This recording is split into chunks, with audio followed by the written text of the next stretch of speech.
Alrighty. I am awake. Mostly, anyway. Uh...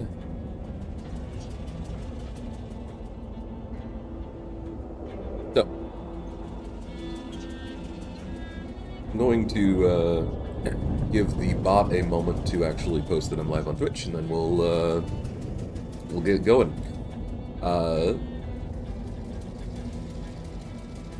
Thankfully, Shadow's Over Loathing has finally been added to Twitch as a category, so we no longer need to worry about the West of Loathing category. We are now in the proper one.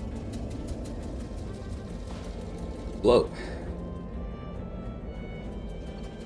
Also, I've been exporting the VoDs to YouTube because I want to keep a record of the playthrough and everything, because I feel like that'll be fun. So having that on hand. But, for some reason, YouTube rather, not Twitch, is only keeping my exports in 480p at max, which is annoying, but what are you gonna do? It's okay. I'm just dealing with it. Anyway, like I said, we're gonna wait until the bot says we're live, so until then, I'm just gonna chill here, and, talk to anybody who shows up early, or comment on anything else. Oh, I was going back over some stuff from yesterday to try and figure out if there were any puzzles or secrets I missed, and Mudhenge. I think I figured it out. I noticed it a little bit while I was there, but I never really put much thought into it. But going back over it in the VoD, when you go into the when you go into the different arches, there are noises. It's a whoosh sound, but there's an extra sound sometimes. I think maybe following that one. So I'm gonna go back and I'm gonna try that. And we will try and complete Mudhenge today then.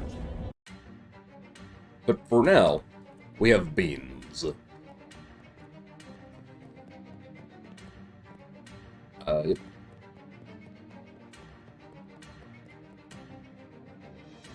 That's me.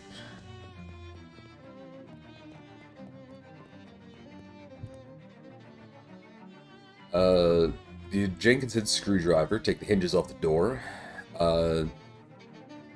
Yeah, just been eating beans or anything but beanstorms. I don't have a way to open the, I don't have a way to open this right now, so we're just gonna head out. Yeah, I can't get in here yet, so I don't think I can do anything with this. I would need somebody who knows something about beans, which I don't have. So we're not going to worry about it. We got some other stuff we can do.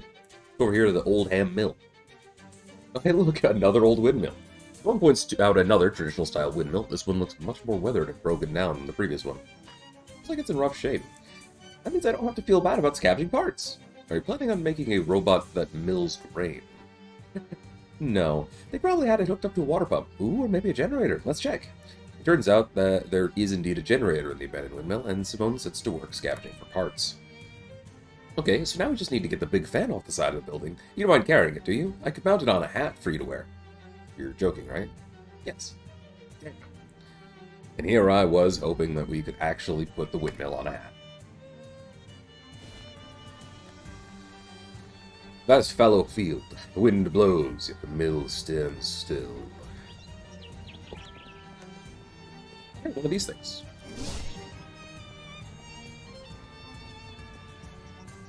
Not for whom the windmill spins, it spins for no one. Oh. The windmill is set up to make flour, but hasn't done so for some time. Lumps of the last batch lie in the wooden basin, gathering dust and real stink. Okay. However long this ground floor has been sitting here, it's too long. It smells rancid and appears to have become a new home for bugs. Sniff the flower. Ooh, the flower's fragrance has two notes, bad and worse. You've let it in, and once the dank and fetid odor is at home in your nose, it commences to make all sorts of trouble. You need a good nasal wash to rid yourself of this olfactory vampire. Okay, check the bugs. A baker's dozen of long-stemmed bugs burrow busily in and out of the flower. They seem hard at work. How far gone must this flower be for it to not only attract bugs, but for those bugs to have given themselves a project? Eat some flour. It's not good flour. If it was, you shouldn't really eat flour, so don't care. I thought so. You tear into the flour with your teeth. It explodes in your mouth when you do something hard, and cool slides right down the throat. Hard to say what it was. Maybe not something you want in your stomach, but it doesn't matter. It's in there now. Fantastic. That was not a good idea, and yet did it anyway. Steady winds sweep through the empty mill. Its old wooden boards bending and bowing in reply. What's wrong with this windmill, then? If there's enough wind to make around to make it spin, something must be the matter here. But what?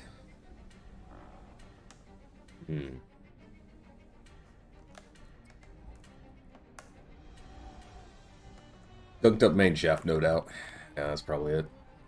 According to the partially destroyed calendar, today is Burns Night, the annual celebration of the life and works of 18th century poet Robert Burns. No, on closer reading, it's just the calendar itself is burned. Right. Clock is stopped, perhaps in solidarity with the windmill. Its hands at 6:07. I'm sure that won't come into play. Way up in the windmill, the bad bones. That's a good point, Future Fox. It could have bad bones. Way up in the windmill, the wooden walls keep bowing and the wooden floors keep groaning. There's something strange. The sounds, they're too regular, too precise. There's a pattern you notice, and it feels too deliberate to have occurred by chance. Let's tune in. The peculiar sweep of the wind against the wood, the sounds it makes, those aren't noises. They're words. Whoa. Oh, whoa. Oh, why. Unmistakably a voice, but hollow and shaken. How are you? Oh, frankly terrible. What are you? Oh, good peddler, I'm the living spirit of this old ham mill, though you'd be surely forgiven for thinking it had no life left. Why'd you call me a peddler? Oh, 'tis mainly peddlers who frequent this mill, trading for grains and other stuffs. But pardon my assumption, not all those who wander through the ham mill are peddlers. You are the windmill. Oh, yes, and does this shock your sensibilities? Does this shock you very much? No, I've just never met a windmill before. Oh, and I wonder if you have or trod melee on the embers of Alexandria after Caesar. What's wrong with you? Oh, but I cannot bear to spin any longer. It has become unbearable to me. Your gunk, is it a gunk problem? Nay, the wound cuts deeper than mechanics. I have been distraught from the moment I read the bad news. What news? But I prefer to the Pulitzer Board's cynical capitulation to award the prize for drama to Sidney Glout over the great Haldie Howell.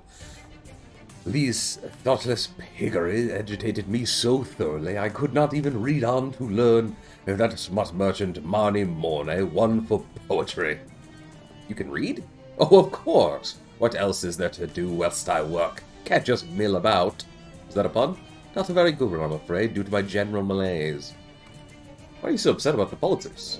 Oh, but a world in which the arts are poorly valued is a bare desert. Sans life! I meant more, why does a windmill care about the Pulitzers? Surely someone must. 'Tis why Troy fell to the barbarians, 'tis not? Too little appreciation of the arts. And you think pious Aeneas heeded that lesson when founding greatest Rome? Yes? No, Rome fell as well, and we shall soon follow, now that the Pulitzers have, in the depths of their perversion, recognized the monstrous Sidney Glout for drama. Are you always like this? I do not understand the question. More concerned with the arts than being a mill. Yes. When did this happen? Sarah, when did what happen? The whole episode about the Pulitzer Prize for drama? Hey, Drake. I cannot possibly remember. The incident has irreversibly shocked my faculties. We broke down an old library or something like that. The walls rattle at your words. Oh, negative inference. What? Talk of chopped and splintered wood. Talk of axes. How am I to take these violent suggestions if not as a threat? I'm only trying to understand why you're so interested in literature. Oh, well, I would beg you choose your words more carefully in the future. But if you are so curious, the answer to your bull in a china shop of a question is yes. Yes, you used to be a librarian? Oh, yes. And that's why you're so into literature. Yes, you have the right to it. Okay, great, thanks. Prego. Great, fantastic, good talk, Windmill. Strange Streets by Susan St. Steve's. People's History of Skeleton Roads by Boxer Hamlin. Inventing the Horn, also by Boxer Hamlin. Someone's kicked the safe over and bashed its lock in with a hammer. It's not a pretty sight. The safe knew the risks when it took the job. Specks of flour float through the air and dust the cracks of the safe. Like snowfall. Say the magic word. Which one? Abracadabra. That didn't work. Crack the safe. Ironically, the safe cannot be cracked because its lock has literally been cracked into pieces with a hammer.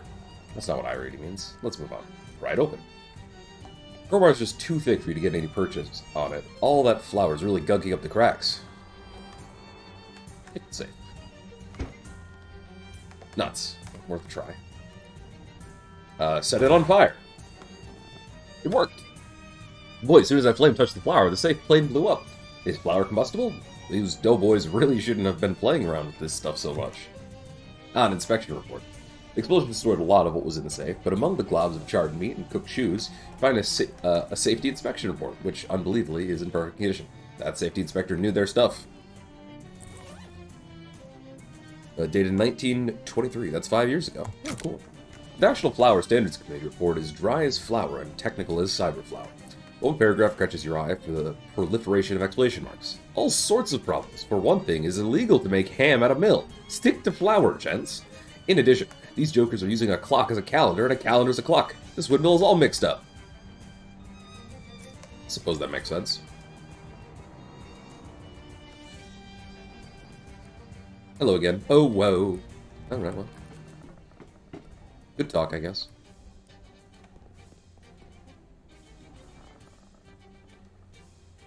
$607. So, June 7th. 5 years. Got it.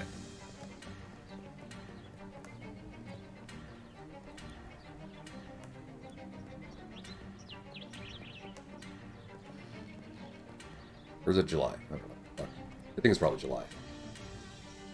I always get June and July mixed up for some reason. Don't ask me why. I don't get it. And then you hear a deep moo sound that reverberates through your guts all the way out. Yep, we've already had this one. This is Shadow Cows.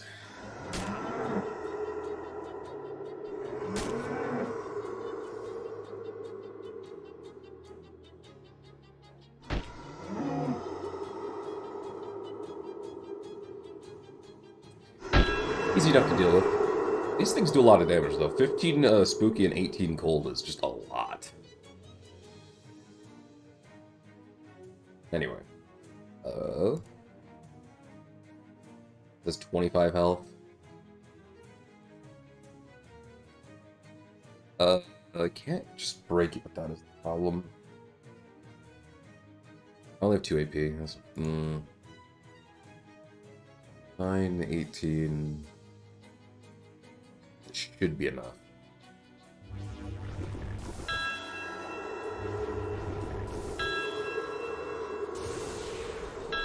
Because it bleeds for some reason. Don't ask me why, I don't know.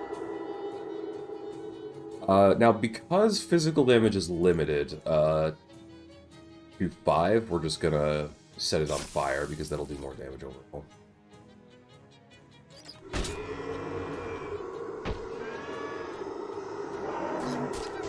Yeah, see, look at that. That's insanely, like, high damage. Now, these guys aren't so bad because they don't... These guys don't do as much damage. These floating heads, though. Yikes. Good job, Vladimir.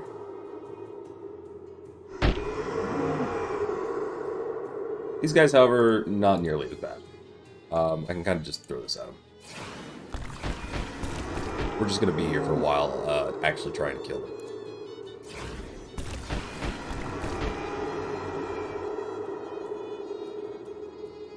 Actually, I guess I could use this. This would speed it up a little bit. Yeah, we'll do this. Just to make things a little faster. I don't think I'm in any danger, but So I don't want to use more items than that, but I just want to save a little bit of time here.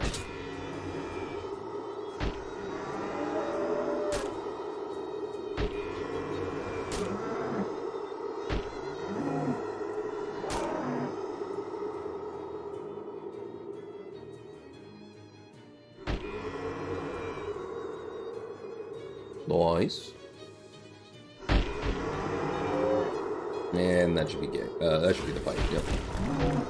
Game, I almost said, but not that that matters. I mean, sure, yes, but I don't know why I was treating this like each fight was a different match of some sort of game. Weird. Jewelry. A miniature jewelry store. Looks like it's closed. We've opened it. You punch a hole through the back wall of the store and take everything that fits you. An old wedding ring and an inspiring ring. Companions, muscle, physicality, and moxie by 2 at the start of combat. Not bad. Not really particularly useful, but... Miniature firehouse. Here's some, puck wedgies milling around inside. Kick the door down. Ow. These guys hurt.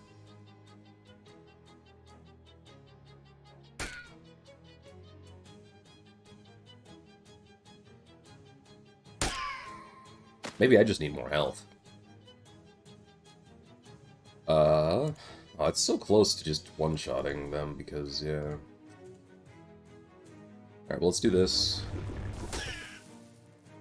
And that.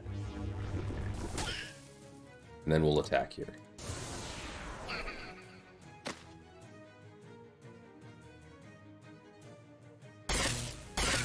Excellent.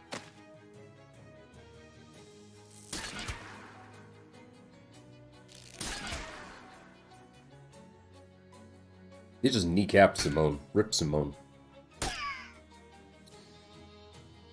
Anyway, this should be easy enough. That and then an attack.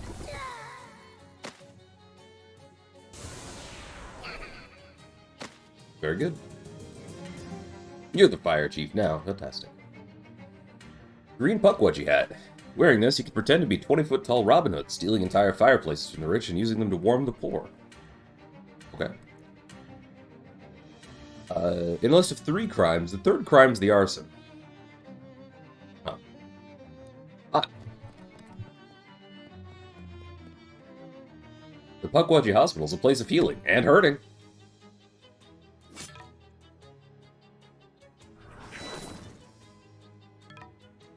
A lot of poison.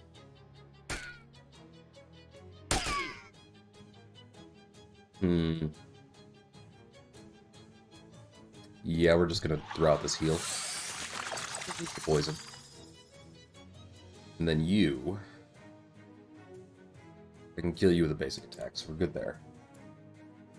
Instead, let's hit you with this.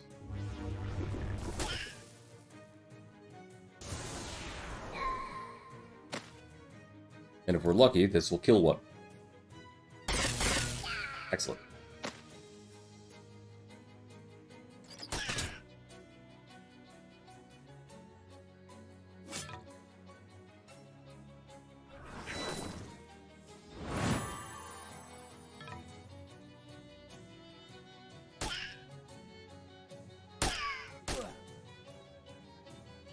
Do I need to heal again?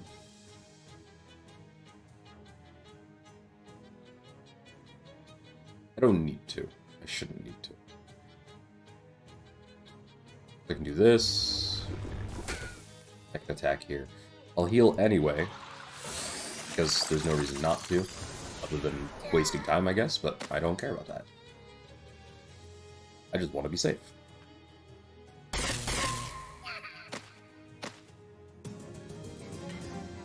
Reduce the hospital's payroll obligations by 100%. Fantastic. Oh, purple one. Muscle and Moxie. Wearing a purple triangle on your head is a signal to other people that you don't care whether or not your hat looks stupid. This bag contains the latest in Pukwudgie medical technology. From the smell of it, it seems to have recently discovered a lot of mentholatum. Mentholatum. I don't know. Regenerate 2 HP per second. Or per second, per round. The sign says, Pukwudgie Village, established July 22nd, 1828. That's weirdly specific. High-rise Pukwudgie apartment building, you could easily rile a few of them up if you banged on some windows. Nah, not right now. By temperature and architecture, you say this is an ice house. You peek inside the ice house. It's full of big, plump, chilled grubs. Okay. Through the skylight, you can see Pukwudgie massage therapists hard at work. You know, if they just talked to me, I wouldn't need to attack them.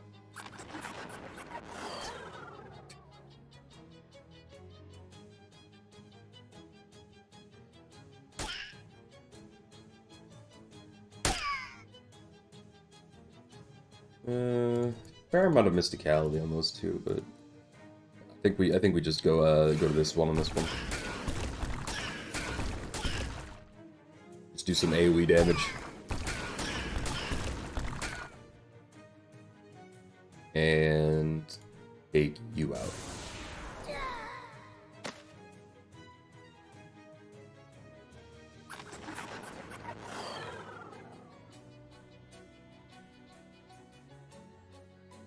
I hit the guy in the top right. It did not. Unfortunate.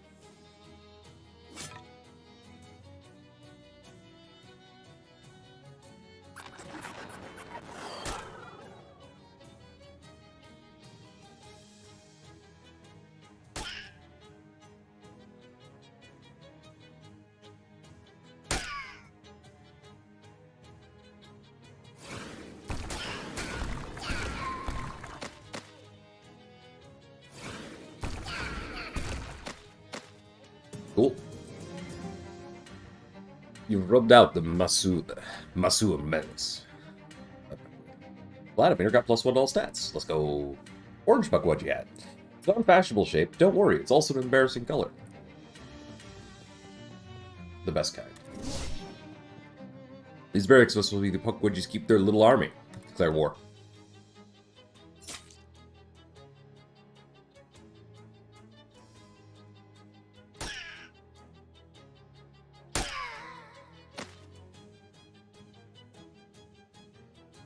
That is pretty interesting, Drake. That's a lot of physical damage and bleeding. I would rather they didn't do that, actually.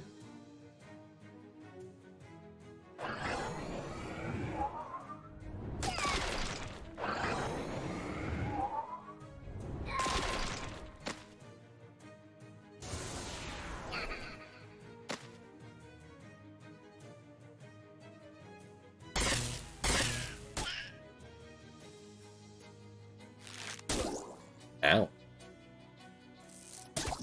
Ow. Holy frame rate death. Well, that's the point of having a 30 card, Drake, is that you have enough VRAM to worry about that. Like, you don't need to worry about the... Like, you won't lose frame rate because you have a powerful card that works with that. Hey, Moxie +6 physical damage and causes 3 bleeding. Oh, another orange hat. Nice. Rendering the texture itself is rendering the environment around in real time with ray trace lighting. Yeah.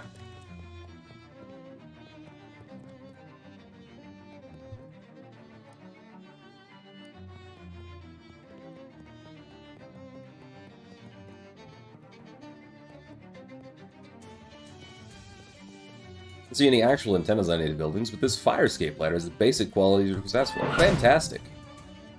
Wrench the ladder off the fire escape. Have fun with that, you little jerks. Haha. Now they can't escape any fires. Mission accomplished.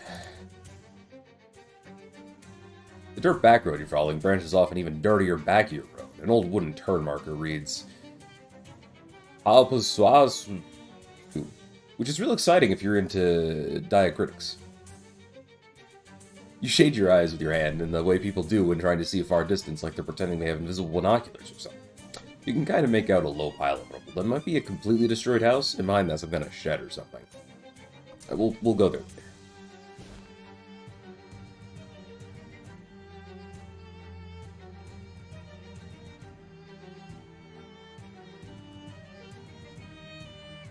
Drake, there's a reason it's just a 30 card that has that as a driver option, though. Because literally every other card would fucking die doing it, but a 30 card has the capability to. Most of the time, generally speaking, and this even goes for modern games, a lot of times the bottleneck is not the GPU, it's the CPU. Or shader caching on RAM. Like, graphic card technology is far and away more advanced than every other part of a computer at this point, which is kind of funny.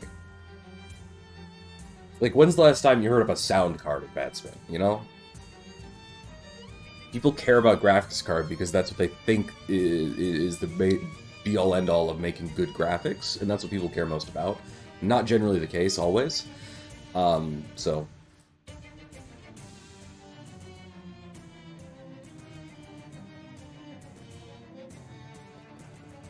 Basically, what the reason it's a 30 card only option is because the 30 card can make up for those shortcomings in other pieces of hardware enough that it works. I'm going to guess it's not going to be a stable frame rate thing for the lower 30 cards, but for any like high quality 30 card, the reason it exists is because it's a marketing thing more than anything. Like, because we can do this incredibly high-end, complicated thing, and only on 30 cards. It's super complicated. Like, yeah, they can do it, and it will work just fine, but that's not... You're never going to notice that, you know what I mean? Like, it's just a marketing thing. Oh no, I doubt it will crash the game, Drake. Texture reflections, rendering in a game engine is actually not that bad. You have to understand that reflections are a thing that has been done in games for a long time. Metal reflections just need a specific scattering quality to them, which isn't actually too bad. Water reflections in video games, for example, they have existed for a long time. So metal reflections are literally just water reflections, but the next step. There's just more of it. Imagine if everything in the game was wet, and that's about the impact you're considering with a metal reflections situation. It's a lot, but it's not going to crash the game for most people who have a decent amount of VRAM. Generated by the ray trace maps. Yeah, I mean, that still follows the same principle, though.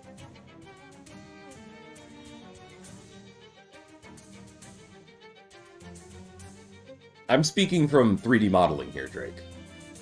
Like, from my understanding of 3D modeling and rendering. Anyway, I've noticed a repossession from a bank that they've apparently already taken the mailbox. Strange-looking telescope. A worried man, an astronomer perhaps, stands behind a weird telescope. Hello. Best not tarry here, civilian, if you care for your safety. Before you lies a horror house. Civilian. Well, thank you for a survey.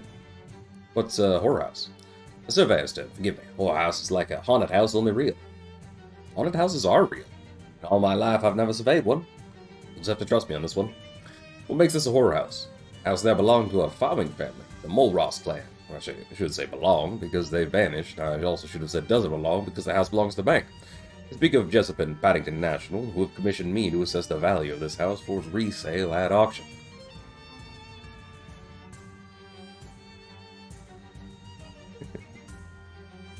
What's the problem with this house?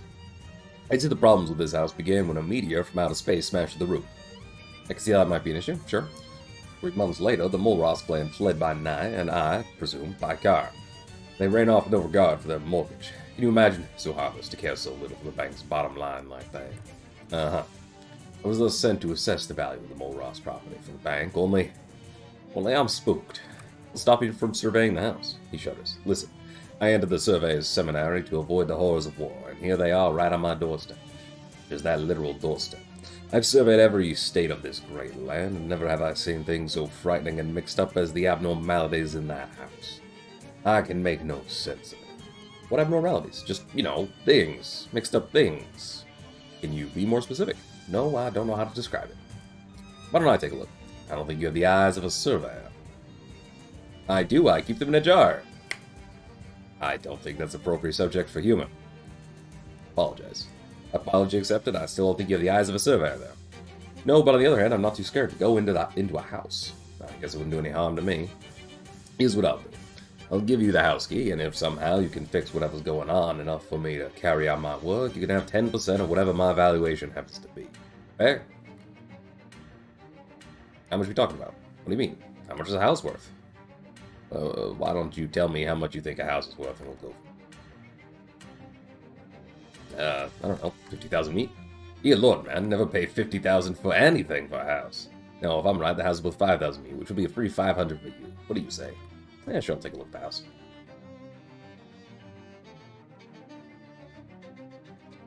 Never paid 50,000 anything for a house. Ah, house is only $5,000. Got it. Good to know. Grand stuff. Good luck, and for your own safety, don't look too closely at anything. You're not a trained sword player. What do you think happened to the mole Ross? That's not for me to survey, but between you and me and this theodolite, something strange was to transpire. This was a highly profitable farm. That name is Molros. I think it's foreign. The country. I don't know, I haven't surveyed abroad. How did the Molros family vanish? I can't say, I wasn't there to survey it. You knew, Ukalusa Barnhill? Oh, I don't believe I've surveyed it. Sounds like a fun time. Well, bye. Bank is likely repossessed the Wells rope and is probably working on the rest. Ah, a noodle in a haystack. I don't think that's what... Anyway. As you hit the backyard, the surveyor speaks up from behind you. Sorry, it's against surveyor code to enter a backyard without permission. You'll need to go through the front door. That's ridiculous. I don't make the rules, I'm just a stickler for them. Well, that's lame. Now, can I paint this fence? Damn it, let me paint that fence. Anyway. You unlock the door and then toss the key back to the surveyor. Well, that is, in fact, a little bit odd. A bronze plaque on the table is inscribed Mail Ross.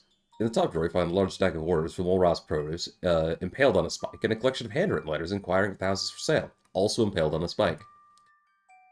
You know from Nabby Mulross to order more spikes for mail. Right. Ah! Well, I didn't mean to walk into that, but alright, here we go. If it's the bank's house, the bank can do the dishes. True. Farm home, sweet farm home. Fair. Curiously colossal cabbages, grotesque gigantic garlic, and enormous egg. Enormous egg. Ah. Whee! These wormholes have made a real dog's dinner of the dog's dinner. Pot that the pig's in. Hello. Snarf. Ah. Wormhole is way too high to reach. Ah. A big pig or a little pig? Snarf.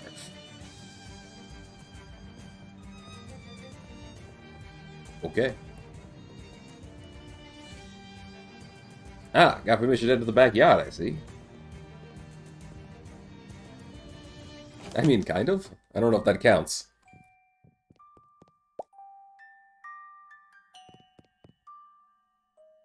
If that's an ear of corn, the full corn man must be enormous. Haha. Because it's an ear, yeah. Quite a fine piece of furniture. The farm must have been doing well before its ruination by meteor and subsequent abandonment. Each of us is but a chess piece on a board, if you think about it. Yes. Which are you? The chessboard itself.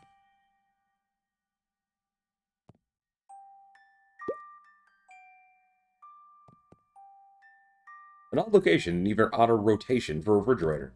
Ah, gallon jug of bitters. Whole thing, the refrigerator is a massive jug of bitters. Bitters don't really need to be kept cold, so it's a lucky thing this refrigerator is not working. Well, I didn't mean to go. Oh, ow. Okay.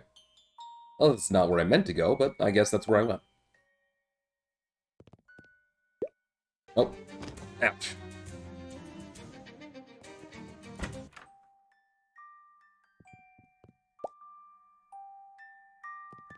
I wanted this book. I wanted to see if I could... Oh, can't get the books. That's fine.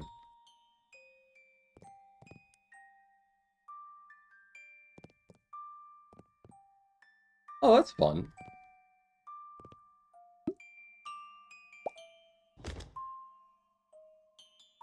I'm gonna turn off my flashlight.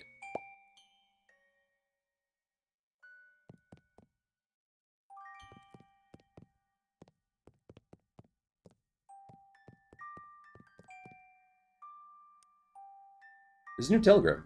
Amon, do not abandon house. Stop. Stay on the property. Ladder. Stop. This direct order from your Papa. Stop. A.K.A. the main Mole Ross. Okay.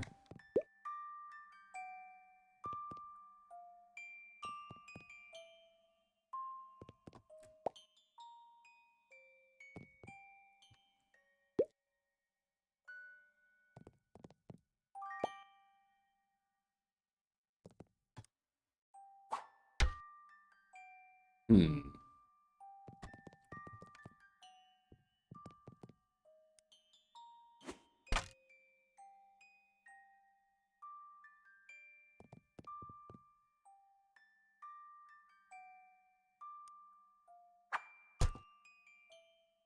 Hmm.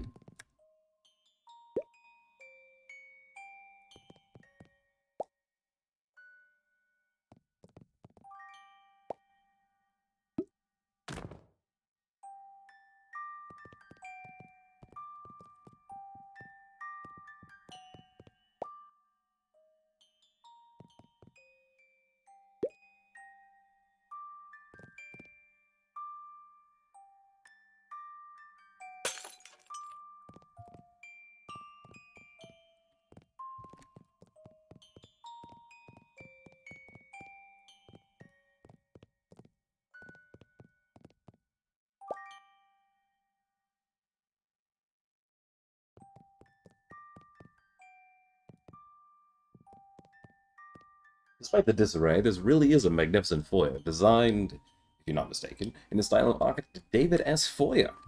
Ah. Used sheet of memo paper is tucked on a telephone. Someone's written the name and telephone number of the local dog pound, but someone else has crossed that last part out and put dad pound. Who'd you like the telephone? Probably not what it is, call it. The receiver falls apart in your hand, and with it your hopes of speaking to a dad pound. Got a fuse. Probably isn't good for the value of the house. Probably not. Oh wait, hold on, let's see if I can get... Draw doll ballooned to enormous proportions. Too large to extract from the knapsack. Damn it. This house doesn't give me anything fun. I agree. The ladder just out of reach. They say a man's reach should not exceed his grasp, but that's not helpful advice when it comes to ladders. Jump. Damn, the ladder's just too high up. Perhaps if you double jump, but no. No, it's never been done. It can't be done. Let's see. I needed, more muscle. Luckily, I have muscle pants. And also a muscle hat. Where's my muscle hat? I mean, that's also fine. Here we go.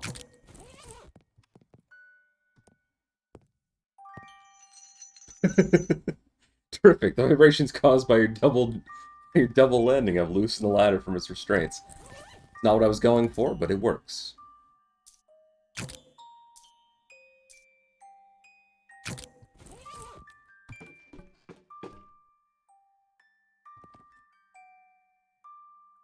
The Molros is left in such a hurry they forgot their large collection of attic plates.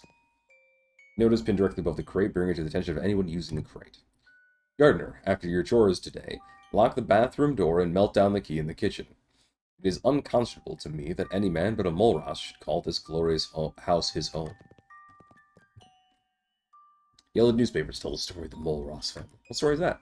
3 months ago, a meteor struck this farmhouse, at which resided Ammon and Nabby Molros, their sons Gardner and little Hannes, and their family dog Clifford. The Molros' business greatly prospered immediately following this episode. Okay. Where's this go? Here, apparently. You grab the music box and it suddenly stops playing. Spooky. Okay. A rope prevents access to the armoire's covetable drawers. Untie it. It's off. Length the rope. Once ubiquitous, the basic rope fell out of fashion this century in favor of more modern tools like zips and electrocardiograms. Okay. Now what contraband could a farm boy have been hiding in the most secret places of the armoire? The farm boy to whom the armoire belongs has used the top drawer to stash his most shameful possessions. Magazines on urban planning. The magazines make fascinating reading. You'll never plan a city in the same way again. Finds spare meat in what appears to be an unfinished letter to a men's magazine. Dear editors, I write to inquire what advice you possess on maintaining a healthy marriage when the dog is too big. Our dog is becoming larger by the day, which may require us to relinquish the marital bedrooms. The hound might have a home appropriate to his size. I would have to consider this suggestion to be very strange and bad.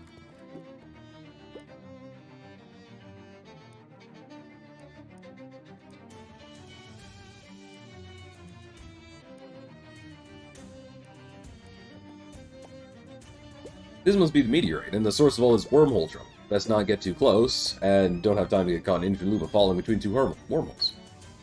The sheer suction generated by this perpetual wormhole loop would rip your hand off in a second. No, it wouldn't. It wouldn't. I'm strong. You're right, your hand was not literally ripped off, just maimed.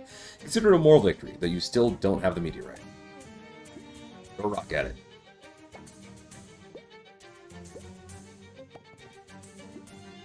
This must be the... There's a rock in there, and I have to shoot it with a gun.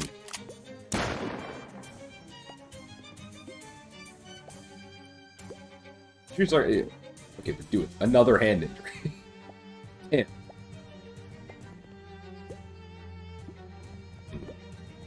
Well, that didn't seem to work. Alright, we'll need to figure something else out. The hand injuries are just stacking up.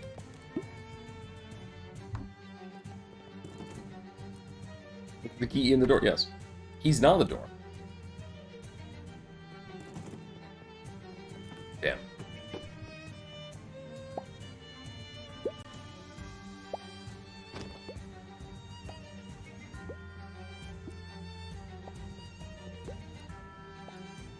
Robert F. Cameron, agent, best rates for house.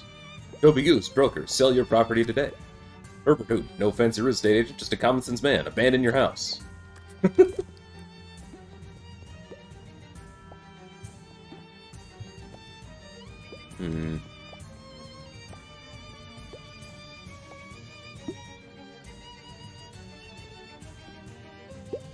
Okay, that just leads over here.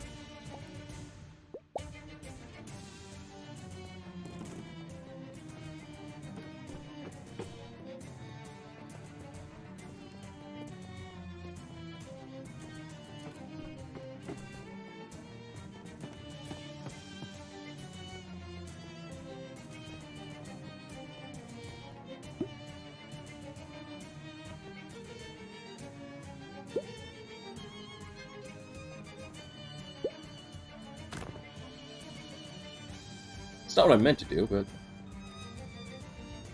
That's Swiss cheese with wormholes! I don't think you're 100% correct on your observation. In my eye, those holes couldn't have been made by a worm. You're telling me a worm made those holes? You know, it's really not horrible in there, just a little disorganized. But disorganization has born some of the world's greatest horrors. Werewolves, for instance. Werewolves? Exactly, werewolves! If we were organized, we would know where the wolves were and have no reason to fear them. Do you see my point? No. Well, I've done all I can do. Okay, well, fair enough. Actually, who's to say the value of a bug? Me, I can say. What is the value of a bug? 6. 6 me. This bug is the it's the surveyed and appraised. Fantastic. Glad we got that.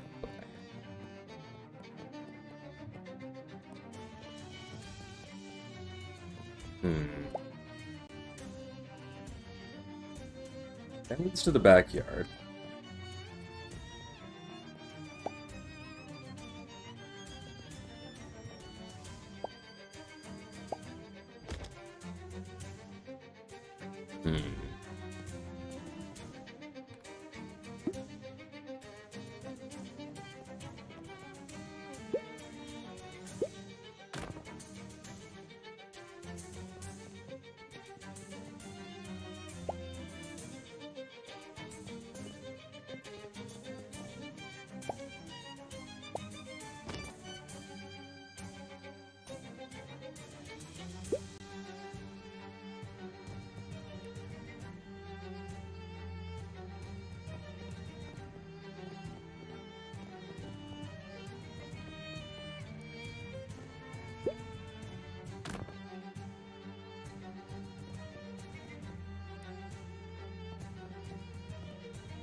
You got a key in that pot?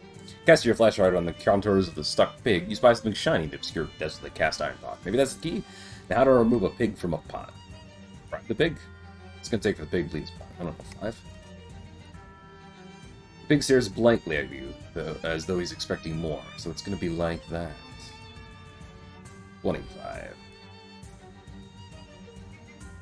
Alright, pig, but this is my last offer. 150.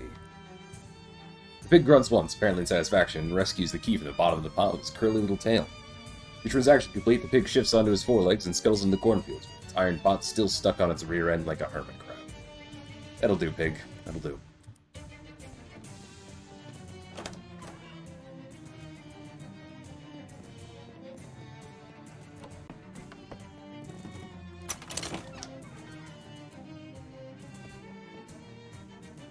This is so far away from where a couch should be. I agree.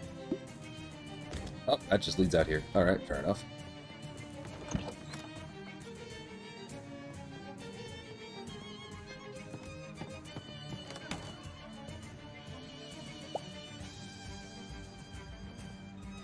The eldest child gets to bed with the pillow. This bookcase contains 1 copy of Marcus Aurelius and 39 more copies of Marcus Aurelius. You're surprised the bookcase hasn't been pulled into the wormhole next to it. Where would it end up? I don't know. This box appears to be labeled in arcane script, possibly Eldritch, and oh wait, no, it's just upside down. This must be the remaining interior damage from the meteor strike. Yikes. Where would it end up? Here, apparently.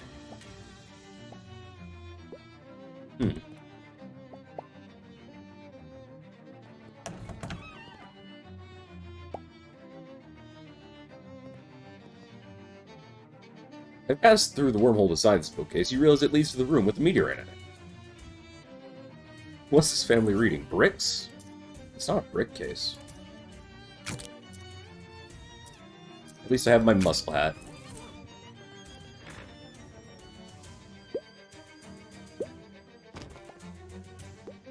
Yeah, wait a minute.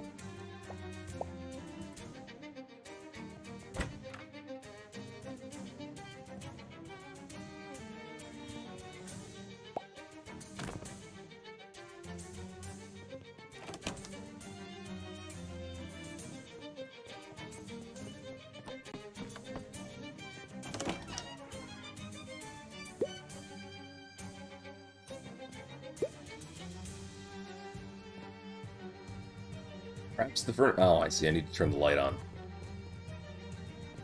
Oh, wait, no. I can just... Maybe I can open that. I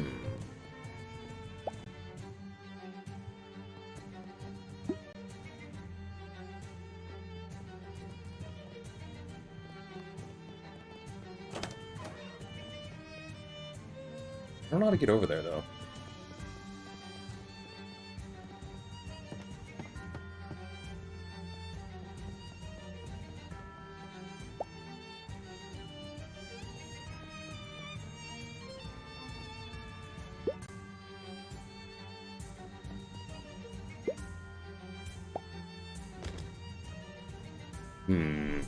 Because I need to get over there to open the window, basically. That's not what I meant to do, but that's fine.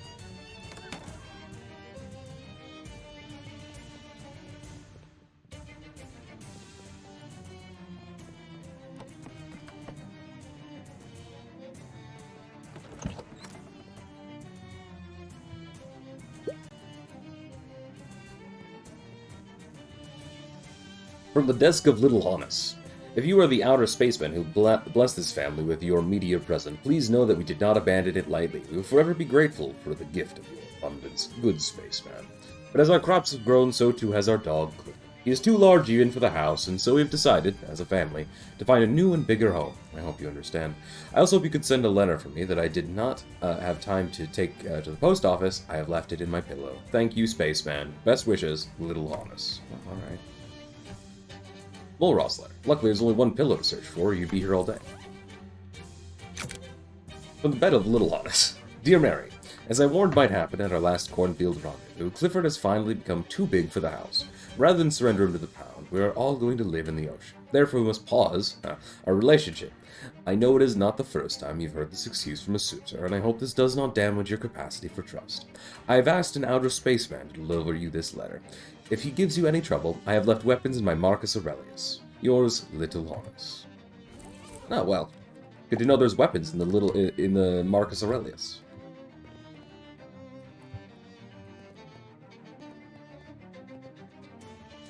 So how do I get over there?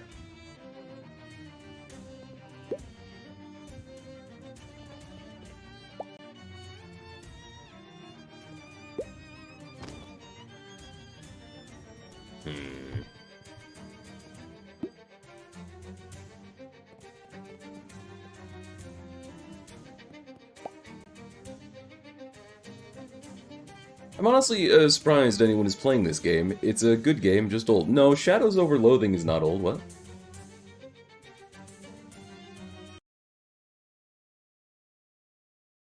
Yeah, no, I have the right game. I think you might, might have the wrong game in mind, friend. Shadows Over the Loathing came out like a few days ago.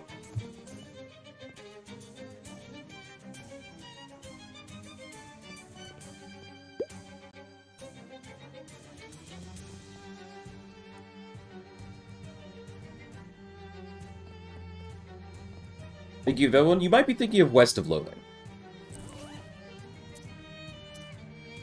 West of Loathing is also a fantastic game. Yeah, no, West of Loathing is great.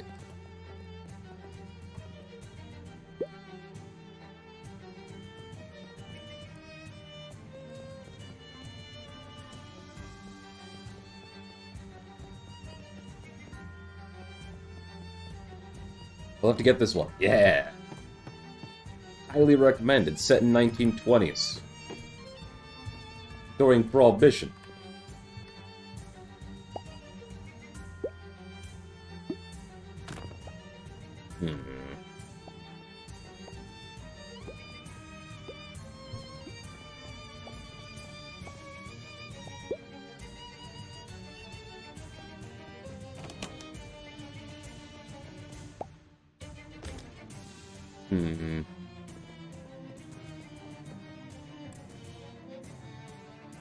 He's a bug on the lens. It's worth about 6 meat and doesn't even know it.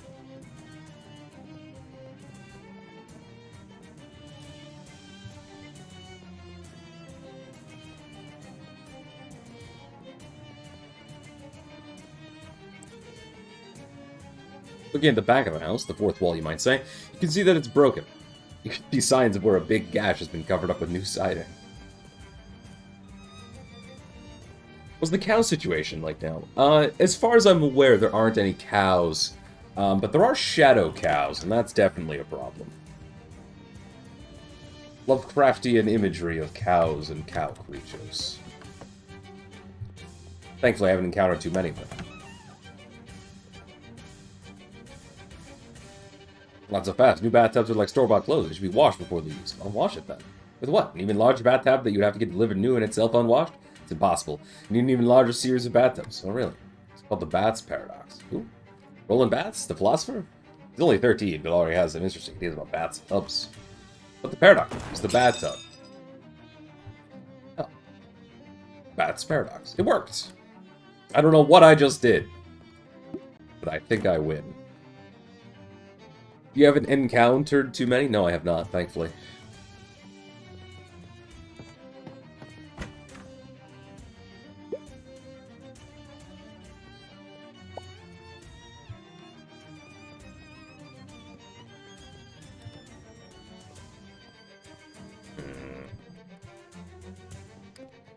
I need to turn that light on somehow.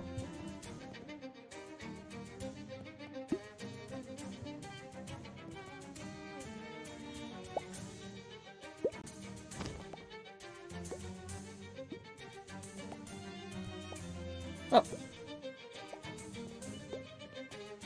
didn't realize I could close the shutters there.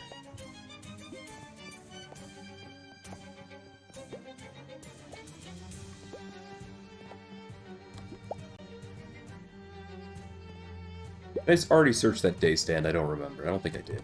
Oh, okay. Well, hold on.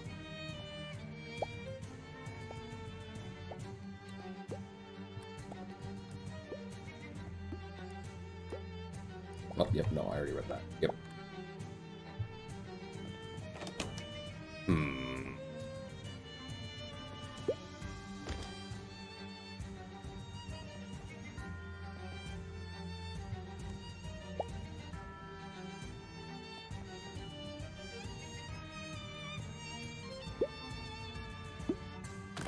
Hmm.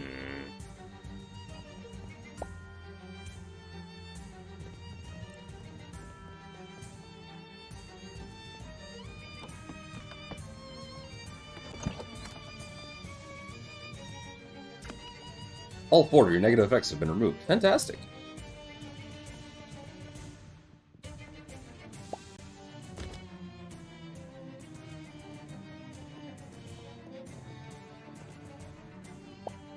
I didn't mean to go through here, but this is fine.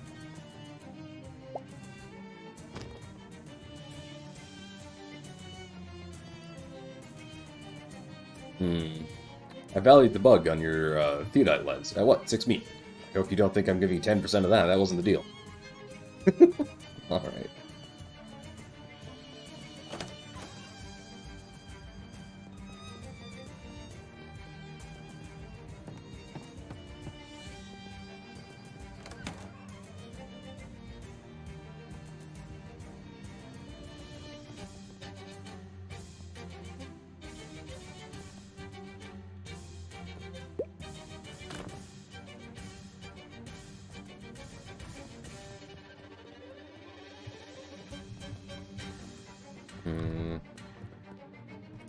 Ah, there we go. Of course. I should have... Why didn't I think of that earlier? There we go. Why didn't I think of that earlier? Wait, what? Okay.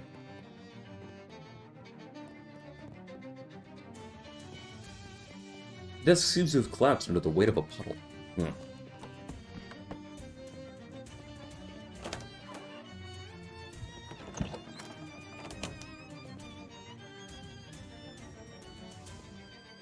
Turns out this supply closet has been almost completely stripped of supplies. Almost? Ooh, Burtworth's finest tooth wax.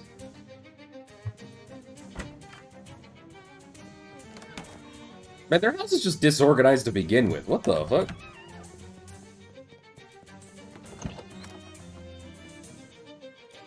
Old Ross meteorite. Fantastic. Opens a wormhole button enemy and under an anvil somewhere, dealing twice your muscle and physical damage once per fight. Excellent. Relatively speaking, it's a beautiful day outside.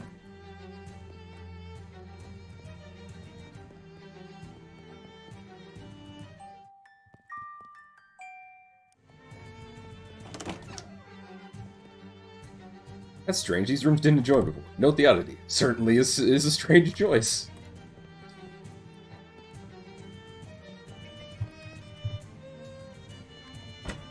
Yeah, no, their house is just mad. What is with this house? Why is there...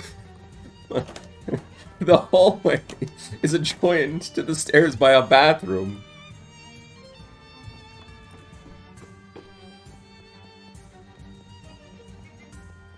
Man, no wonder the Mole Ross is left. This house is a mess. I didn't do anything. I fixed the house. Maybe the Paradox was trying to make it more cohesive. I think it was. Look at this hallway.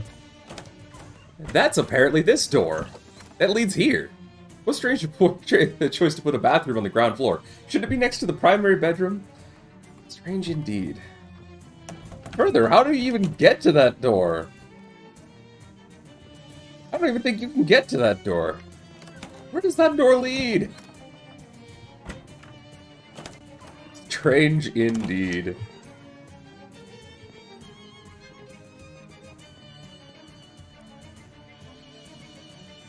Yeah, I think so, GSG. I think so.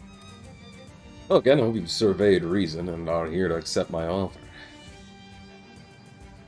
Found your problem. In seminary, we don't believe in problems, only opportunities, but go on. I feel like I've heard you say problem before. Must have misheard. I'd suggest a survey of your years. Have the meteorite, the wormhole's gone. We're gone. Joyous news. Now the real work can begin. If you can spare the time, I'll be back in a mere moment with my evaluation. No problem, I'll wait. Warp ski herf. Sounds of surveying fill the air. And then, My goodness, I was right about this being a whorehouse, but not in the way I first thought. A kitchen on the upper floor with a dining room downstairs and sandwiched between a bathroom and bedroom, the living room adjacent to the primary bedroom, and both connected only by a narrow hallway that requires you to pass through a bathroom. Sir, this aesthetic is of the most extreme disorder. This house is rotten at its core. I would have valued it at 2,000 meat, but the telephone is inoperable. So let's knock that down to 1990. That means 199 meat for you, as per ideal. The land is actually better with wormholes. The living room is off the floor, not upstairs. Right, remember that from my initial inspection. Look, with a sensible layout, that house could easily go for 5,000 meat. I think buyers will put up with nauseating holes in the fabric of reality, but not having to walk through a bathroom to their dining room.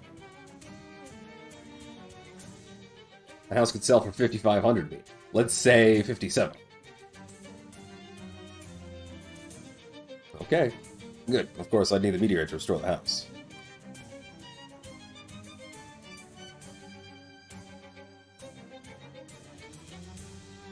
Need to think about it. 5 don't be long. I've been staying outside this house for 8 days.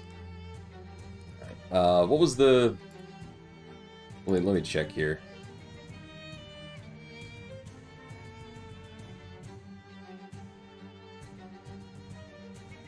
I don't see the quest with the... Lucas, whatever.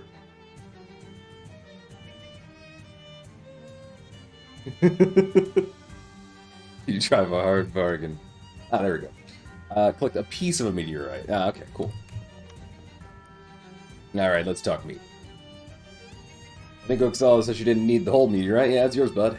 Survivor pays the agreed amount, and you hand over the meteorite, which pulses with otherworldly energy. In awe, he holds it aloft. Never have I surveyed something like this. What is it? What does it do? He peers into the rock. Oh no, don't do that. Oh no.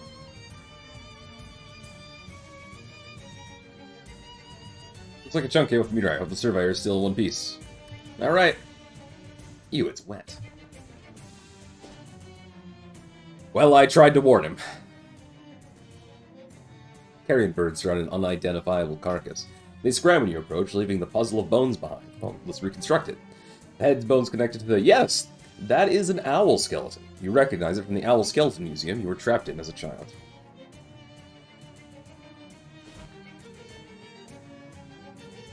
There's nothing left of this house but charcoal and foundation. Ah, sadly, it's not that kind of foundation. Damn. What? Junk mail. Old insurance company letter. Yellow envelope from an insurance company. Based on your previous experience, you'd expect that it is exactly as confusing as it is boring. You can't open the letter because you don't... You know... No. I don't find that very reasonable. Oh boy, farmer's pants and gloves. 5 physical armor. That's a lot. This oil drill's taking a break from despoiling the earth. Cool. Property of Helco Oil Conglomerate. Keep out. No.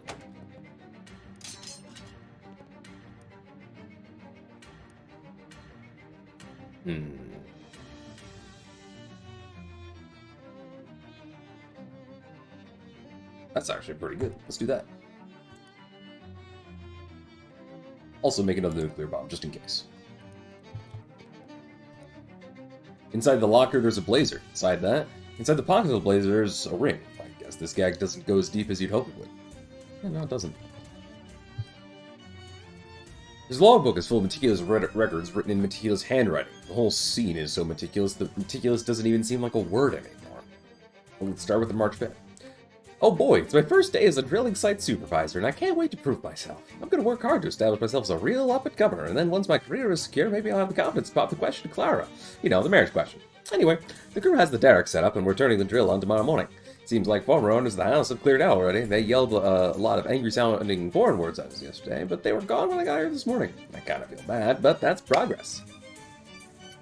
So we started drilling, and we hit a big air pocket near the surface. Is hit the right word? Can you hit air? Anyway, it's probably just a random little cave. We lowered a couple guys down with lamps to check it out. In unrelated news, I heard a big explosion just west of here. I checked the maps, whatever's up there, it's not a Helco facility. I guess I'll have to read about it in the paper tomorrow.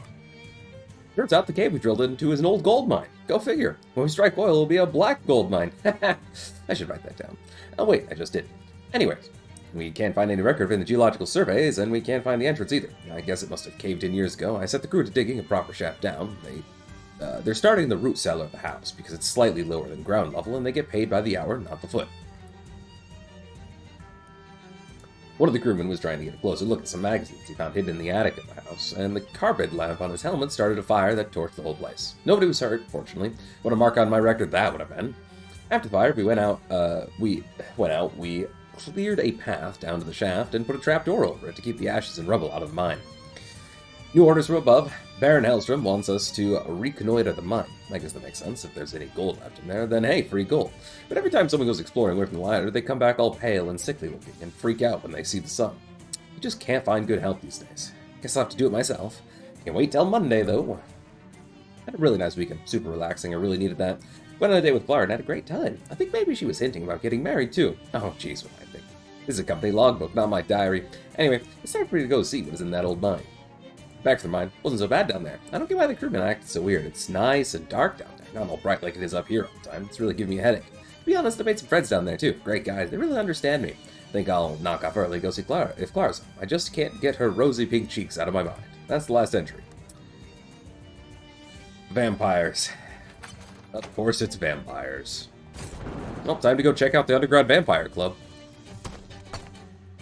Flew away some of the burned rubble and fallen masonry, and sure enough, there's a trapdoor in what used to be a floor of the root cell. You open it through a ladder leading down to the darkness. Down we go. Worse than vampires. Hipster vampires. Because they're underground, get it? Oh, baristas. Anyway, getting through here, you need a bunch of TNT, plus a blasting cap and detonation fluid. Oh, pickaxe. You grab the pickaxe and put it in your indescribably large backpack. Nice. A cart of meat ore. Ah, you find as much of the ore as you can with your bare hands. That's a lot. Wow.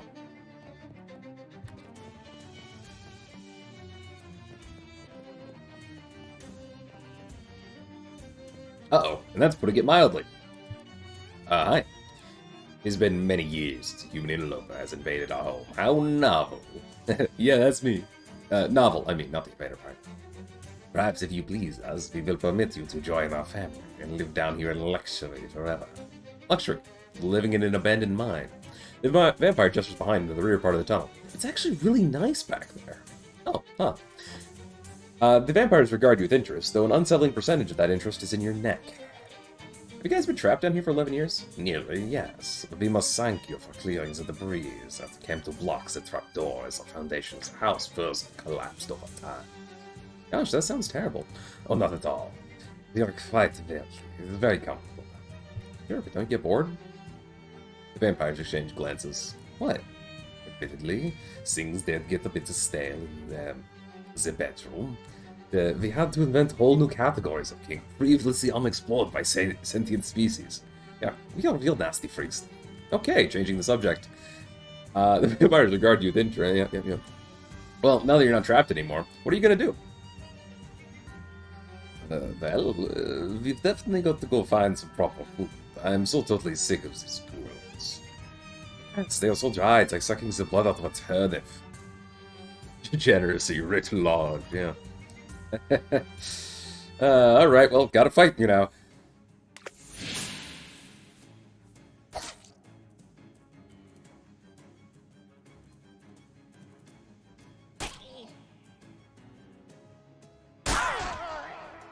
Nice.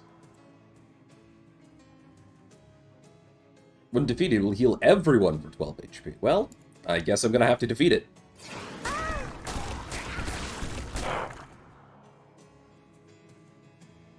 I mean, I can probably just do this. And this again.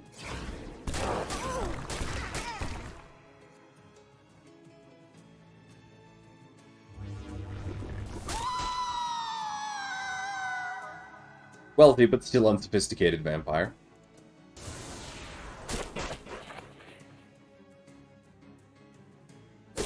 Ow. That's a lot of damage. Poor Clarence.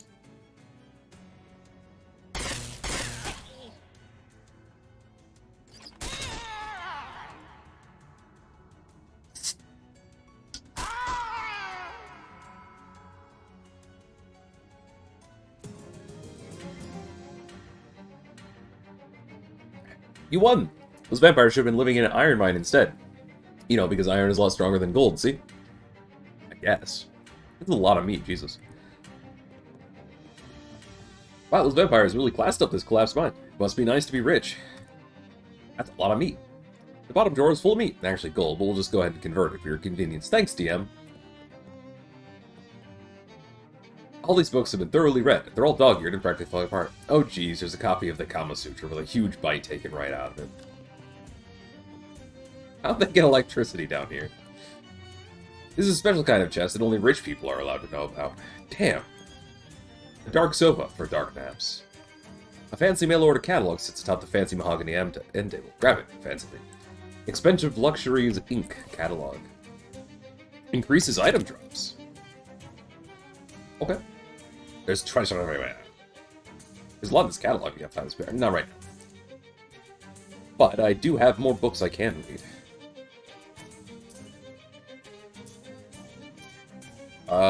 I did want some more spooky armor, so let's grab that real quick.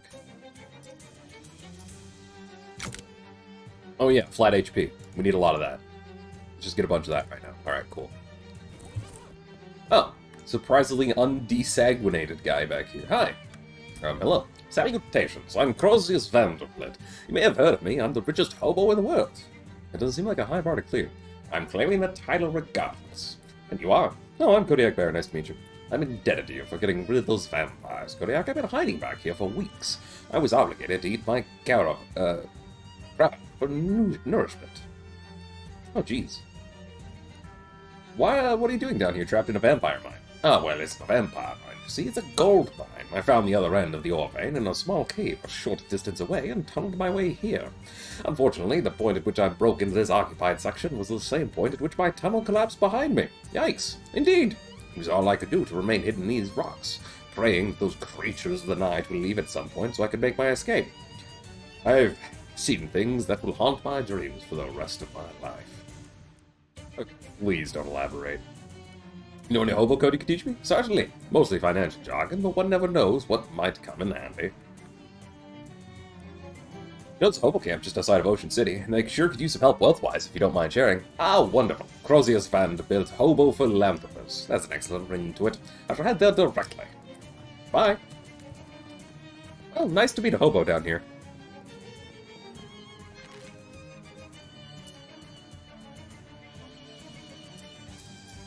Cool. Stench arm guy. Okay. I'm going to need, I'm still looking for the books for the other ones, but that's okay. Specifically cold armor. Alright, well that worked. Black gold mine. Nice. Well, let's... You know, it'd actually be, easier to take this. Yeah. Yeah. I mean, go here. Go talk to Rufus. He's, yep, fish. Yep, we're just gonna jump the manhole. Yep. We've encountered that one before. Oh, hello again. You know anything about bean magic? Oh, sure, it was popular north a few years back. But then they discovered that a certain frequency of sound made it stop working entirely, so nobody really uses it anymore. Don't suppose you have some kind of weird science device that generates that frequency, do you? Just so happens that a plastic whistle that they gave away in cereal box a few years ago generates exactly that tone. I think you might have one around here somewhere. Yep, there you go. That explains why there's no bean wizards. A 5700 hertz whistle. Neat, thanks. Found an antenna. Well, a thing that's more or less like an antenna. Yeah, an actual antenna was probably too much to hope for, but this ought to do the trick pretty well, thanks. Is that all you needed? Nope. See, I can't just solder this onto the pearl because, well, because it's a pearl. Soldering doesn't work like that. How about glue? Yeah, that's what I'm thinking. But it has a big glue with some pretty specific technical properties. Don't worry, I won't bore you with the specifications. Thanks. You know me pretty well, huh?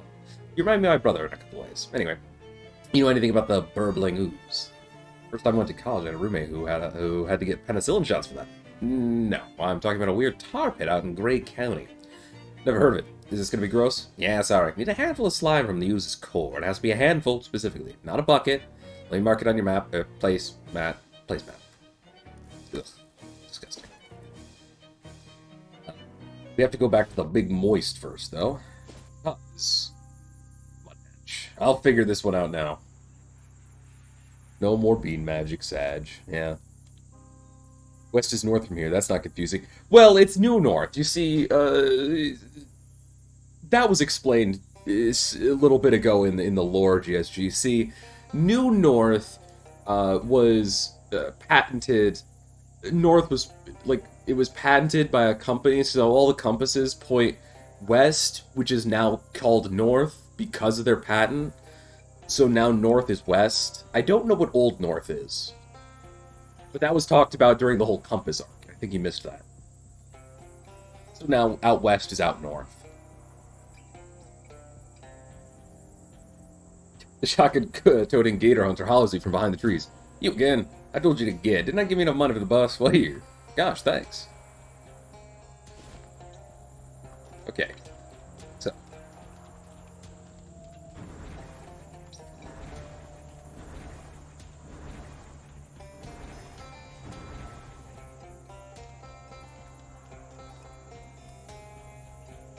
Okay. Hold on. Just do this real quick. Oh, no. Let's just leave this here. I'll just turn around and set it up.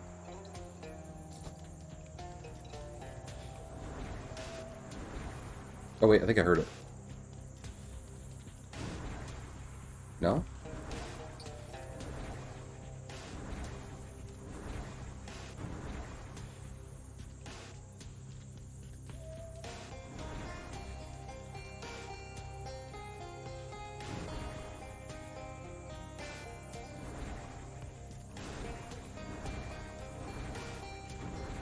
Yeah, there is a little bit of a different sound there.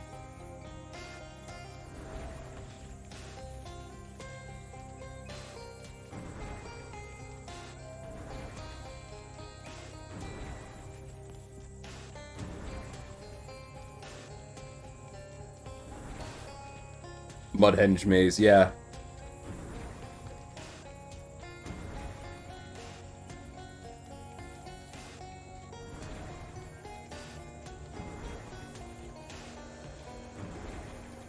I heard this yesterday. I went back to check the VoD and I did notice there was a slightly different noise and I wasn't sure.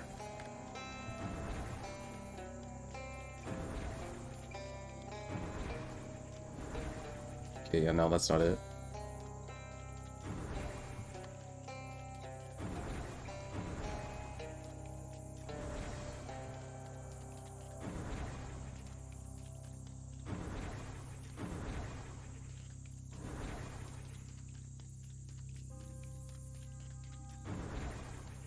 I don't know how many of these I need to do. But it's clearly an order thing. Yeah, it's not that.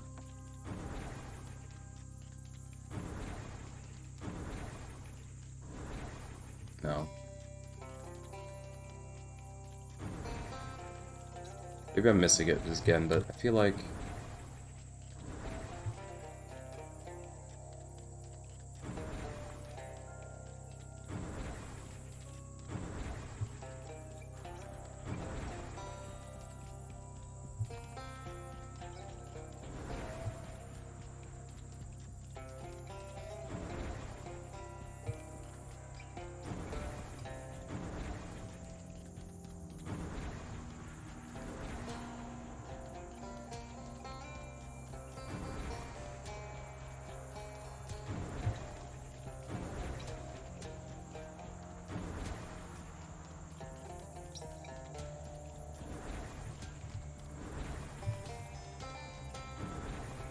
Let me check something real quick.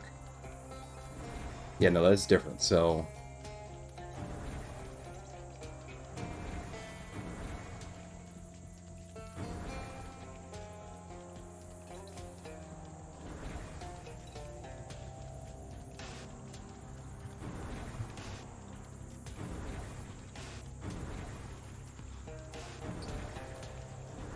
No.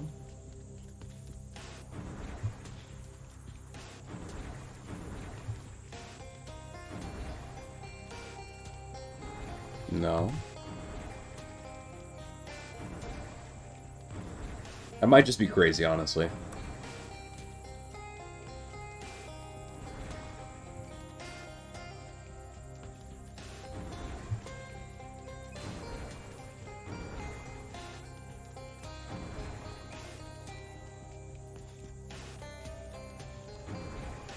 That was right.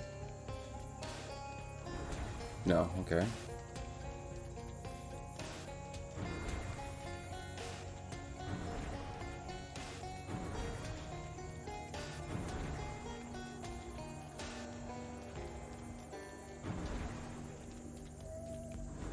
Nope.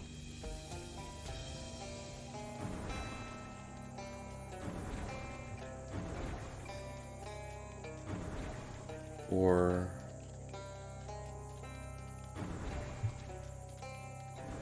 Nope. There's a slightly bassier sound when you go through them sometimes. And it's based on the order you go through them. I don't know how many of them I need to do, but it changes if you do them in different order, so I think you have to look for that sound. Nope.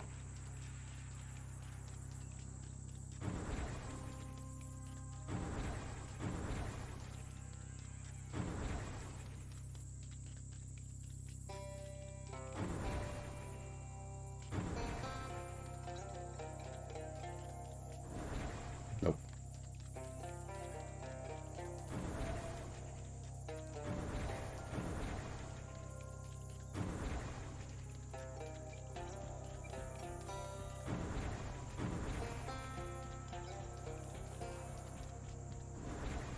No.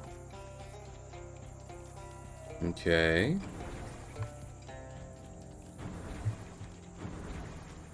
Oh, it's still here again. It's here, here. No.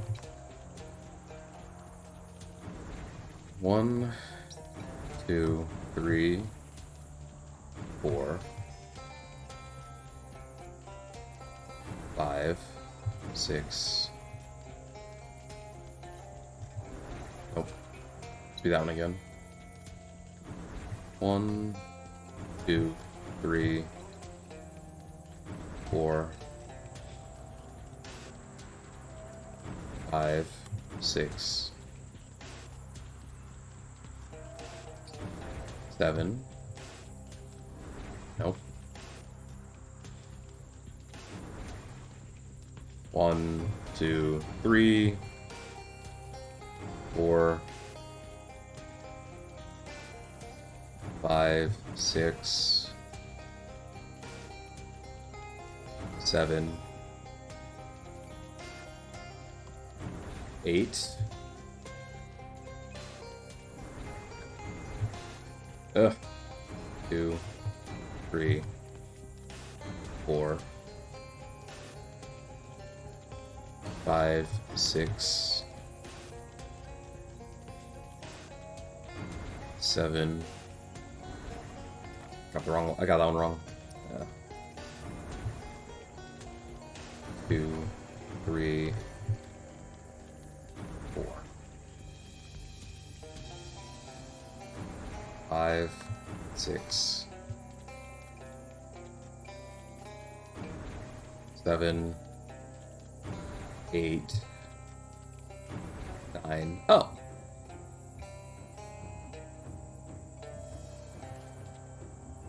In the heart of the henge, 4 nude druids flock around the altar in an choreographed ritual. One look at you, and they just absolutely lose it, gnashing and wailing. It's clear that your presence here constitutes some kind of affront. You're not welcome here. Where you are welcome, and where they'll put you, is 6 feet under.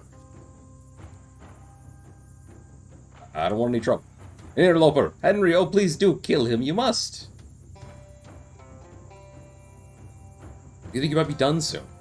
We'll eat him, won't we, Henry? And then we'll live forever, won't we, Henry? Not looking if that's what you're worried about. Why did you kill him, Camilla? You won't find it any different to the deer. Well, I guess I'm fighting them.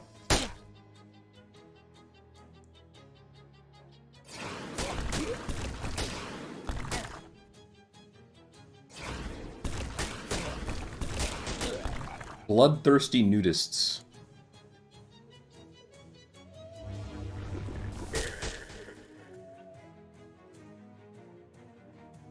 I should have seen this coming, considering the,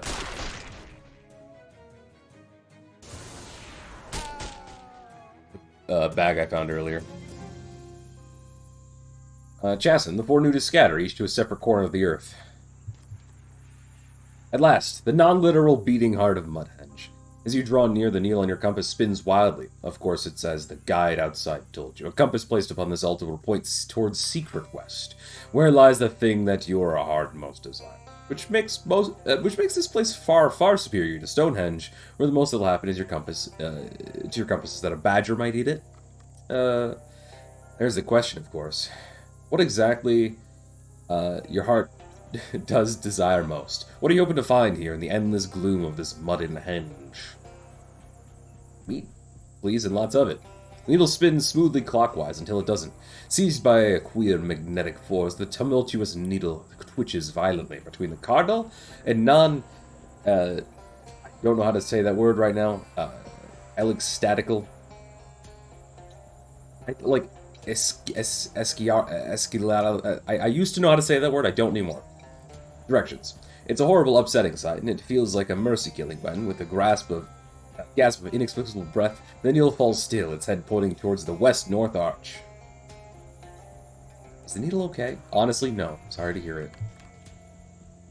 So west-north is this one. Well, this is quite another henge altogether. The mists of Mudhenge have parted, and you now stand before the great husk of an antebellum riverboat grounded upon the swampy shore. The wreck of the longer fellow. Ah! The needle of your compass bends its neck to point urgently towards the boat's top deck. You don't know how a compass needle can contort itself like that, but it's very unpleasant to watch. Mudhenge must have brought you here for a purpose. There's meat here, and you're gonna find it. Forge ahead with low to moderate purpose. Under this thing was possibly once a bookcase. You notice a crawdad has set up camp and gathered a hoard of shiny pebbles it is guarding vigorously. A regular selfish. Once proud river has succumbed to those immutable twins of entropy, time and mud. Yeah, crusty roll. One man's rush is another's crusty roll. To quote Shakespeare, if you believe he even wrote those plays.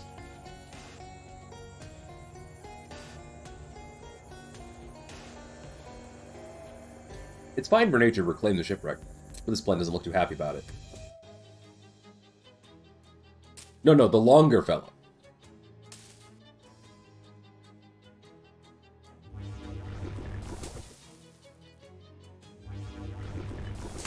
Not to be confused with the wreck of the long fellow. Longer. Now there'll be no more natures gloating over the death of a boat. Haha, got it.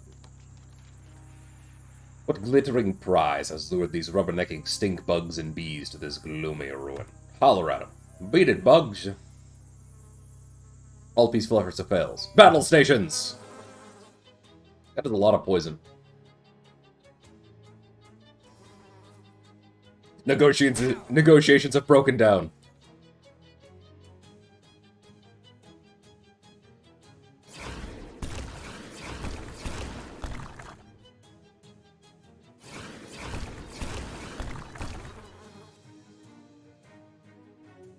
Okay, yeah, I can just kill them.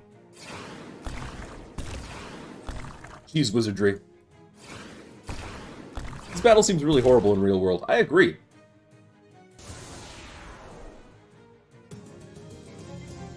The Chasen bugs abandoned the trunk for new adventures. Oh boy, swamp honey. That what was in here that so intrigued those bugs? 12 meat. A little bit of meat, and, well, would you look at that? Look at it. Only other thing in the trunk is a magazine about model trains. Those bugs got their little bite marks all over its pages. Funny, those creatures may look different, but they like a model train, just the same as you. That's not what I like, right? I don't care about model trains. Nothing left in here but an old model train magazine falling apart like misglued couplings on a Mecklenburg T4.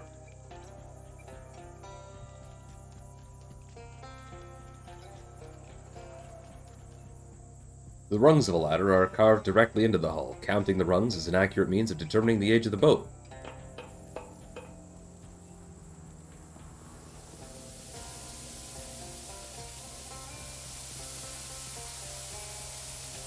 Six spaces, which means only 6 possible combinations. Correct. No, the lock for which 000 is the combination of the original lock. The lock, God's lock. Try again. Oh, that's not it. Damn. The great wooden wheel is the final stage of wheel death. Upon its spokes, you can make out a message scrawled in blood, or red mud. Dan, we all broke upon thine wheel. Oh, okay.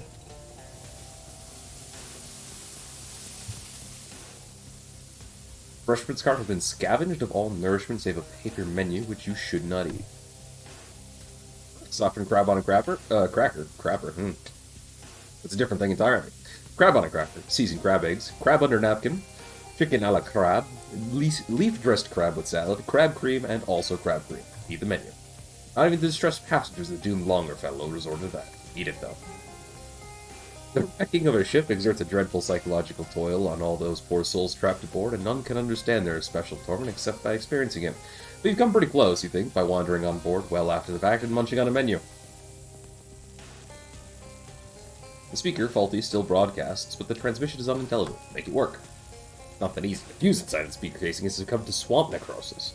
It's a real issue for these wooden riverboats, especially when they crash into swamps. You discard the necrotic fuse and swap it for a new one. The replacement fuse snug in a new bed, the transmission of which you had caught only garbled fragments, now makes itself clear. And be that it, have you finally fixed the infernal machine? Will you nod once if you can hear me? Not once. Praise be to the seas and the creatures in these. Fine work, landlubber. Do you mind if I call you landlubber? No. No, you don't want me to call you that. And landlubber must be then, until we can make the proper introductions. Speaking of which, this is Captain Don of a riverboat Longfellow, and it gives me no pleasure to report that my vessel has run aground here in this fiendish and soggy fen I call Davy Swamp's Loch. We few survivors be trapped up in the wheelhouse. What happened here? You shrug in a very general way. Wondering about all this, are ye? Well, the younger fellow is a pleasure paddler. We paddle east coast and show the passengers the time of their lives. This last sail, a sparkling black cloud, otherworldly it was, hurled us off Carson into this violent vogue. Pleasure paddle fast turned to pain paddle as our vessel were overrun by creatures and nasties. Only 5 souls and mine remain on the voyage, trapped up here in the wheelhouse for how long only the boat gods know. Through mime, you indicate your expectation of finding a fat stack of meat somewhere in the riverboat. Never was one for charades, landlubber, but if I'm understanding you correctly, the answer is no. A jellyfish will not have sex before marriage. Nothing for it, you have to press on. Or not, you know. You could stop all this right now and go do something else. Grad school. Now that's an idea. A wheelhouse? You make the shapes of a wheel and a house with your hands, and then shrug. No ye the parts of a boat, landlubber. 2 levels above ye be the main deck, and there you'll find the captain and his wheel. Not on a boat may be higher than the captain. I don't know where I am. You glance around the boat for any sign of the captain. If you're wondering how I know you're abroad, landlubber, I have me bendy telescope to thank. Not much for us to do, trapped up here in the wheelhouse, but hold the bendy telescope and look through the bendy telescope. You mime handing out, out of mail and packages. That's what you do. You're a helpful person. You didn't ask for this, I know, and you must feel like the unluckiest landlubber in the world. But there be 5 innocent souls in the wheelhouse with me, blocked by broken pipes, spewing scalding hot steam. Will ye help us? You solemnly commit yourself to the task. I see enter the most private of boat parts, the hull, where the wildlife has done defilement most foul for steam boats. Funny be it not that the same steam that gives life to this boat also took it for most of the passengers.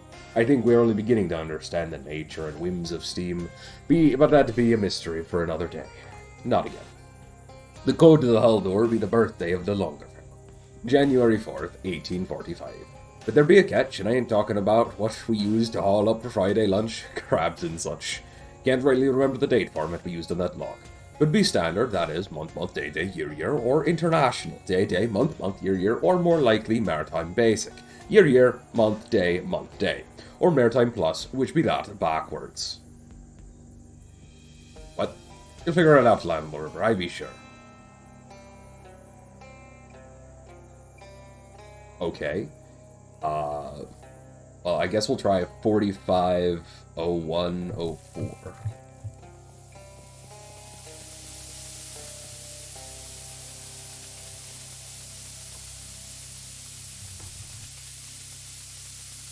Alright, let's play 401054. I think he probably meant this backwards. But I find that to be less fun. 01, 04, 45. Nope. International.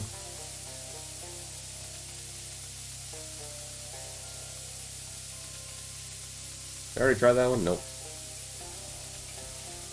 4th of January, 1845, yeah.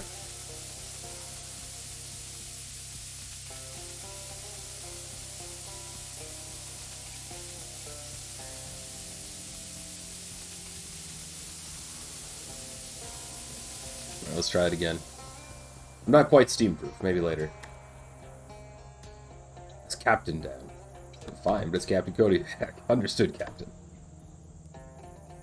Need the code again. There be no shame in that. January 4th, 1845 be the code. What date format we used, I don't remember. Month, day, year. International, day. Month, year. Or more like, yep. Okay. Maritime Basic. 45...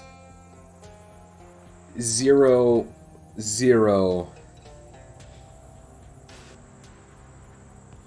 4, 1. Why?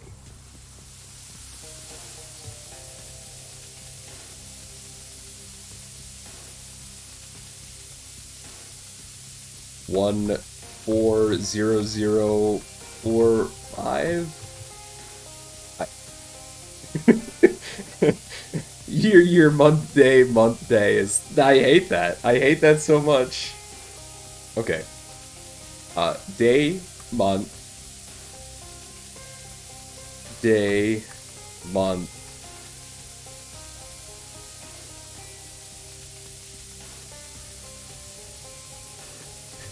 God, I hate this.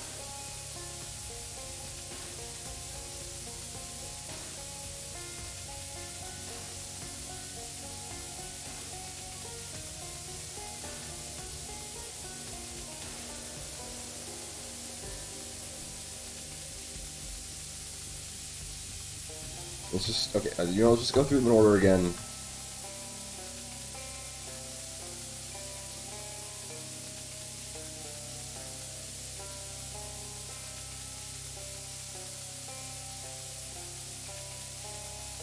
Okay. Then year, month, day,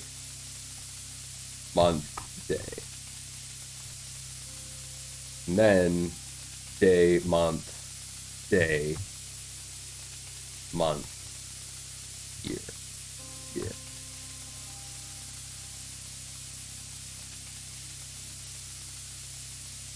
Well, yeah. I mean, the problem is if this is what it means by backwards. Nope.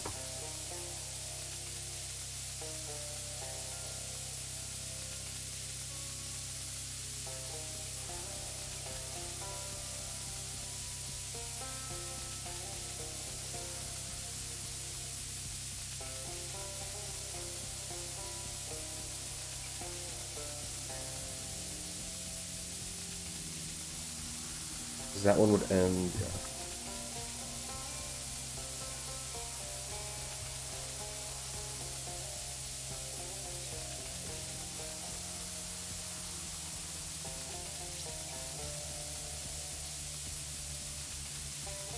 I don't know.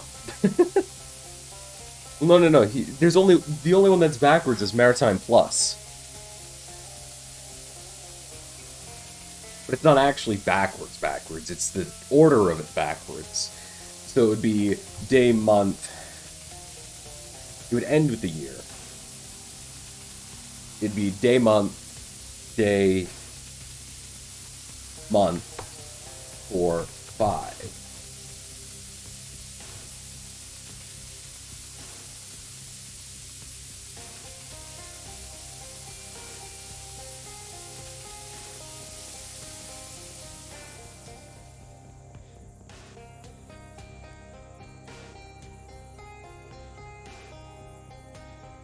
Month, day, year, which would be 01, 04, 45. Which, yeah. Could be standard. International, which would be 040145. Maritime Basic, which is 450014. Maritime Plus, which be that backwards. Now, does it mean backwards? Man, that's annoying. So that would be day, month, year, year. Which is the only one that I am having trouble with, apparently. Because it would be day, month. But yeah, I've already done this one. 4, 5, day, month, day.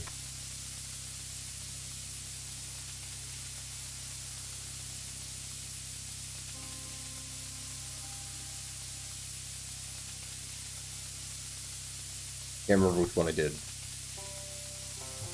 That's not it. Alright, we'll try this one. Nope, that's not it.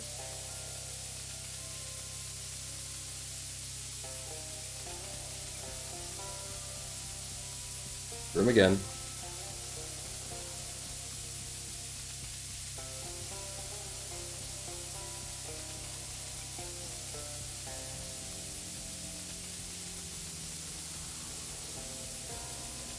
Backward of year, year, month, day is day, month, year, year. Yeah.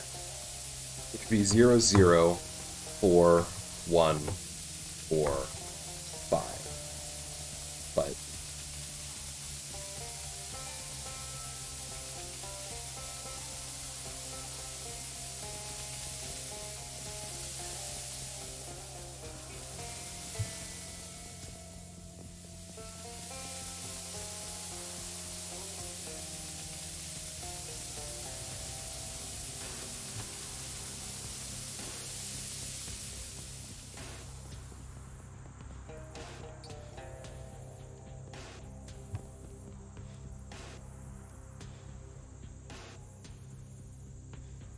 I'll just write these all down just so I'm making sure I'm not doing something stupid, okay? So, month, day, year, year. January, 01, 4th, 04, 1845, 4, 5. Okay. International, which is, would be 040145. Maritime Basic, which would be 4, 5.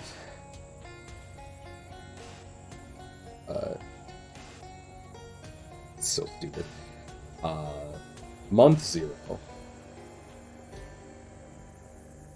Day 0. Month 1. Day 4.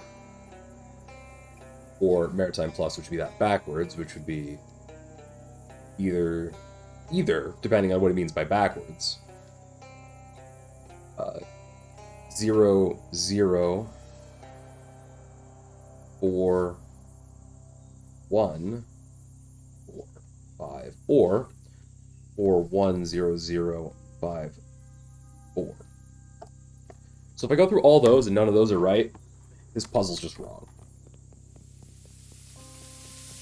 I'll start from the last one and go up. So 4, 1, 0, 0, 5, 4. Nope. 0, 0, 4, 1, 4, 5. Nope. 4, 5, 0, 0, 1, 4. Nope. 0, 4, 0, 1, 5. Still no.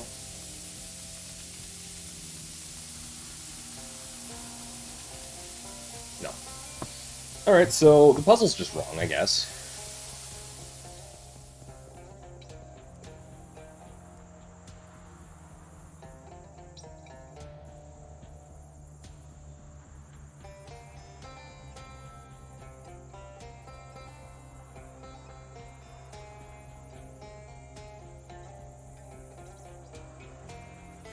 Unless he doesn't use zeros, in which case, fuck you. Hold on.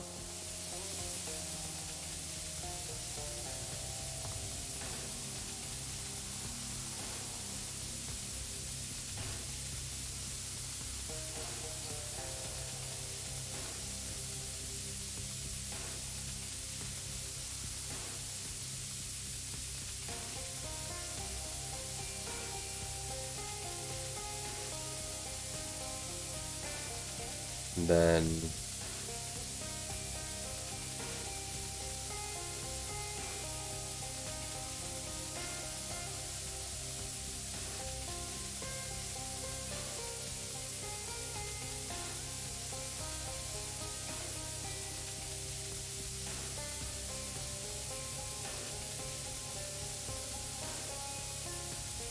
No.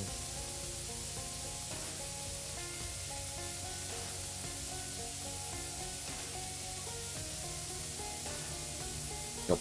Alright, yeah, no, I don't know.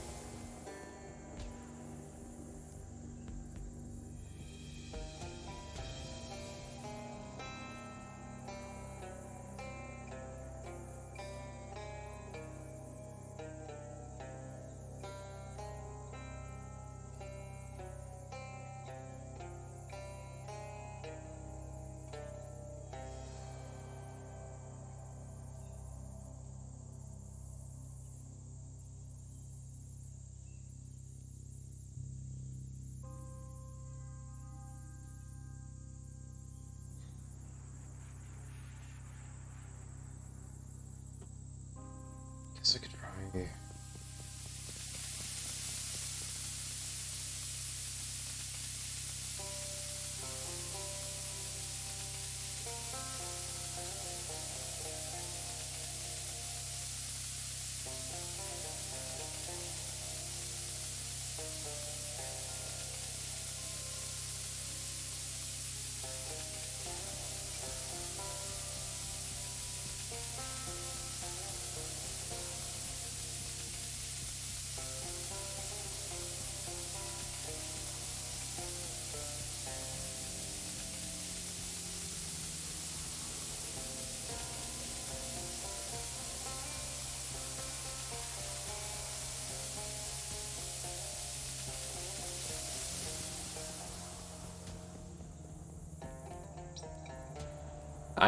Yeah, no, I don't know.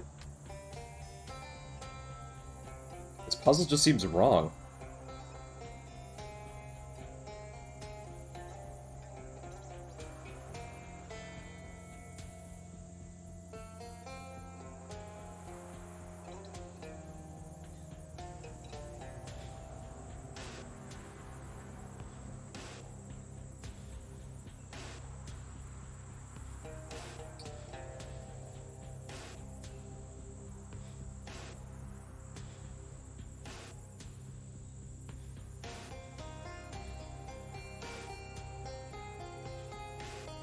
Am I missing something really simple here?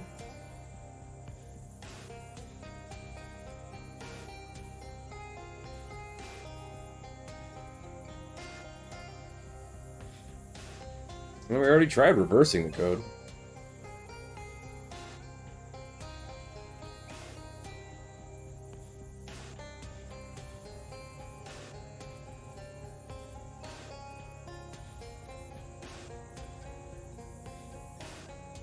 We...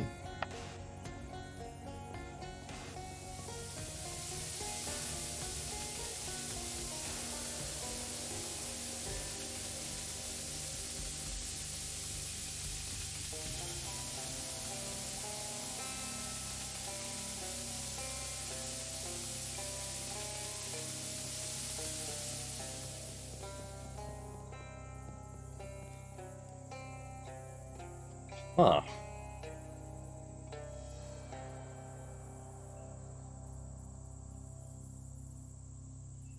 I mean, if anybody knows what the hell's going on here, please let me know.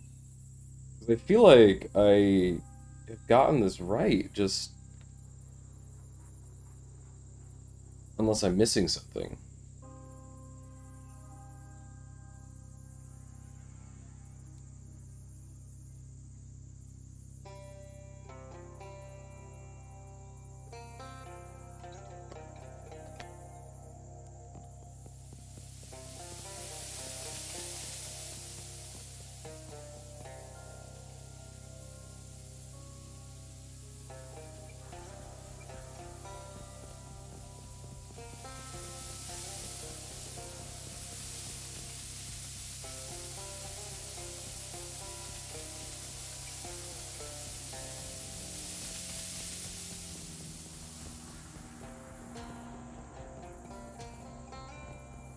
Well, I might be able to get enough heat armor to just walk through here. Hold on.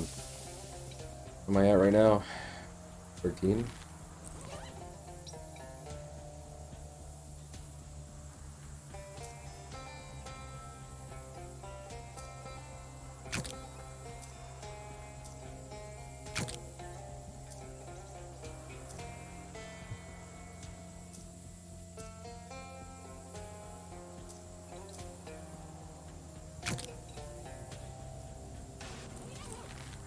There we go.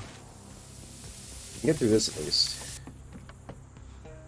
A confession, friend. Rarely would I put me trust in landlubber, but you've come this far, you proved you have the heart of a true sailor. Yeah, it's like keep it in a jar.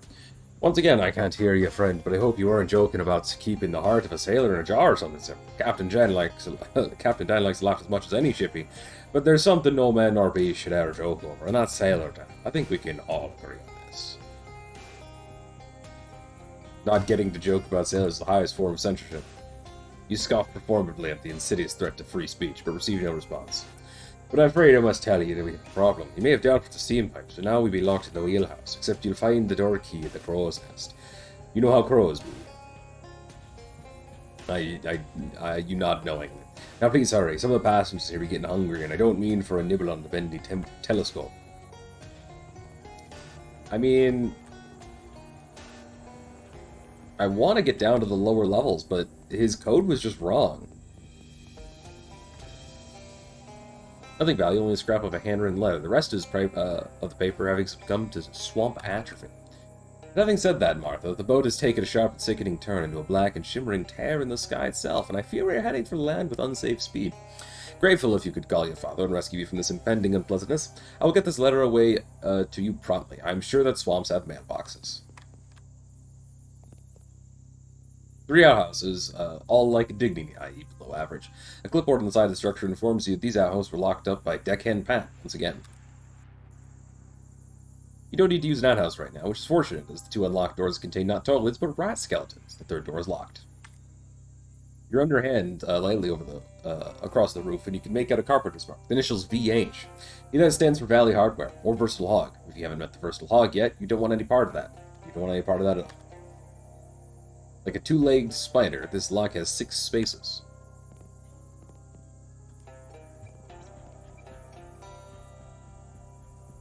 The brackish soup bubbles at the bottom of the barrel. The remains of the David, grim and fouls. Take it. Oh, a sailor's cap. Hold up. Nice. There's little solid left in the liquidated boatswain. Know how to say that. Boatswain or something? I don't know. This crisp cap has kept its shape. Tucked in its brim is a soggy telegram, which slips from the hat into the group. Telegram reads, Mr. H. Longfellow. Longfellow Riverboat Company. Stop. Hope you well. Stop. Requesting permission to mutiny. Stop. Captain ordering ship into storm. Stop. Says passengers will love it. Stop. Crew plans to mutiny anyway. Just hope you not be mad with us. Stop.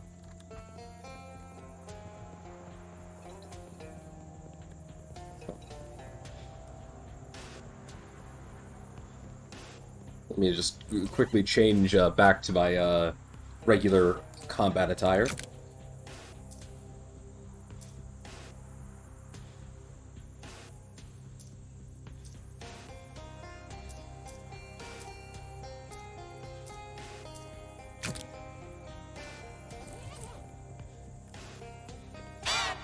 Hello, sir.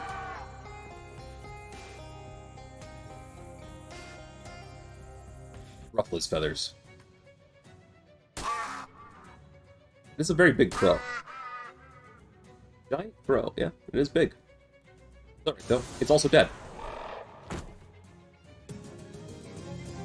This duck is now a no-crow zone. Ooh, jaunty feather. 3 range damage to a hand. Excelsior!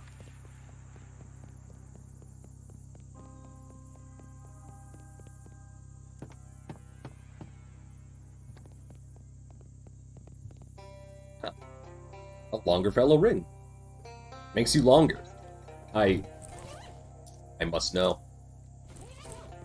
I am slightly taller, look at that. Wheelhouse key. It's a key, and it looks long enough to unlock the doors to Longerfellow. Crow bullion, crow currency, still using gold standard, bless their hearts, while the government is fast moving to a fiat meat system. Just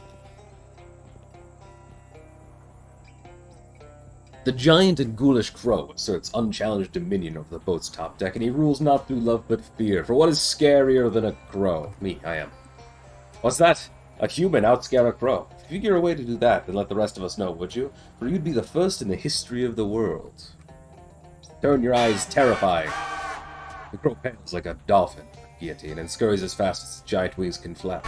Allons! Another crow has made its home on the deck in response to your flagrant rummaging of its crow holes. Scare him to death.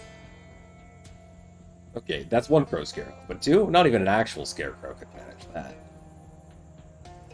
Tear an invisible encyclopedia in half. The crow's dark feathers run white, and with the last vestiges of his strength, he abandons the deck and communal nest. Gather is mine. Word of a tricksy crow frightener is spreading fast along the boat. Soon the myth itself will evolve its own life and thoughts. Celador is the most beautiful phrase in the world. Say it backwards. Okay. The crow staggers overboard, grasping at its last scraps of sanity like a sudden tear in a bathing suit. This power of yours, it's one to be used responsibly. No, it's not. Frighten the bird. The whole swamp is now fertilized. It hatches with mutterings of a man who gobbles up the courage of crows like so much country stew. So mythic is this figure, nobody would believe that you, immortal is he, unless you show them. Open the third eye in your bison. Actions, not words. Flex your tongue with malice. Let your eyes do the talking. Open your eye mouth. That sounds terrifying. We open the eye mouth. The first farmer to stick a scarecrow in his wheat fields was never really satisfied with his creation. Sure, it worked, but it didn't look like what he'd seen in his mind. The thing he saw those thousands of years ago was you. In this moment, you are the scarecrow. You've always been the scarecrow. Yes! Not for binoculars, though with the binoculars missing, the opportunities for sightseeing are minimal. Also, you're in a swamp. A few feet out from the riverboat's carcass, a frog is fighting off a heron with a whip. Rarely are you afforded such a close-up view of nature. There's a skeleton hiding in the apple barrel, bobbing along with a few apple skeletons. Neat. At last, the wheelhouse. Your compass is going wild. Money must be inside.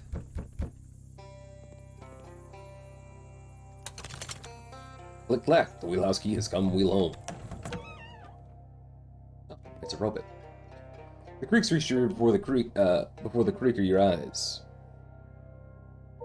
What? Suspended from the ceiling, this boxy thing giving motion lurches left, right, and down, straining at the springs grafted to its back. There is no ship's captain, no passengers, no meat. This automaton, this creature is the only living thing in the wheelhouse, if you call that living.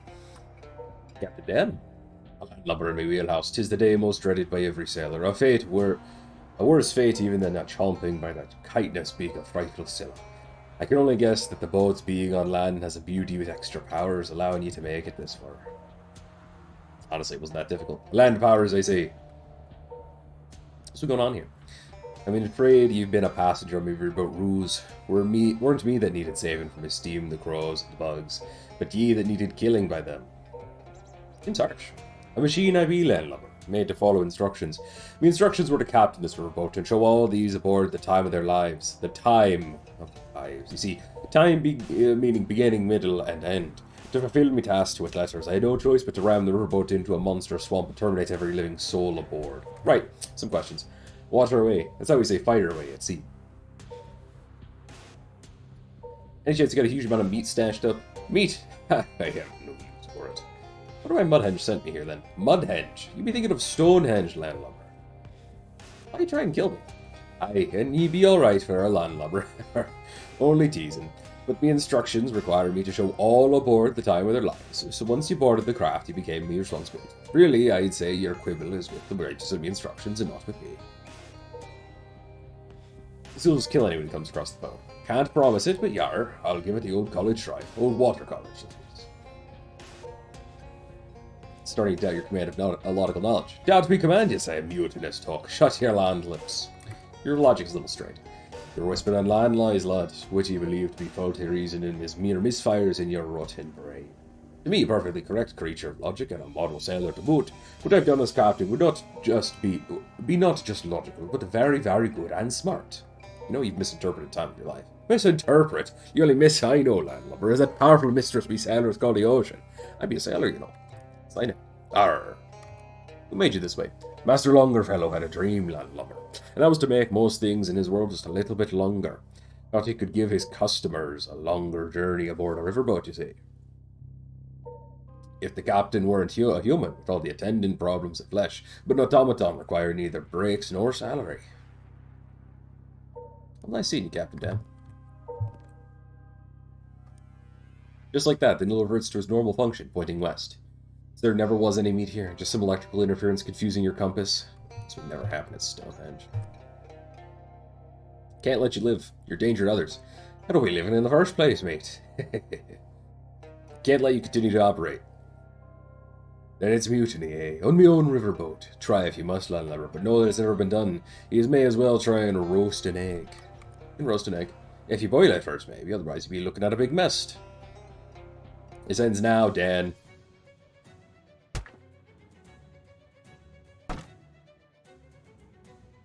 Okay. 30 physical damage, reducing your mysticality and moxie stats by 5. Dead's muscle plus 20. That's a lot of flat damage. This man hits pretty hard. I'll give him that. Luckily, our boy Vladimir has 43 HP, so he'll survive that. Alright, well in that case, we're probably going to want to... He's not immune to being on fire. So let's set him on fire. Excellent. Might as well decrease all of his stats by 5 as well. I don't plan to let him have those stats anyway, so...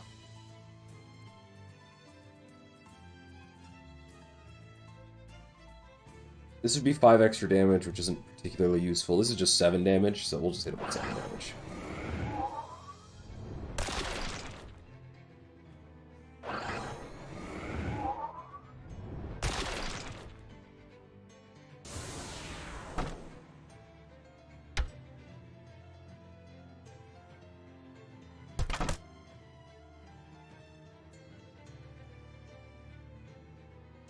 Well, 15 clobbering damage. That's pretty good.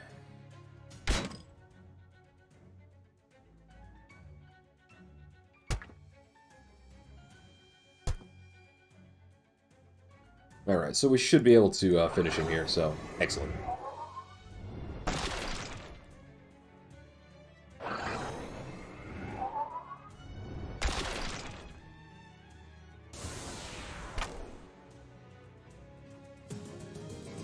Captain Dan feared you the most, Kodiak, and always did. For all his weakness, he fancied himself a sailor to his wooden bones, and is a tenet of nautical philosophy that the only thing that can kill a sailor is a weapon forged on land.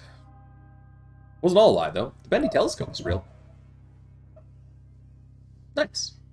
You leave Dan shattered into wormwood food.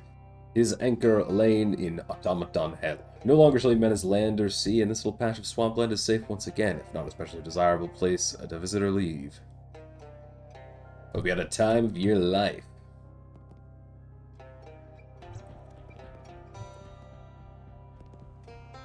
The ship's radio still broadcasts, though only to an empty and derelict riverboat. Swear into the microphone. Despite the radio's limited broadcasting area, the filthy and unprintable words from your mouth blast a horrible smell across the country. And at this exact moment, many miles away, a creature's eyes snap open for the first time. The Federal Radio Commission has been born. Take the wheel. I assume you mean take it with you, not take control of the ship. Yes.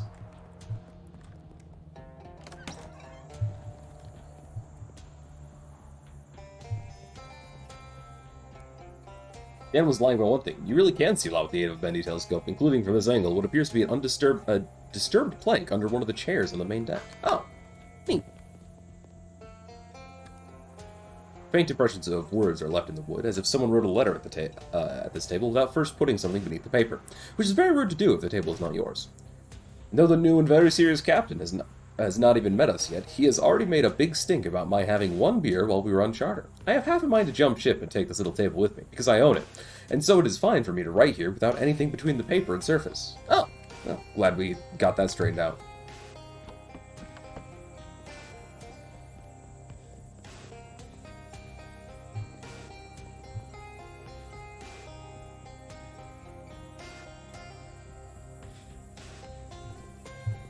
I wish I knew what that was, what the way to open that was.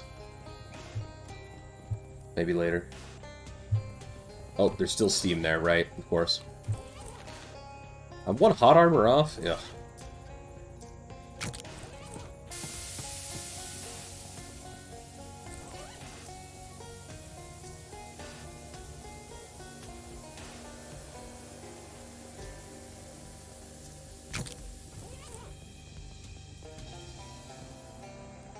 Ah, 131 meat. Nice.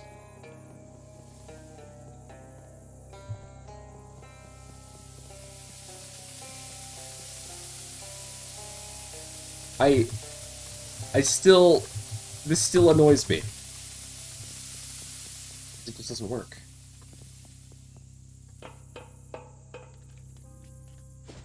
It just annoys me because like... Alright, we don't need this anymore.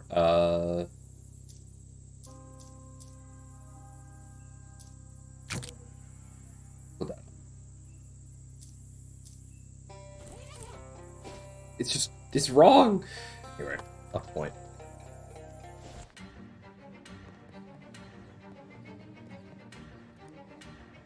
Get my paperweight back from McMillican yet? Why do you say it like that? No reason. Got it right here. Ah, good. She slides the paperweight on her right hand and smacks against her left palm a couple times. Missed that feeling. Thanks. 50 experience. Nice. I think there's another secret there. There probably is, but... Like... I would have loved to be able to open the, for example, the outhouse, but I couldn't find any password there, and I imagine it's probably below deck, but I can't get below deck because I can't open the door because the password's wrong. I do not have a glass of milk, no.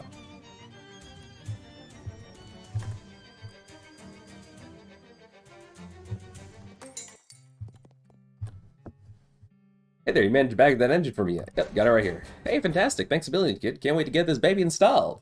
She walks over to the back room door and taps out a complicated pattern with her knuckles. You hear someone inside unlocking it. Wait a minute. Hello again. Any luck with that sack of fertilizer? Yes, 240 pounds of it. Oh, perfect. Those will be plenty. Thanks for your help. Sure, no problem. Probably ought to get back to my garden, but maybe just one more game first. Still got plenty of time. You enter the darkened back room. A man is standing behind a desk, poring over a messy array of books and maps. He looks up and glares at you as you enter. Who the devil are you? Oh, hi, I'm Kodiak Bear. Okay, but the implied second half of that question was, what the hell are you doing in my office? I don't actually know, but the people outside let me in. Oh, well, if they vetted you, you must be okay. Name's Jasper. You signed on to help with our mission? What mission is that? Blowing up Hellstrom's oil refinery. That's what. Neat. Maybe this was my purpose.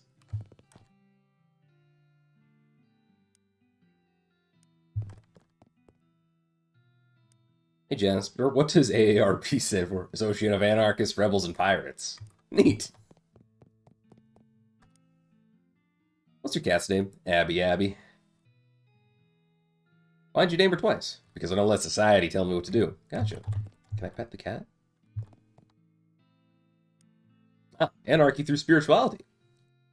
Brett's combat skill. Gather cheese chi. Your next mysticality attack does 2 times damage. That's actually good. It's actually... Hold on, let me... Also increase your mysticality by 3. Yep. You add hundreds of mantras to what you ironically refer to as your arsenal of peace. Gather cheese chi has been upgraded. Unfortunately, last mantra you memorized apparently took up the mind space you're using to keep track of the book, and you misplace it. Om Mani Padme Om. A traditional wooden ship's wheel in a non-traditional location. Your pocket.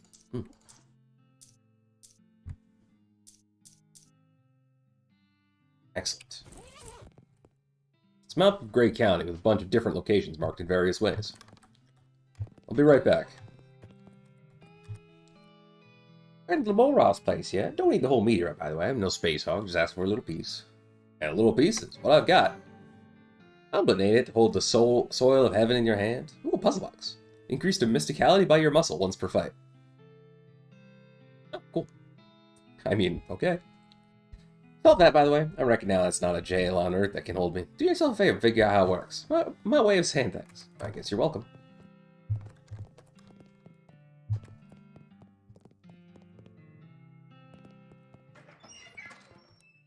What's our mission status, Jasper? Well, then it's all set to spring the gaze in his arm to dangerous, but a whole little more dangerous than usual, I guess. Tuscaloosa's confident she can get us into the inner sanctum. Grover's got a big birdie ready to blow. Farina says the getaway car is good to go. It's looking pretty good, although still a little bit of prep work. Anything I can do to help prepare? Yeah, go talk with the others. They'll tell you what they need. You'll probably be cagey about why, despite you being on the team now. Don't push them on it. We take OPSEC real serious, right? Talking about the mission in public is strictly off limits. Right, got it. Awesome. I mean, I need to get her some milk, I guess.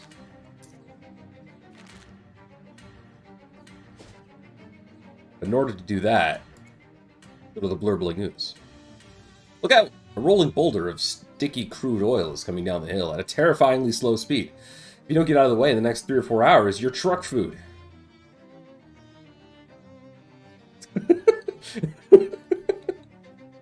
Roll it back up the hill. Rolling up your sleeves, you hoist your boulder back up the hill until it's safe and stationary on level ground. The labor puts you in the mind of Sisyphus, and how much better you are than him at this sort of thing. Let's roll out.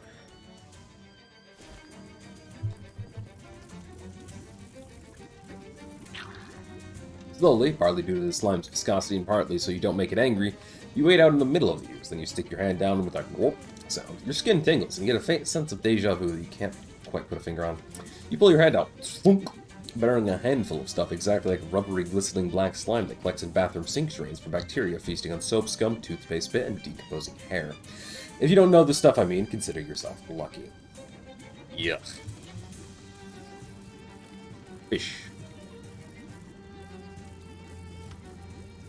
Ah, the oilman Stetson. There are strange things worn in the fields of corn by the men who drill for oil.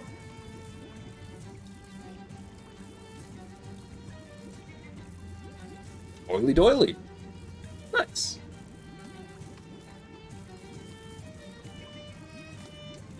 Oily wallet. I get the feeling somebody may have fallen into it. That's a lot of meat. Carefully extract the money from the revolting wallet. I guess it's true what they say. The oily boy gets the coin. They do not say that. Alrighty.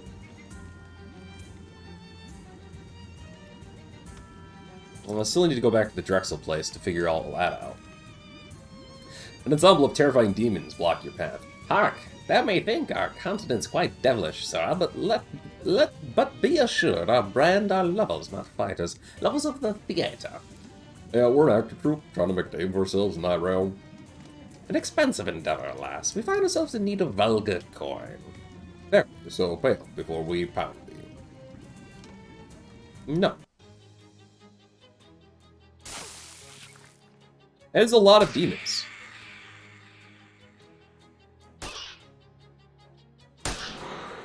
That is a lot of demons. I agree. Fire Devil Stomper. That's a lot of that is demons. I have discovered. Well, let's do this. Try to hit him. Fantastic.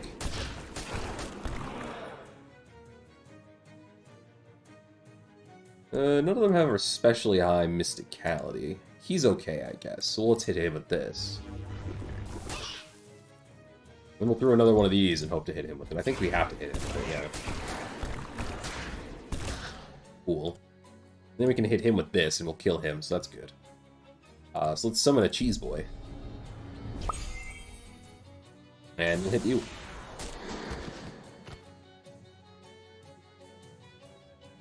I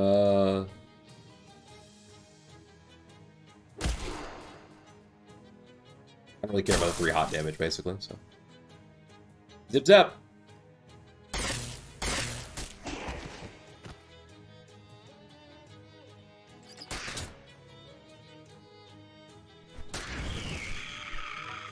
We appear to be on fire. Could be more on fire.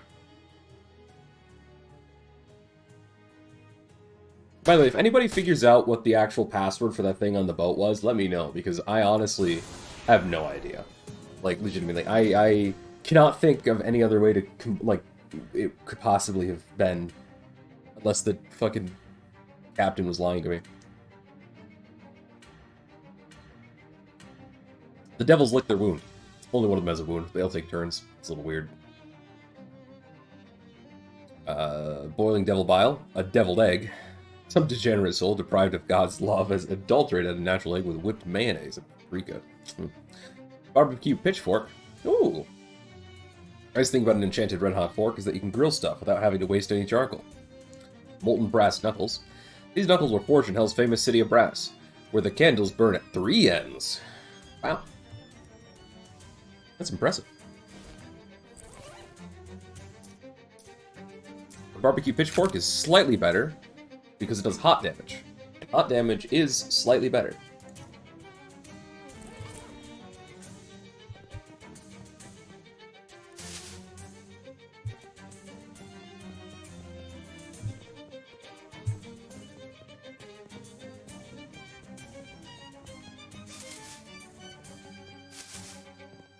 Alright, he needed cream.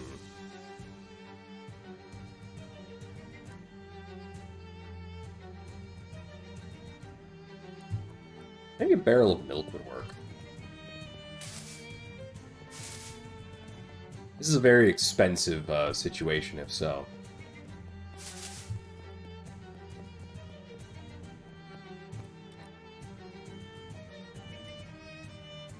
$3,000 per barrel. Guess I'll buy a barrel. Thank your patron. A specifically large quantity of meat your patronage involved. Uh-huh. Well, I now have a barrel of milk, just in case.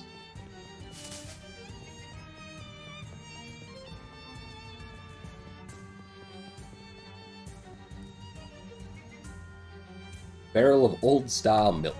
I found you a barrel of milk. Milk, eh? Nice. That'll be the nearest thing to cream I've tried yet. Thanks. Let me just change my sign here, and I'll be right back with you. Creamed ice. Hi, hey there. I'll buy some creamed ice. Wait, creamed ice. Yeah, it turns out there's more to making ice cream than just ice and cream, and I don't have the equipment for it here. I got pretty close, I think. Oh, okay. Here you go. And thanks for all your help. I put it in one of the very few bowls I have left. Okay. I'll buy an extra one just in case. 3 HP regen per round, 1 AP regen per round. That's actually pretty solid for me. Now, I wanted to give this to the crow. I want to be friends with the crow. The crow. Make friends with it. Much better than ordinary corn. I mean,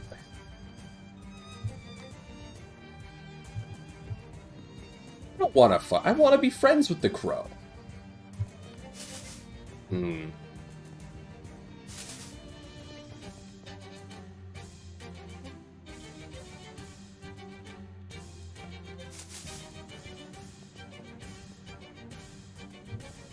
What's better than regular corn?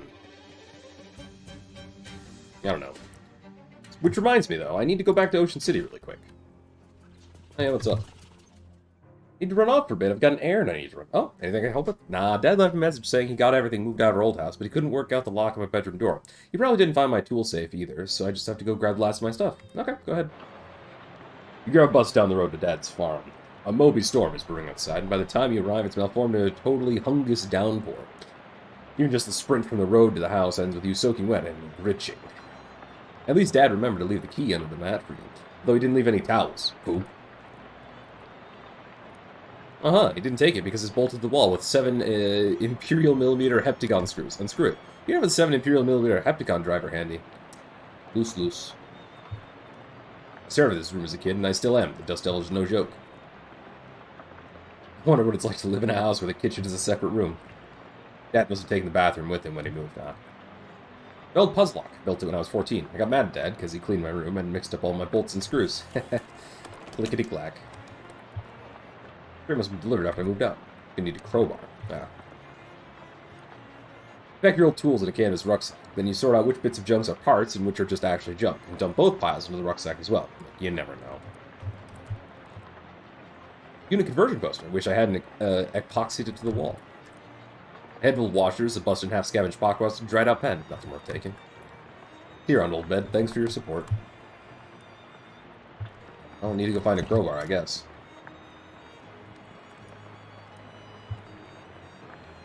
Purposeful rage inside. A real bag-biting weather situation. Run to the barn? Yeah.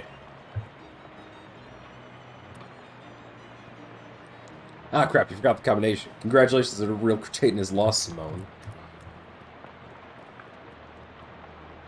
Wonder if that needle you hidden is still there. Yeah, let's go. Needle acquired. Greasy crowbar. Heartbot, what kind of monster could have done this to you? Simone's robot friend Clarence gets more power. Fantastic.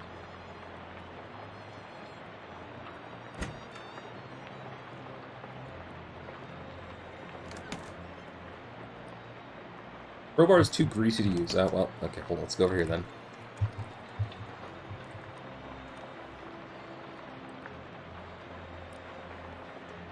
Ask Clarence. Hey, Clarence, do you remember the combo to my tool safe? Beep, boop, boop, beep, bleep. Oh, yeah, thanks. I took all your important tools to school with you. There's an old grindstone in here. Ah, clean crowbar. Fantastic. Mission accomplished. A set of heptagon drivers. Forgot I ordered those. Well, good thing I have them now.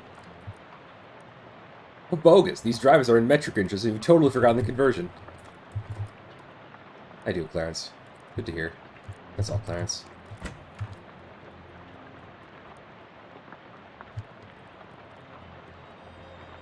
But I need Chekhov's gun. How do I get Chekhov's gun?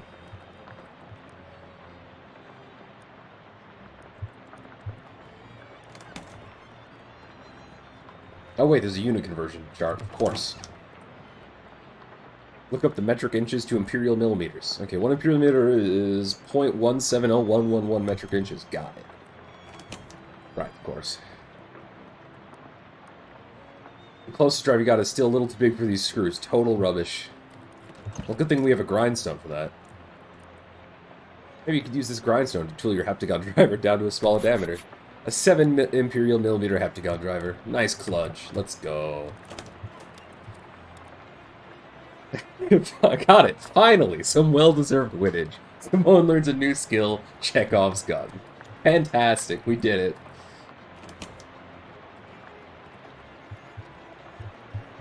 Okay, I think that's everything.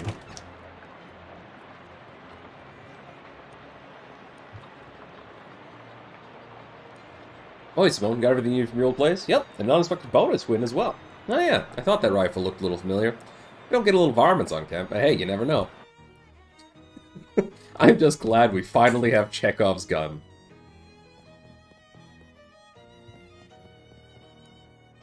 The Haunted Duck Call. The machine gives, oh wow, just one big sniff, then you guess it's over? The cursed Haunted Duck Call is not just a Haunted Duck Call. If you want to get rid of the haunting, that's a different machine. Curse of the Haunted Duck Call lingers in the machine. Let's end it.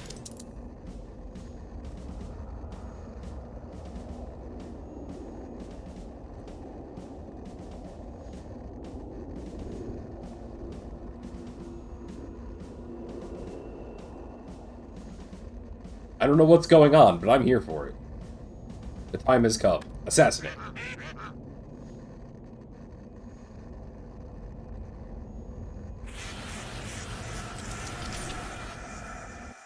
I see.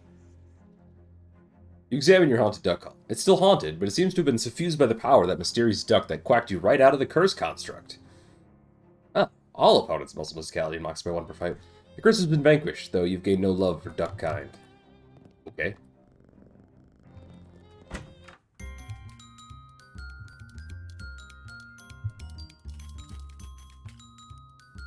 I found some ice. Cool, baby!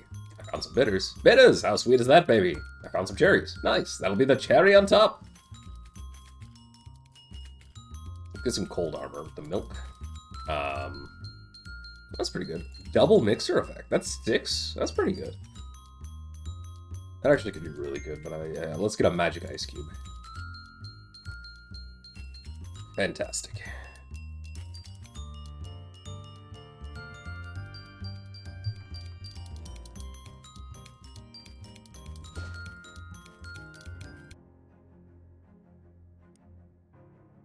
Baggy iron. Free meat. Let's go.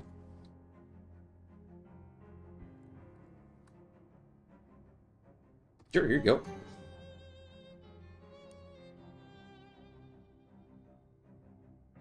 I think I need 11 stats and everything for this, don't I? Correct his calculations. Let me check.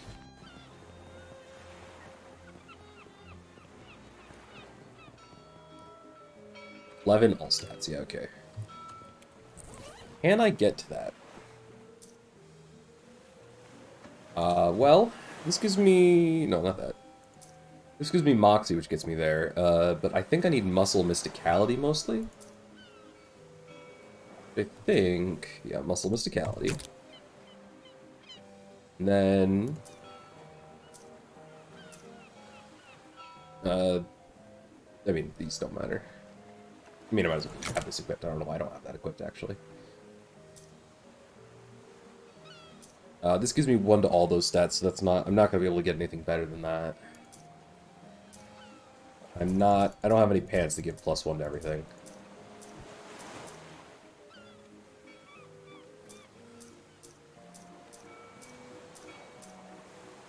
So, yeah, I'm not going to be able to. I just wanted to check. Okay.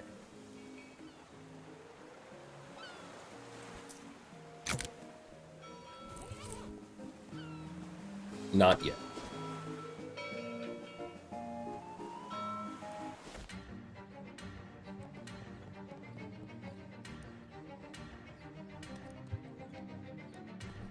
Alright, well, I'm sure that there's a way to make friends with the crow, but I can't figure out what it is, so we're gonna have to murder it. Something familiar about the long-haired woman on the road who stands waist-deep in a puddle of last night's rain. Ah, yes, it's the woman you last saw standing waist-deep in the swamp bog, but this time she bears no sword. It doesn't look like she has brought you any gifts or resolve. For decades, the blade of your great aunt was hidden with my family for safekeeping. Now the weapon is yours, but our business is not yet concluded. Yeah, I remember. I haven't used the sword much lately, though. It is your sword to do what you will. My family kept it for you in exchange for boon. I call upon you now to perform it. With the fulfillment of your obligation shall come an end to your burdens. I speak, of course, of your swamp geese. I actually got rid of the geese on my own. Do not tamper with my family's magics. They are finely tuned instruments. You know not what you do. I got rid of it, though. It is of no consequence. In return for services rendered by my family, you owe us a boon. I shall call upon you to perform it now. If you do not, I shall simply reapply the geese. Fine, what's the boon? The month nears its end. At this time, the concerns of our family turn to our mortgage payments. We ask for your assistance with our next bill. That's it. We are a proud family, do not ask for handouts. Only a little help in exchange for services rendered. 400 meat will suffice. Alright, whatever.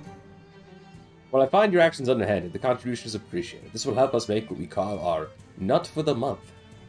The woman descends the puddle in a fashion of some walking down a flight of stairs. Is that it? Goodbye, then! I'm trying to go to the Drexel house, but okay. Oh, the Borge house! There's an ominous crack in the sky in the space of a single charged second. The wide farm road is drenched with fast-falling rain that bites to the bone. Scammed. Well, it was a sword for 400 meat. I would have bought it. So I'm like, oh, yeah, sure. It's farm rain, alright. Cold as ice and twice as nasty.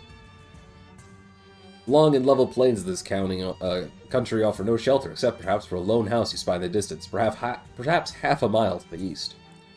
I could just keep going where I'm going, but I want to know where that is.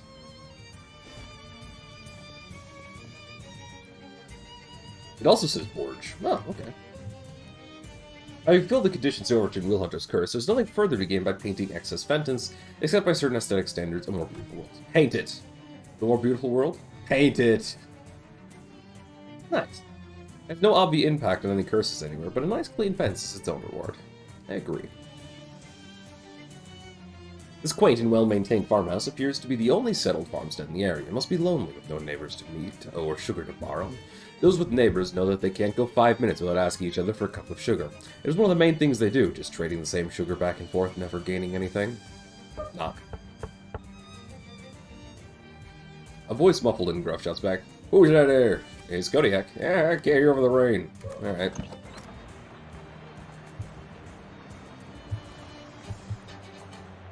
An illustrated epic poem about the human skeleton. Huh. Both the painting and the church depicts are in sore need of restoration. Just embarrassing work all around. I would have loved to have some rustic knickknacks. The old farmer is tanned and calloused all over, from either a lifetime of work or fallen to the vat at the leather factory. Look at you, you're soaked to bone from rain. Quick, you must make yourself warm. There's hot spaghetti on the stove and towels in my wardrobe. I can't accept the offer of spaghettis and towels. Stay, stay, I must assist you, stay. While you are under this roof, you are my guest, and I must make sure you are good health and comfort. Now think about it. Welcome here, stranger. To share my food and warmth, but I have one rule by which you must abide. Okay? You must not look at my daughter. Why not? Isn't for you to question. I simply tell you must not look at my daughter. Well, we'll see. Or not, I guess. Spaghetti's in the pot. Oh, thank you. Grab the strand of it, eyeball, and put it in a shallow dish. Strand of spaghetti. Bony frame of the farmer's daughter twitches in your peripheral. Nope.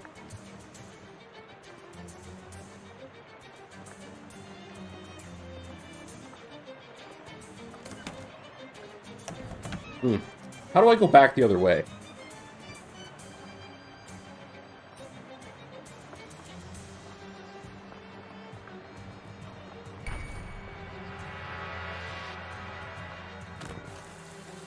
Distinct lack of a house. I didn't want to. Ah, well, now you can see that the farmer would have that rule. Yeah, I can see. I tried not to.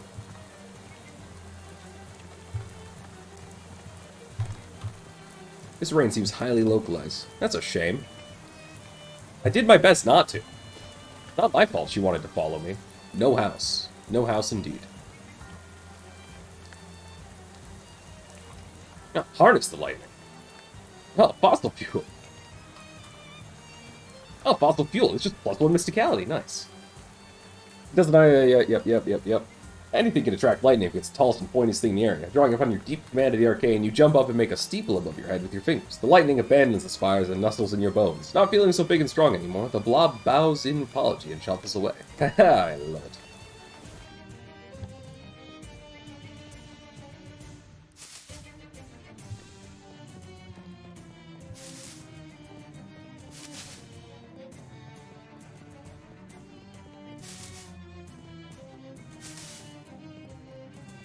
Now we'll never know what showing him the foot's ring would do. That's a shame.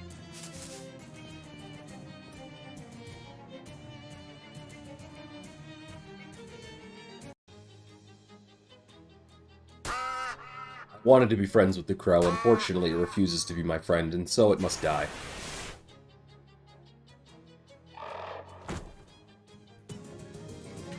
You won. Let's just hope no other crows saw that, or you'll be Corvid enemy #1 for current and future generations of them. Uh-oh.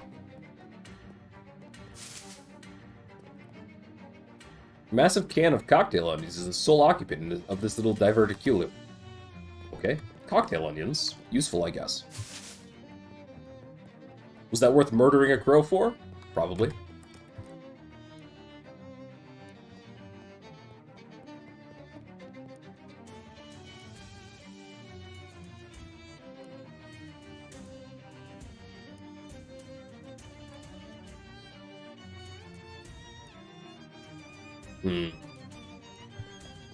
Well, I guess I need more meat in order to buy that, the rest of that,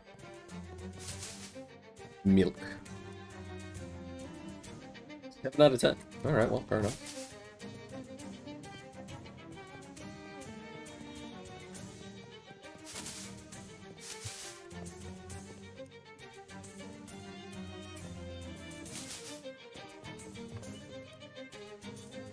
Oh, fine silk bow tie. Oh. Well, maybe I spent too much on that milk then, and I could have just given him a bow tie. I didn't think about that.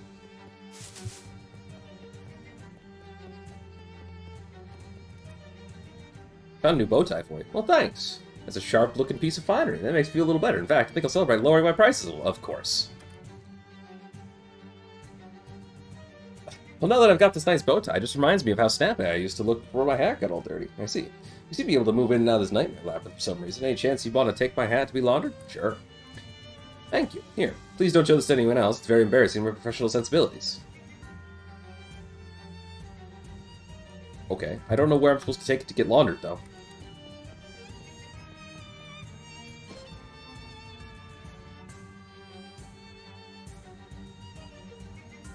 I guess I could try. Well, oh, hey, look, Izzy, you're back.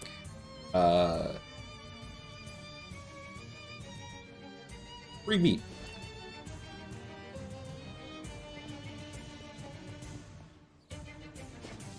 Maybe I can go to the hat store? Found a sickly tree growing out of a 6-inch deep puddle of crude oil. It's exuding some of the greatest sap you've ever seen. Oh, cool.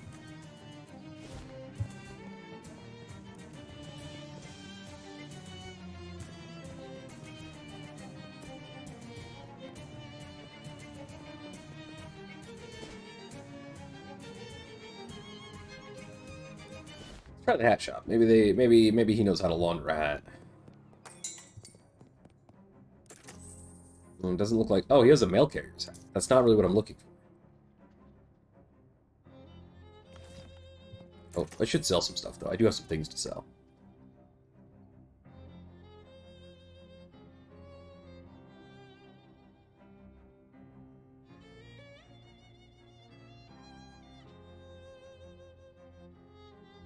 I also have a lot of things, apparently. I didn't realize... You know what would be easier if I just did this? Yeah, there we go. Pile of... Yeah, there we go. Titanium staple. Oh, I need to hold on to that.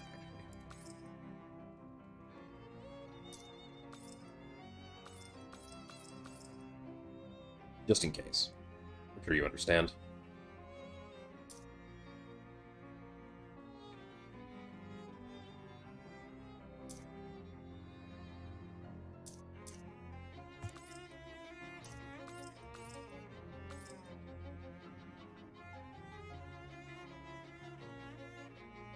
I don't think I have anything else I need to sell right now. I can sell some gator sticks, though. I don't need all those.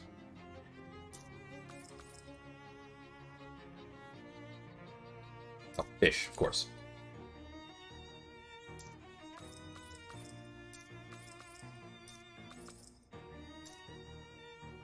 Okay, cool.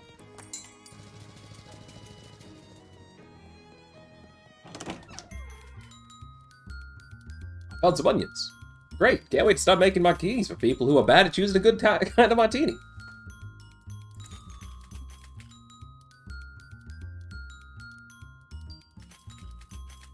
5 HP regen. Wow. That's a lot. Unnecessary, but a lot.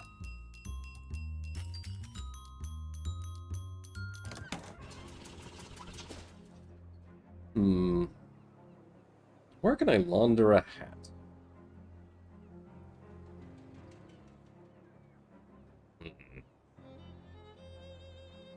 Oh, let's try the hobo camp. Hey, look down that alley. There's an old newspaper vending machine next to the dumpster. Oh yeah, it's kind of out of the way. I bet it doesn't get many sales. I suspect someone threw it away. Well, no wonder if sales are bad. Someone takes a couple of bobby pins out of her hair, bends them into complicated shapes, and jiggles them in the machine lock until it pops open. Can't have been that bad. There's a fair amount of meat in here still. Here, you can have that. Thanks.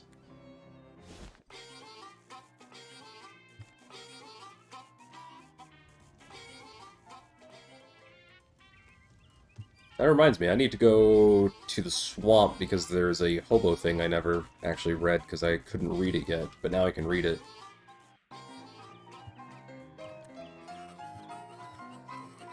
Oh, hi, thanks for the tip about this place. Everyone's really appreciative of my corn and my cooking skills. Guess I was being selfish before. It does feel good to share and help folks out. Ah, that's great.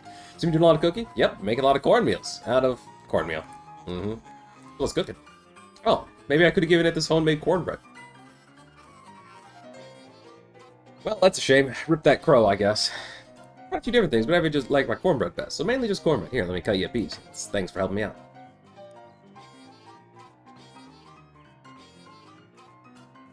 Yeah, maybe later.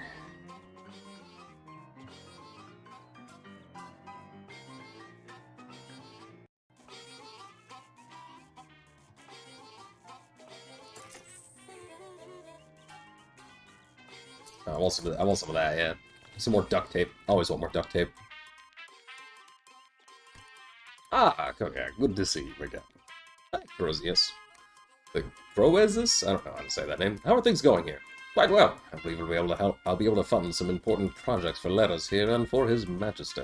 Nice. Society may look down upon us hobos, but nobody turns their nose up at gold, except people who have very rare, unusual allergy to the smell of gold.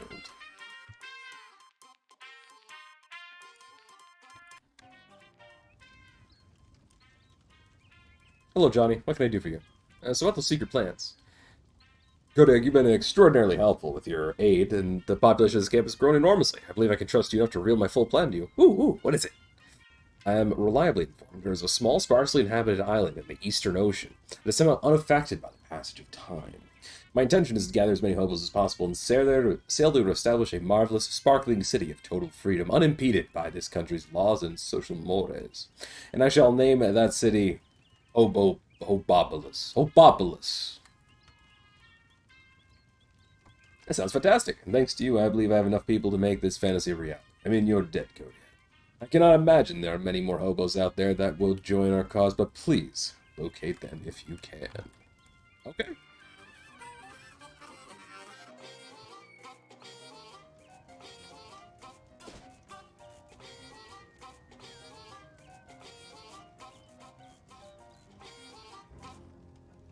Stop by the chop shop, see how that's going.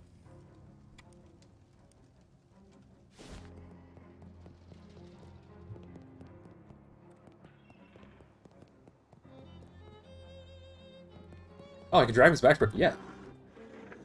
I'm stealing there. You install longer fellow's wheel when you decide the bow of your room. You look around for the doll-sized chemistry set on the desk. Fantastic.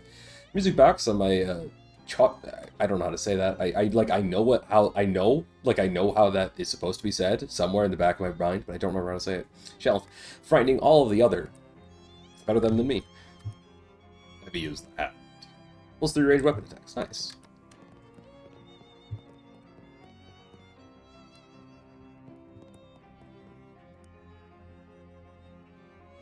Wind up the music box. Haunted. Ugh.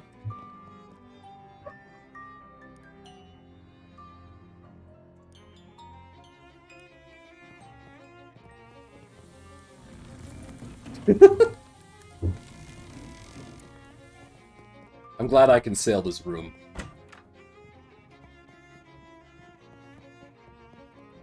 Okay. Right. Well, let's go back to Great County, I guess.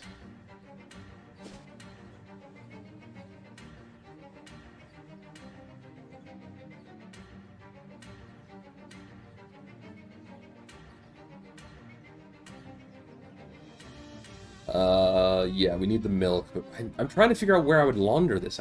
Was there a laundromat at the Pukwudgie village, maybe?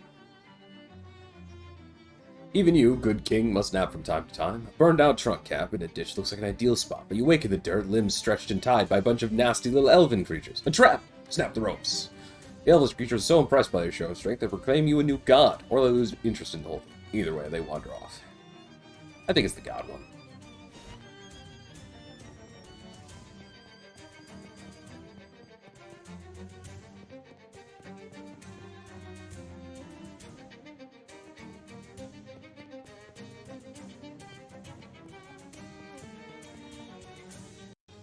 Fight some more of them, maybe they can use their laundromat.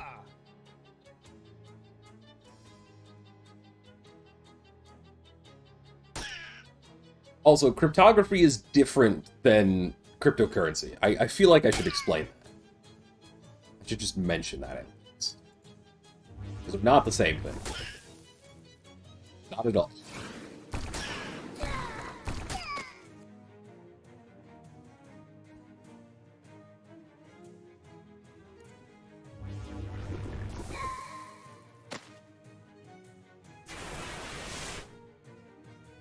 Twisty.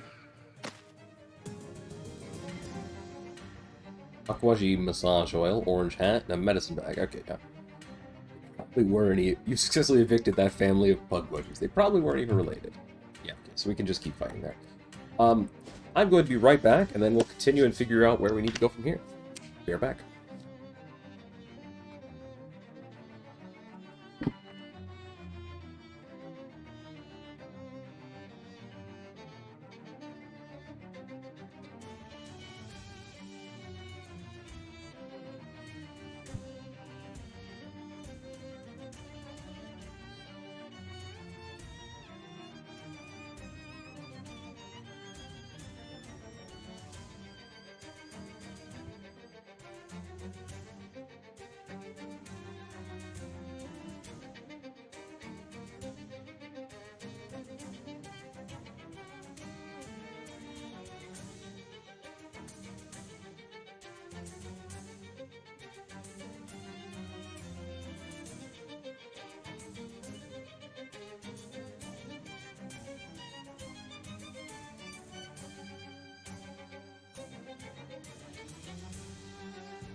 Alright.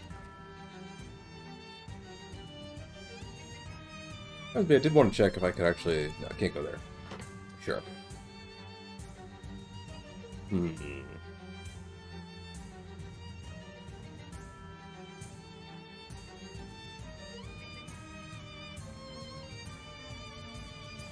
Let's go buy a glass of milk first. A small lake of oil defiles the landscape, and so does the guy taking a bath in it. As you draw closer, you see it's not a guy at all, but a man-shaped oil creature, stewing in his own juices. He's nude, but for an oversized Stetson, well, you assume nude, who knows what he's wearing downstairs. Maybe more Stetsons.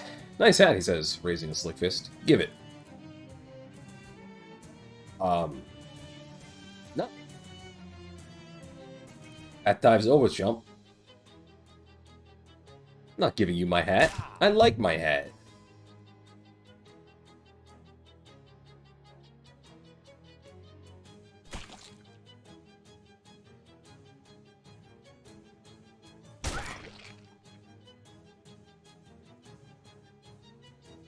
Use damage, immune to bleeding and poisoning, weak against hot damage. Oh, they don't know what's gonna hit him. He's smoldering.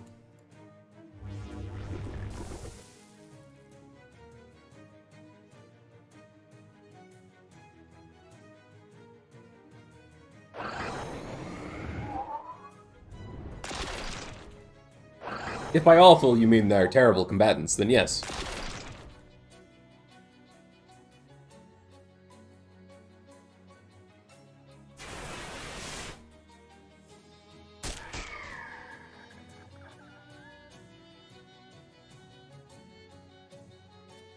Simone will shoot gushing Petrogeode for 8 physical damage. Man, I can't wait to upgrade Chekhov's gun. No, I think about it. Her name is Simone Chekhov, isn't it?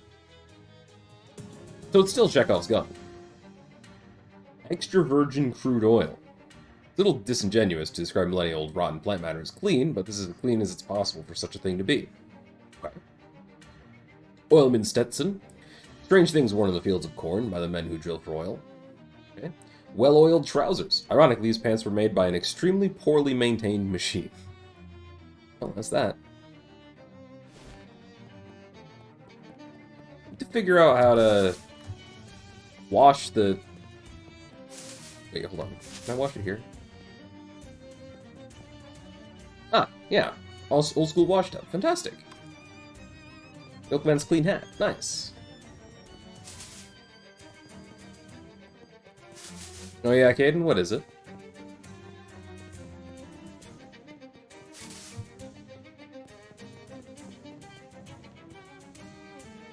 I cleaned your hat. You hand the hat back to Stan. Wow. Practically as new. Thanks. This definitely calls for celebration. Have some milk. On the house? No, but somewhat less off the house than it was before. He scratches out the price and the sign, writes in some new ones. That's much more reasonable. Still expensive, but only 500B per barrel. That is still really steep for a glass of milk. It's also good an offer you're going to get. I can't afford to go any lower. Look, I'm throwing the glass in for free. Yeah, right, I'll buy a glass. Enjoy! Is this supposed to be this beige? Yes. I'll buy a barrel as well. I don't know why I need a barrel of milk right now, but I'll take it. It's mine now. You think your childhood allergy to nickel has resurfaced? Wow, really? That is weird.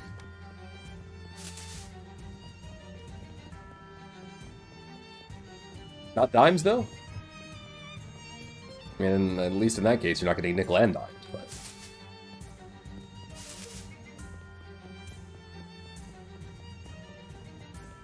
I'm playing a comedy game, I'm sorry, it's... 9 out of 10. It's quite good, a market improvement, I'd say, but we still got a ways to go before the top of our game. Alright, fine. Barrel milk and fiber beat seems like a scam to me. Yeah, a little bit.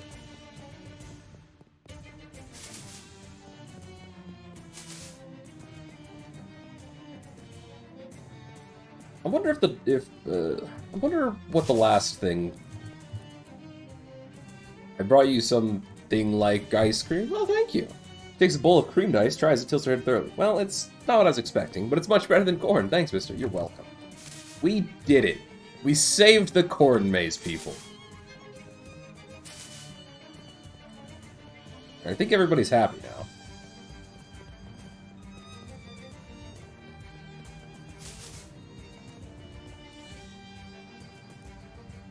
I rated 10 out of 10, and by gum, that's better than I've ever seen them. I've received field reports that this is your doing, soldier. I think you've earned yourself a promotion.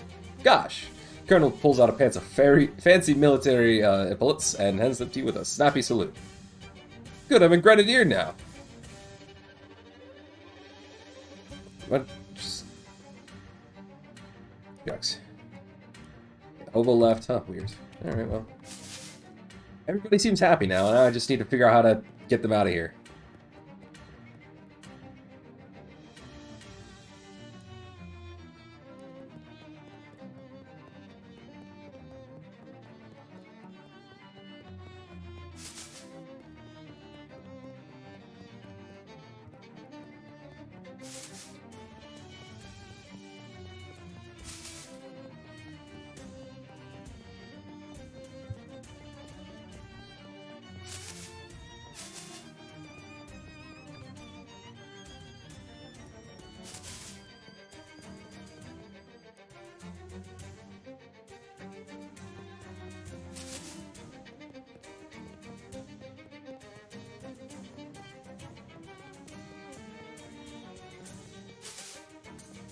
Hey, Doc.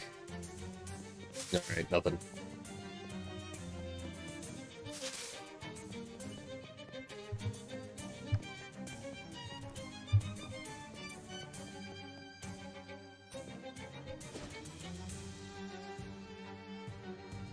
You have a one-way video interview you gotta do soon for a PT job, so wish luck. Hey, good luck! I wish you very good luck. Where do we need to go now? I mean, I guess we just go back to the feed store, right? The wind blows an old sheet of paper in your face with a flap. Kind of nostalgic. Once again, Izzy has showed up.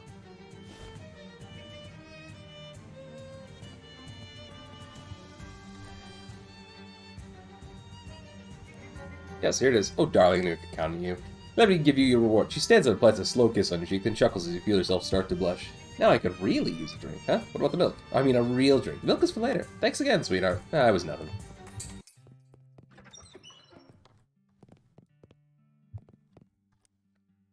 Yola says she's ready to deal with the guard out front. Wendland's all set to spring the gate. Xena's armed and dangerous. Well, only a little more dangerous. I guess, Uskaloosa's confident she can get us in the inner sanctum. Grover's got a big Betty ready to blow. Farina says the getaway car is a good to go. I guess we're ready as we're ever going to be. Let's do this. Alright then, here goes nothing. I think you mean here goes everything. You kids and your enthusiasm. Don't get all fired up, but you burn yourself out.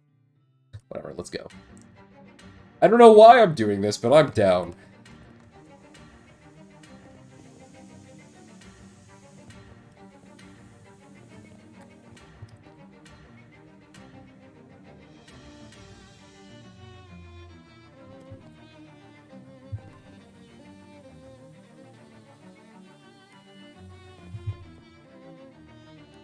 What's the next move, Jasper? You mean our first move? Yeah, we need to deal with that guard at the front gate. How?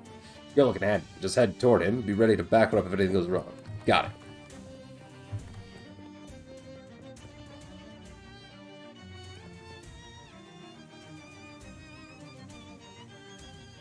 We store the refinery? I guess, yeah. I am hydrating. Actually, I do need to grab another one just running out here, but... You'll be happy to know, by the way, Caden. I don't know if you've been here for it, but I've been using the journal you got me for my birthday. This one. Not the... Which, by the way, in case anybody's curious. This is a disc-bound journal here. Very nice. Very shiny. There's like a bookmark in it and some tabs and stuff. Very, very nice. Was sent them. But I've been using this one for puzzle solving during the game.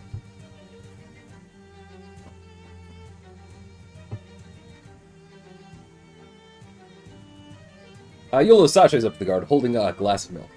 Well, hello there, handsome. You can help but notice all the hard work you're doing, keeping this place safe from intruders. Well, that's my job. Yes, ma'am.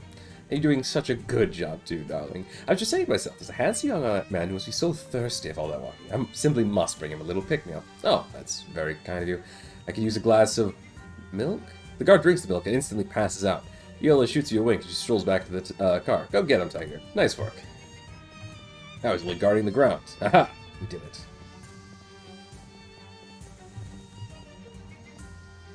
Gwendolyn is messing with the gate controls. Gwendolyn has removed a panel from the front of the control box, revealing a mess of gears and cogs backed with grease. Give me a hand with this, would ya? Is it going to have all the fingers still on afterwards? Yeah, no worries, kid. This little gizmo I've been tinkering with is going to do all the heavy lifting. Just need you to hold the panel open for me. You roll up your sleeve and stick your arm into the nest of sharp steel gears near your left elbow. When your fingers find the lug, Gwendolyn pointed out, you take 2 deep breaths, snap the thing to the left, and yank your arm out of there, before the gears start spinning like the blenders at a half-price margarita night. On the wrist. I didn't need to do that, but I did it anyway. I was saying I'm using this journal for writing stuff down for puzzle solving while I'm playing.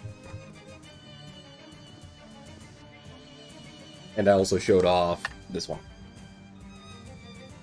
With the bookmark that I can move around and the tabs over here. Very nice.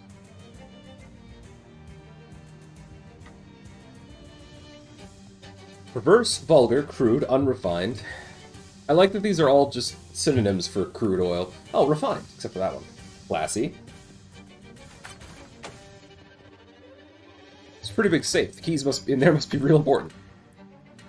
Tuscaloosa pulls out her meteor shard and carefully rotates into just the right position in space to create a small wormhole. Okay, the other side of that wormhole should be inside the safe. I just need you to reach through and lock from the inside. Is that safe? Can't you do it yourself? I have to hold the shard in just the right position as the hole doesn't close and slice your arm off. So no, it isn't safe. But also no, I can't do it myself. That's fine. You reach through and jiggle bits of the safe mechanism until you hear a latch click. Then pull your arm out of the hole with a relief. Whew. Whew.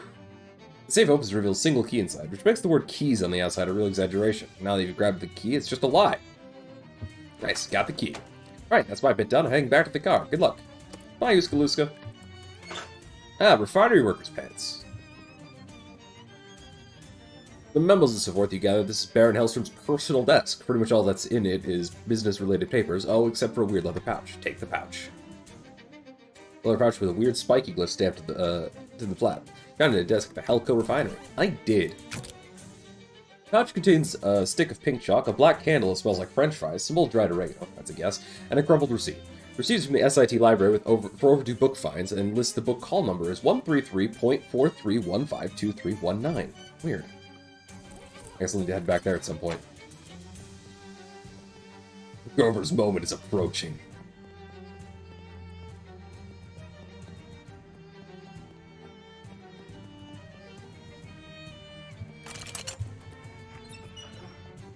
Grover's moment has finally arrived. Holy jeez, is this a bomb? Yeah. Ain't she a beaut? She big as heck. Oh, don't worry, it's a shape charge. Pretty much all the blast force is gonna go straight in the wall. Pretty much. You're planning on standing right next to it? Can't recommend that in any case. Go ahead and light the fuse whenever you're ready. Do it.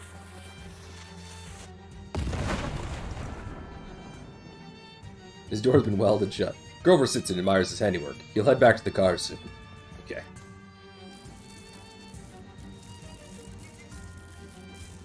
Space creatures, I should have known. Jasper seems uncharacteristically nervous. What should we do, Jasper? I am forced to admit that this is as far as my plan goes. I think you might have to figure something out on your own here. Oh, okay. It's that guy from your dream. He doesn't look like he wants to be interrupted. Interrupt him, nevertheless. Oh, in tarnation are you? You got about to the end of this sentence before I kill you deader than most people are aware as possible, bucko. ERC Inspector, sir. What? I ain't got one of those. I mean the Energy Regulatory Commission. We ain't got one of those either. And if we did, I'd be in charge of it. I'm referring to the actual federal government, sir, not whatever your inexplicable situation is. Ah, coolish go suck a rattlesnake. Be that as it may, sir, I'm here to inspect your huge mad science contraption. Get away from that console, varmint. Commence the inspecting. You give the main console a thorough inspection, while muttering a lot of made-up nonsense science words. Well, sir, seems like you got yourself a real problem here. What in the blazes are you talking about? Someone's yanked a bunch of wires and cables out of this thing and also pushed a lot of buttons at random. You what? I cannot confirm or deny that it was me. The machine starts to vibrate intensely and smoke pours out of one of the vents. This is clearly not up to code. Why, you damn fool, sidewind! The Baron looks about to beat you to death with his cane, but a nearby exhaust fan explodes and the spinning fan blade slices off the top of his hat. He therefore chooses to turn and run away instead. Come on, we gotta get out of here. The whole place is going up. The front panel of the machine blows off, and what looks like an old farmer sickle flies out and clatters on the floor. You quickly pick it up. Well, whatever that machine was doing, it's not doing it anymore. Inspection complete.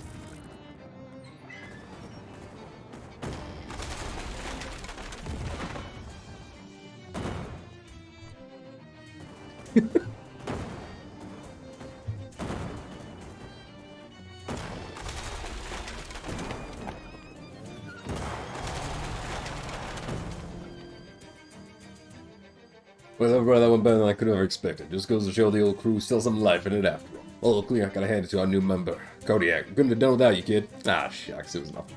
Nonsense, you deserve one hell of a reward for what you've done today. Unfortunately, most of our money is tied up in savings bonds, so we have to sell for my cool shades. Those are really cool shades. Both because they're stylish and because they're association with cool crimes. Ooh, thanks. Now it's time for us to get back to our retirement. I got a shuffleboard game in 20 minutes. See you all around. Yola gives you a big hug, and everybody leaves with a wave. Bye, let's do this again sometime.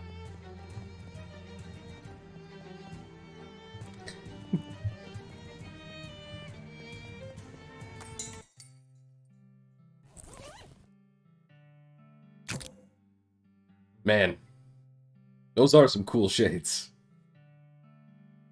It's a shame that, at the moment at least, I just want more stats. I'll probably wear these later when I don't need stats as much. Where's the,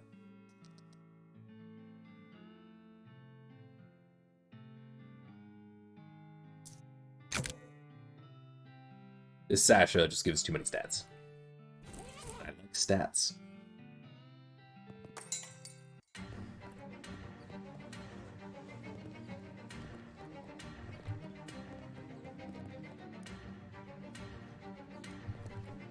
Alright.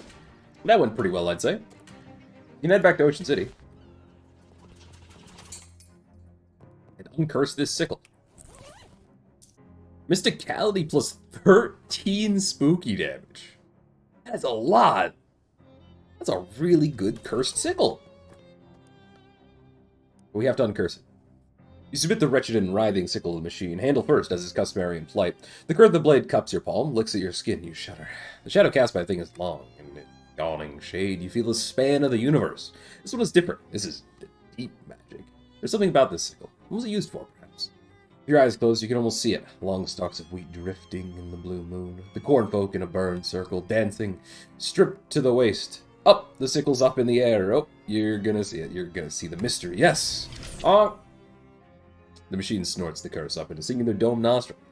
That's a good clean sickle now, ready for, reaping. It's not even magic anymore. In the chair, you think you hear chanting and the stomp of dancing feet. The curse of the sickle awaits the machine, who is preparing for something.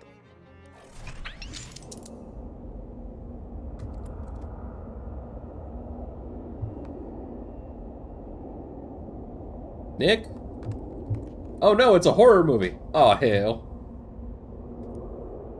Oh, it's locked. That's unfortunate. The roadmap's where you left it, but Nick sure ain't. Take the keys. You never. Like Nick to leave these lying in the ignition. Take the map. You got it. Whatever good it's gonna do. Start the car. This ain't gonna go anywhere on 4 flats. Engine's fried too. Damn it. Nick, I swear you better not be in here. Just a spare tire, no jack, and a copy of The Terminator on tape. Watch The Terminator. Get real. Oh, damn. Last and only house. Hey, anyone home? It's locked. Oh no! It's a corn creature!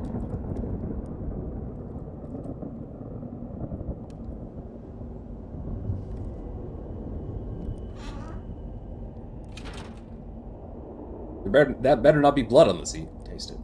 Get out of here, that's it. Start the car. Damn it. Oh no! It's a scarecrow. Do you know what this is, huh? A certain forge-bound golem smith this blade for me. I asked him to make a weapon that could kill even you.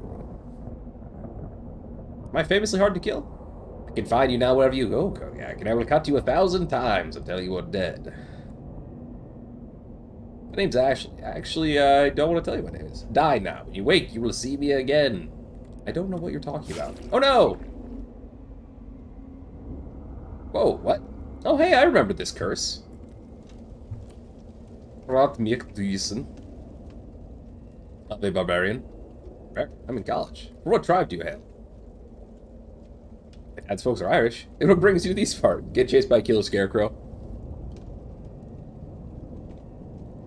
Was that the man-hook door car hand? I don't know. Yes, it's a wild part of the world indeed, but do not fear, civilization is coming. And I'll get rid of the Scarecrow? It will certainly civilize him.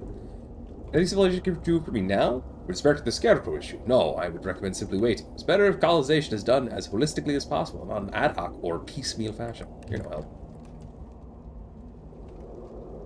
We're having some trouble with our language, I see. No, hello. Agi and Grimhild have but one tongue between them. Two of you count the fists, but I like to make sure I am understood by all I meet, with words, not axes. There's a Scarecrow trying to kill me. I do not pretend to have an answer for everything that happens in the world, my friend. Some things I believe happen for a reason. Not being me being murdered, though. Ah, but what is murder? Or self-defense? Wait, what do you know? Oh, not so much, as I said. I do not pretend to have an answer for everything. Alia, funkimis. What? Vad är det skraste? Ni frada. Sick axe. Ni frada. Or nai frada. Ow, my back! Look, I'm a conservative gentleman. I like my ham plain and class divides entrenched in law. But when it comes to winning baseball games, I'll try anything. Even putting in someone who's wanted in the dugout during play. What do you say, rookie? I'm in, coach. Step on up and take the bat, and because it's your first game, that's yours to keep. Cool. I wonder if they can do some damage to that Scarecrow. Whatever you do with that bat on your own time is your business. Right now, I need you to get out there and win this game. Yes, coach.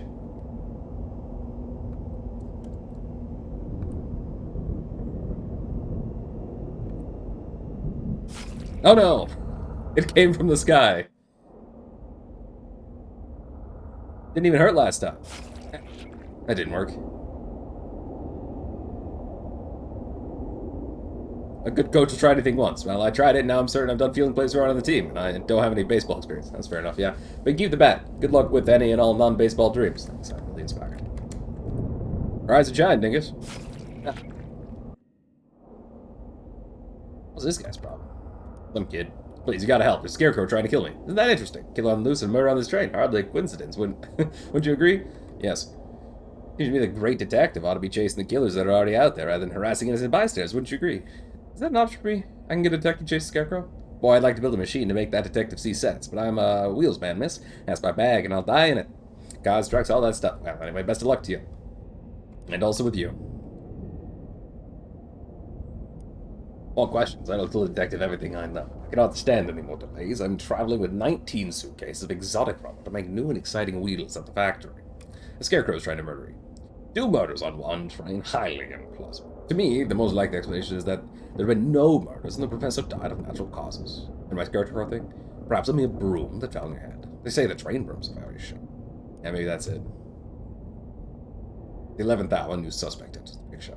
Where were you, madam, at the time of the professor's murder? I got no idea. Probably being chased by a Scarecrow with a sickle. As an alibi, most preposterous. I must insist that you remain in this train car until the case is solved. You're the boss. Please do not leave the train. Oh, there's a Scarecrow. Ow!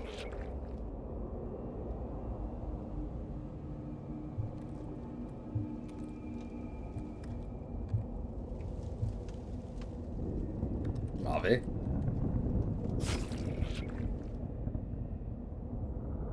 Oh, I remember you guys. Well, what's your deal? I fear, child, that the telling of the day is murdered. Yeah, I think I just got murdered by a Scarecrow. There was bad rot in the woods today. I cannot say whence it came. Me neither, I guess. Ill wind blows in the wood for little girls. You mean me? I'm 19 years old. And if thou were felled, we might count thy rings, but this is not a threat, I assure thee. Speak into me not, for I know nothing of Mord. Must be nice. I need how to stop getting murdered by a Scarecrow. I do not wish to be troubled by thoughts of Mord. I will spec in on the subject no longer. Come on, you gotta help me out.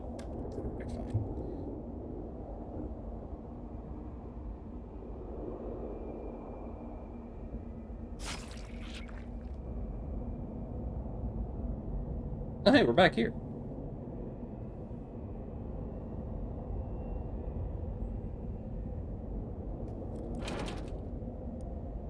I still want to taste it.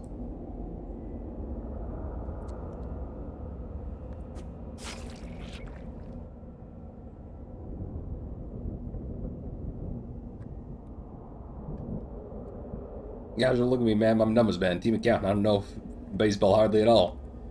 You know what the Scarecrow trying to kill me? That don't sound much like numbers. No more Scarecrow. No, more of a Scarecrow is trying to kill me. Way over my head then. Sorry, miss. Right, well, bye.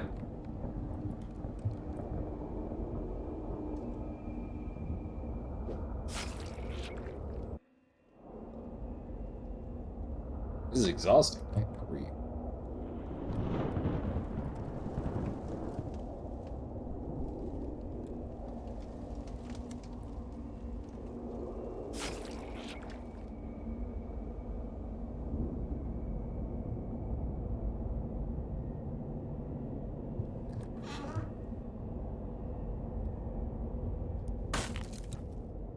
Oh, hey, a crow. This is my hiding place. Find your own. You fool!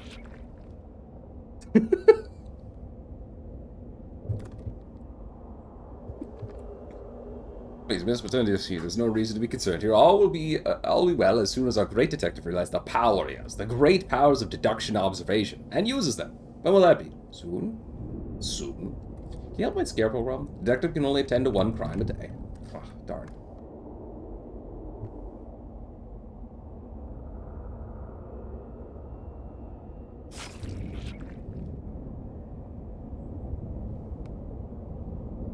Man, let's go say hi to that crow again.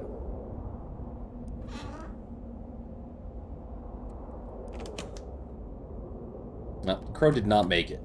Unfortunate.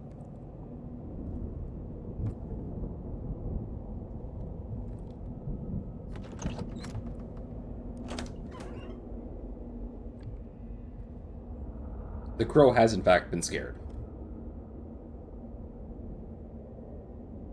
Yeah, I'm not surprised it worked, but also I feel like there's something I'm supposed to do in here, but I can't do anything right now, so I probably need a different item. Rock, I'm a crow. Ow, my face. But also rude. Here we go again. Please do not leave the train. You can't tell me what to do.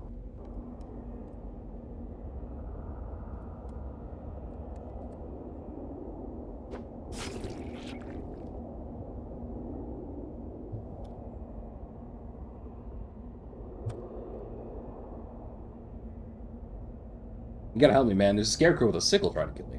Aye, and what sin have you done for such to pass?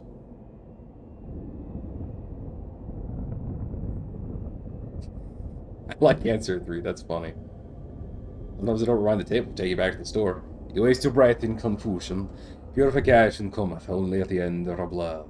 I only ask, will your crow swing in the sword, or will I? I think I better be going. Ah, the Fedoral Reserve. Wait a minute. That's not supposed to be here.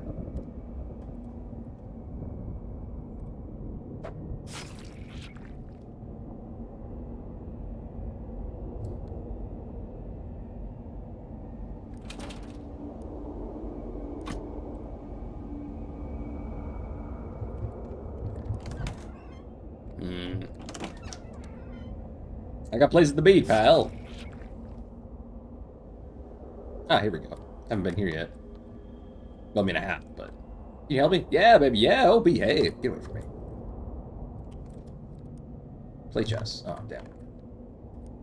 I'm sorry, the number you have dialed is not presently in operation. Dial 1. I'm sorry, the number you have dialed is not presently in operation. Who are you? Hello? Put the phone in your pocket. We need that for later. Hi, can I help you with something? Naturally, welcome. Patron, for the establishment is indeed an antique store, and I, as proprietress, being such, I can assure thee the establishment and its personnel are put to no other purpose than safe and legal trade of antique goods. Never mind. There's a Scarecrow trying to kill me. A Scarecrow? Why, that would make an unwelcome assailant in a vexing predicament. But how can I be of any assistance, being as I am an antique store proprietress, and not a farmer or an agriculturalist? Okay, never mind. Apologies, and etc. I don't know. Also, maybe of a subject to this fine afternoon. Alright, whatever. Well, howdy there, stranger. Welcome to the store, though I reckon ain't much here to interest a nice young gal like yourself. See, we only sell dusty books and sorts here. Ain't nothing more exciting than that going on here, ma'am. Yeah, there's a scarecrow that wants to kill me. Well, now's a tough one, sure enough. Can't really say I know what to do about that, man. See, you gotta understand, us cowboys, we're a dying breed. We only know one way, and that's the way of the West, which is also known as North now. All these new technologies and sciences that are coming in, well, I reckon the world's fixing to put the old cowboy out to pasture. Yeah, we'll get to the T-Rex in a second. You think Scarecrow's a new technology? Ain't much for numbers and years, man. Guns, trains, horses, and beans. That's all I know. By the way, West is North now. Say that again? What's what now? They changed West to North decades ago. Ah, jeez, man. Why'd you have to go and say a thing like that? You get that really an old place for a cowboy no more, huh? It's not. Oh, God. Ouch.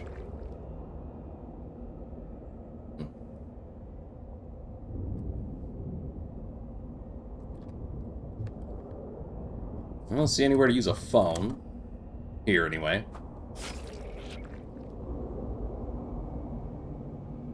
Maybe I could use the phone at the Crow.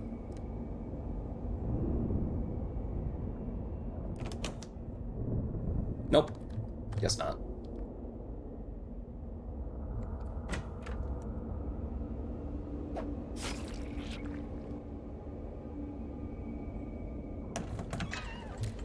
Oh, hey, this guy. I think I took a wrong turn there. Quite the contrary. You and I were always fated to meet. Seriously, why? Time does not ask why, it only moves in a single direction, to a single destination. That is this place. Oh, okay. You know why we have done that. What's about my scarecrow issue? It is not your scarecrow issue. You're pursued by a creature whose blade carves the flesh of reality itself. We must decide how we want to kill it. Got it, let's roll. The sickle is a powerful blade, but I ask you, what is the one weapon that cannot be bested? Time? Quite so. I also would have accepted entropy. The sickle was a powerful blade for its time. Like all tools, it was made obsolete in successive generations. While the scarecrow wields the sickle, it can only be defeated with a more advanced equivalent. Do you follow? Rock, huge rock, rock and roll. Yeah. Basically, what tool replaced the sickle? A lawnmower. Precisely so. You must build a lawnmower. How do I...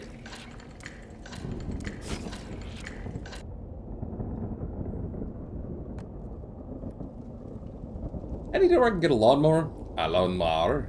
No, I regret I'm unfamiliar with this man. What a thing that cuts grass. A thing that cuts grass. No, I regret I'm unfamiliar with this man. You're useless. Bye. You don't know what a lawnmower is, do you? Fair lady, forgive me, but I cannot answer the question. The first rule of warfare is that we must never admit to anything. Alright, well, that's fair enough, I guess.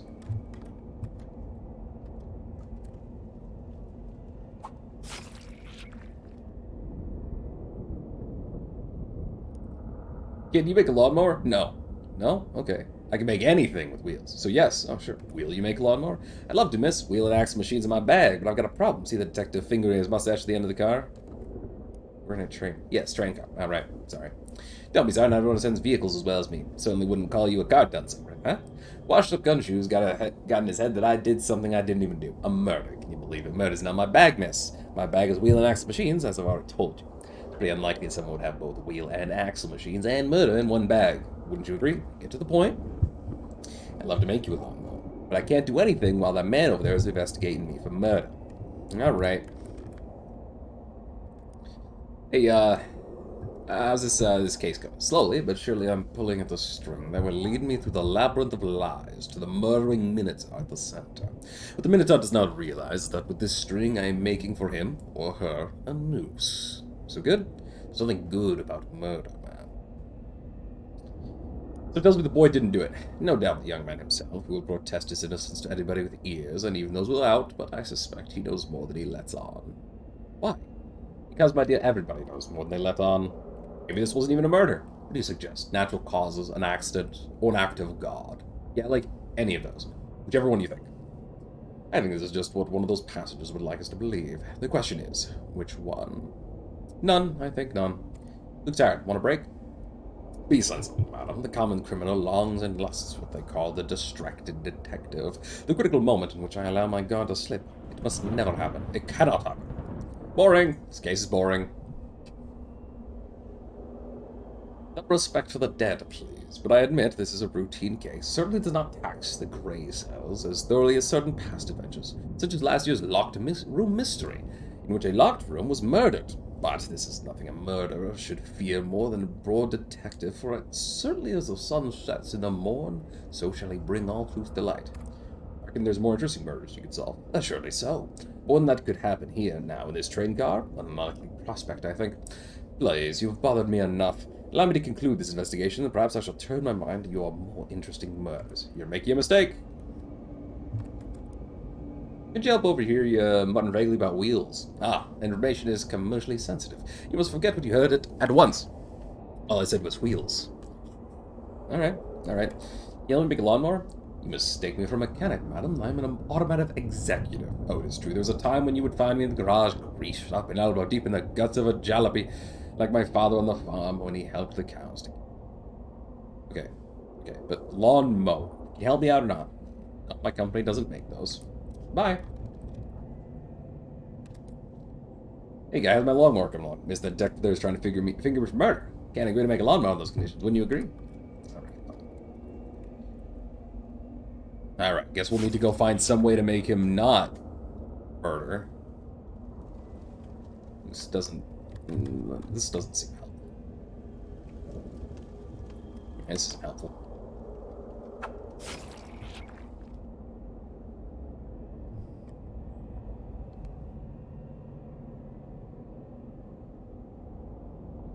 Do you know how to build a lawnmower? Well, there's a girl for weapons in the wood. Scarecrow man, I told you. There's no scarecrow man in the wood, and if there were, it, like all sinners, would be pursued by mind led only.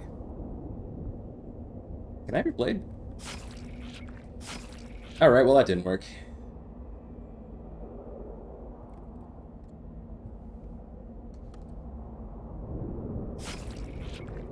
This is a very long curse.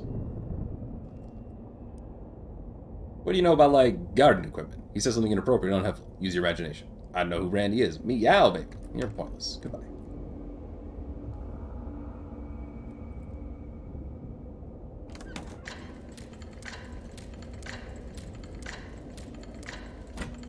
Goodbye, Austin Powers. Yeah. I don't know why they made Charles Wallace Austin Powers, but I'll take it.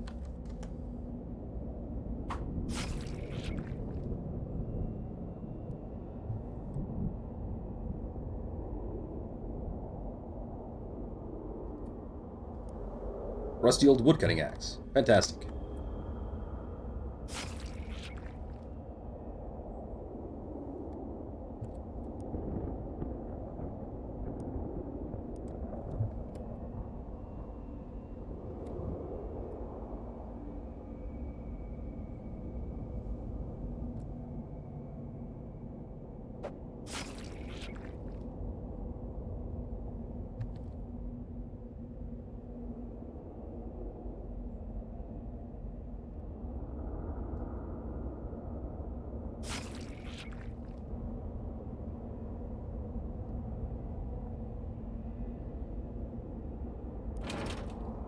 Nope.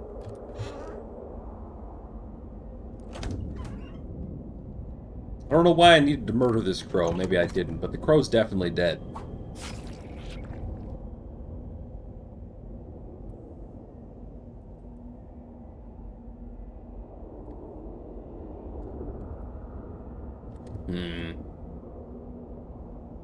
I don't seem to need to be here.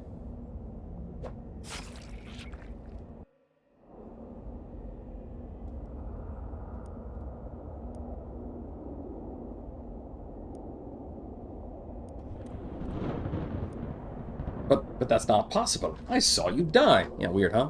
How could this happen? How can a person die and then return to life? Pursued by a creature whose blade carves the flesh of reality itself. I can make no sense of it. No, I must insist that you explain yourself. What is it? Some sort of deception? A mystical illusion? I must know. I must. I swear I will not rest until I have the truth. All by my pay grade, man. I don't think the detective will be bothering you for a little while anyway.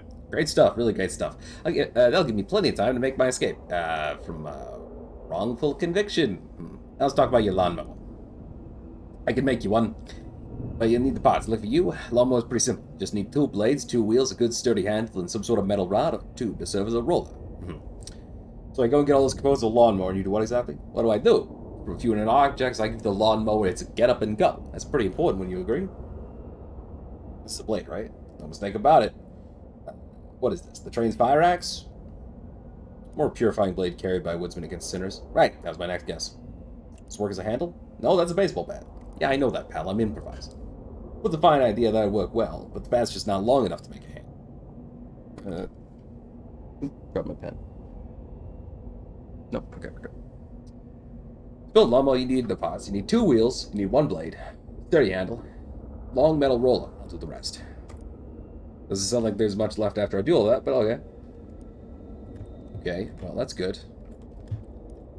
Progress. Let's get to the chase. I need wheels and you're a wheel guy. It is true I am, as they say in your country, a wheel guy.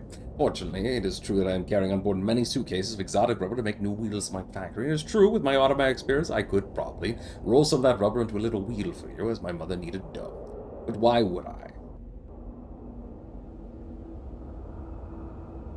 Because your life depends on it. Wrong. It's because you helped my young friend over there. He is coming to work with me. Together we will do wonderful things with wheels. Give me a wheel or whatever it is. My friend, I've already done it. You make like 1 more. I cannot. This 1 wheel has used up all my 19 suitcases of rubber. Wow, that's very, very wasteful. No, when I sell the wheels, it is for a lot of money, so I'm not wasting the rubber. Well, that's 1 wheel at least. 1 wheel acquired.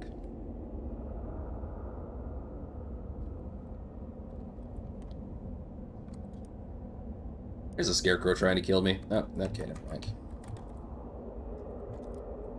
Eat a door, eat a cat, help!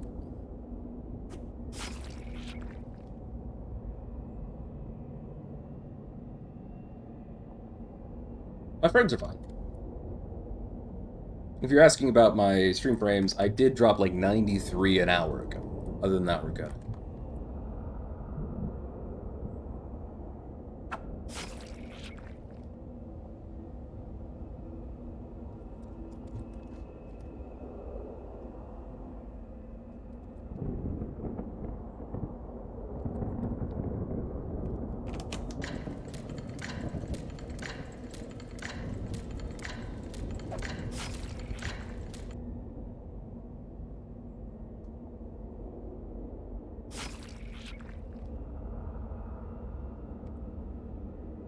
A weird question.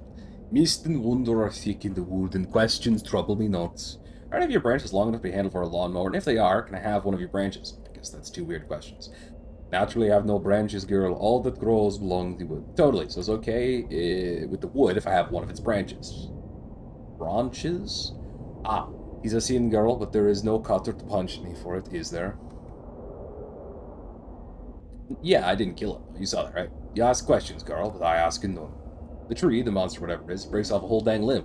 Tree branch. Yeah, that ought to work. Now go and speak not 1 word of what has happened here today, or there will be a new mord. It's bothering me, pal. I get morded every 10 to 20 seconds.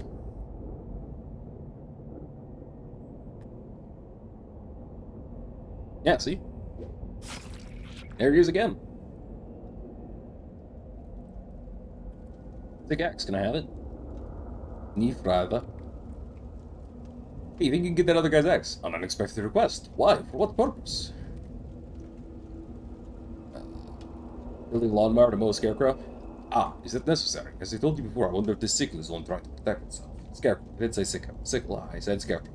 Yes, I spoke in error. Forgive me. He tilts his head back to the sky and closes his eyes in rest. Yes, he's done with you. Well, thanks for nothing. You. Aggie knows more than most think. Who's Aggie? I am Aggie. I speak your tongue. For you. Here you talk with old man. I give you axe if you help Aggie, yes? Yeah, sure. Aggie needs axe to fight them. If Aggie have better weapon, then Empire, he know the axe. Yeah, understand? Yeah, that's the same thing I do with my scarecrow. I'm gonna beat him by getting my hands on a lawnmower to beat his sickle. He just needs some advanced technology, right? Slow down. I can not understand all words, but advanced technology, this you get. Those are the words you understand. Advanced weapon. Advanced technology weapon for Aggie. You get, I give axe. I have a telephone. It's pretty advanced for you, no offense. What's this? It's a telephonic communication device. Very advanced. Agi kill Empire with this? I think you could do a lot of damage to history with that. Very advanced. Good, you have axe. Agi don't need. Help me sometime, Aggie. Take the pole. It's all in land or something.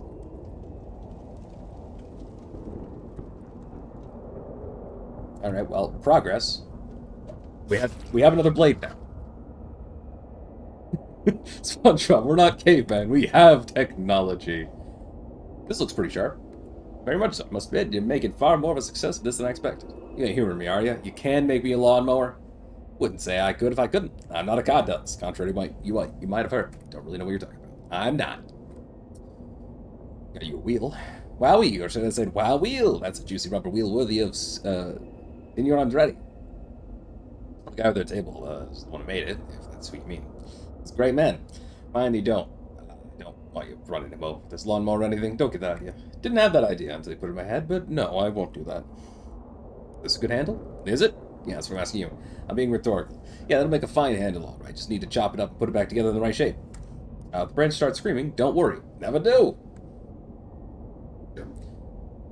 Does this roll enough for you? Does it roll enough for you is the question. Vehicle's like a steak. Spam call. Like a steak, miss. No right way to make it. Just gotta be made the way you want.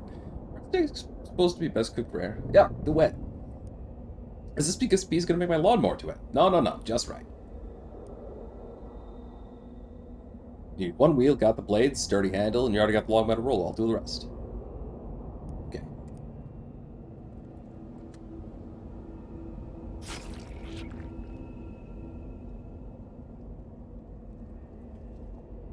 Hi, little friend.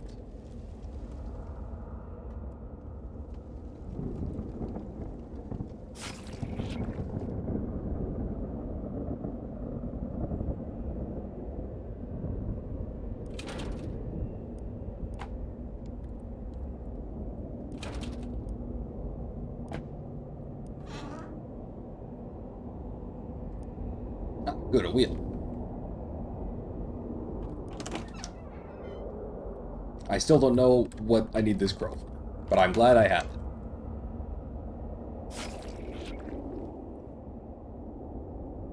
I probably will need that tape, but we're not going to worry about it.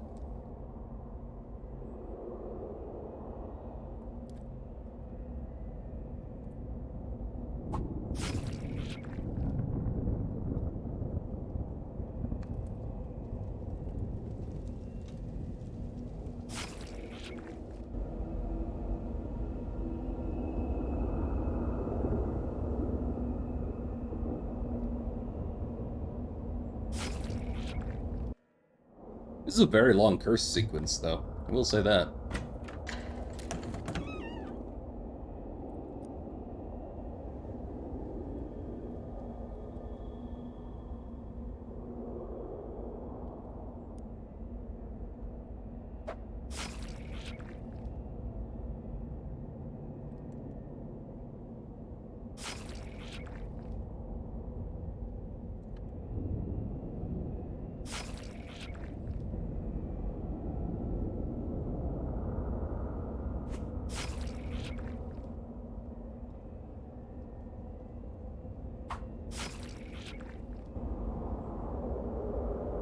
He doesn't seem to want to let me go back to the train.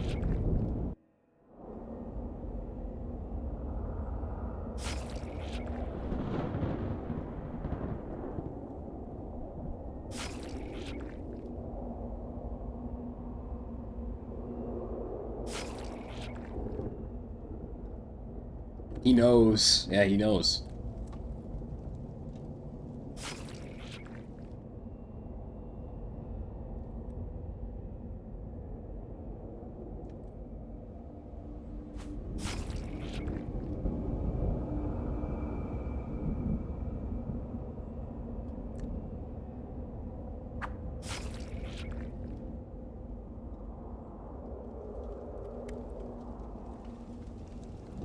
He won't let me get to the train. I don't know what's up with that. I mean, I do, but like, it's still rude.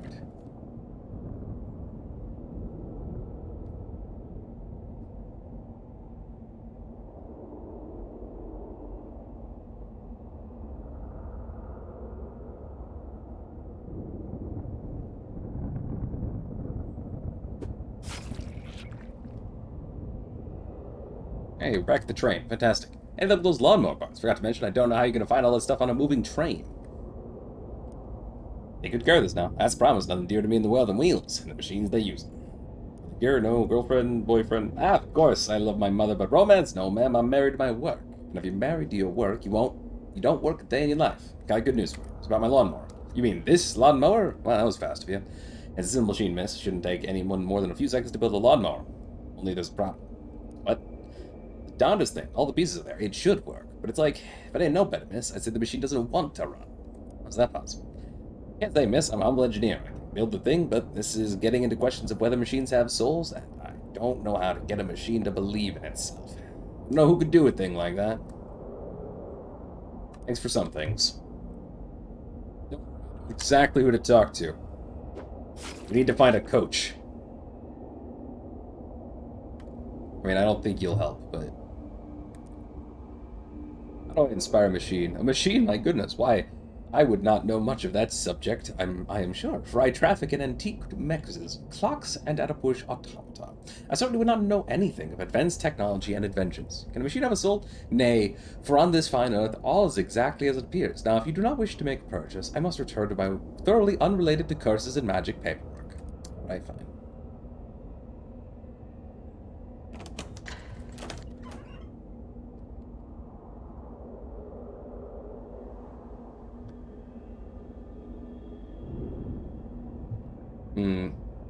Maybe I can get the old crow soul to inhabit the machine.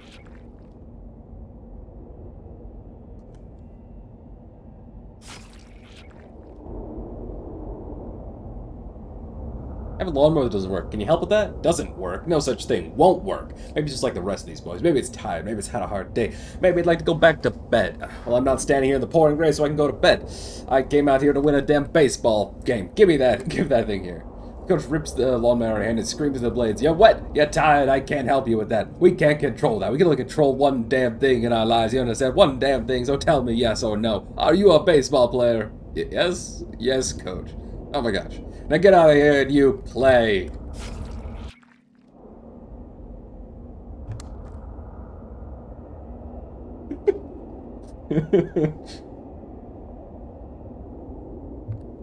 Hey, it's over for you now, you goon. I went and made myself a lawnmower that beats your sickle. You speak of sticks and stones, tools only. There will always be shadow, called the Eggbow, and thus you will never be safe from me. My name is Ashley Dingus. Where's Nick? Oh, there's Nick. Nick, what the hell? It's nothing personal, Ash. It's plenty personal. It ain't you. It's this guy I killed, Kodiak. Why? Don't have a choice. Something goes way back. Got a debt to the shadow. Turn a light and your shadow goes away. Ain't that easy. Shadow's bigger than anything you and I can comprehend. Just can't get rid of it. That right, huh? Mow your boyfriend. Well, that happens.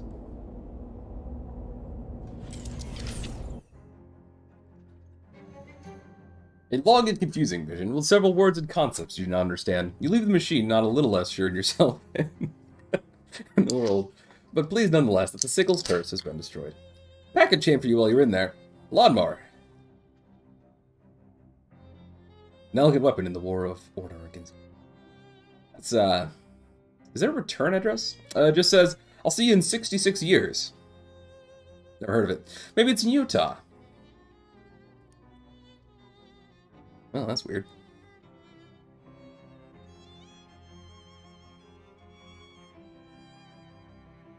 I'm sure that definitely won't be a problem.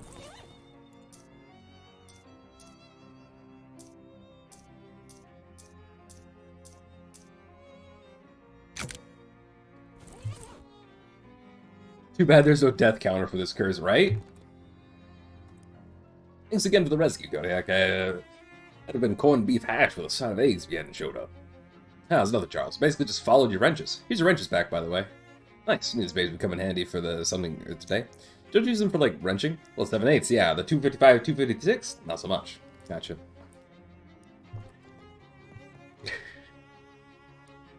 I don't like these notes.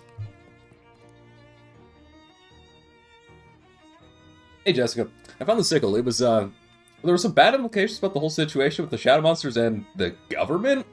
Not that there weren't already, but this is turning out to be a pretty big bite to chew. That's disquieting, but it fits with the readings we've been getting from the Detectatron. What kinds of readings? Guess this week I'll tell you in the morning. I want to look up some stuff up first. Get some sleep, she says. Here's a big old cliffhanger, she says.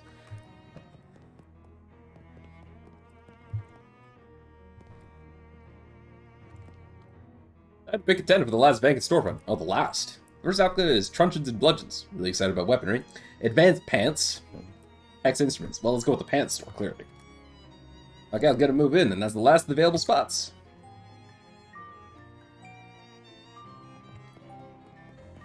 Do I have any side quests right now? Ah, right. We need to go back to SIT real quick.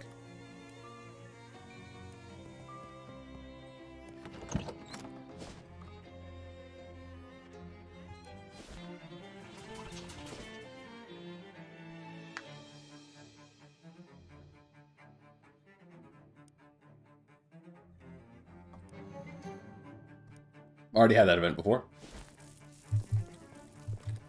Oh, hello again. Got your ruse. Here, please take it. It's really unpleasant. Sorry, we need to keep that for the next heart. This is the last thing, I promise. Okay, what is it?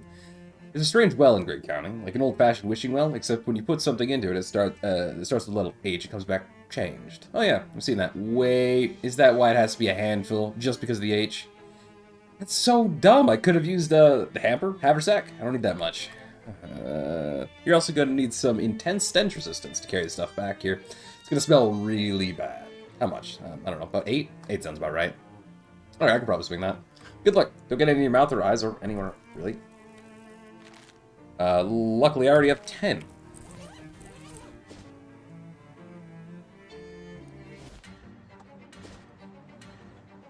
Cold. On a sickly tree, we're going, yep. Sordid grease.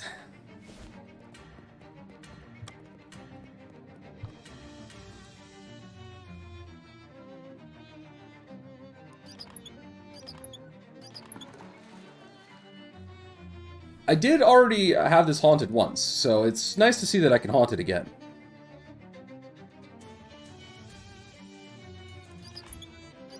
Glob of burning pitch. You put these in the bucket lower in the well and bring back that's thicker, blacker, and burning angrily. And with your stench arm, you can tell it is foul. Ah, human bean liver. Lower the human bean liver in the well. Oh. Homemade cornbread? No.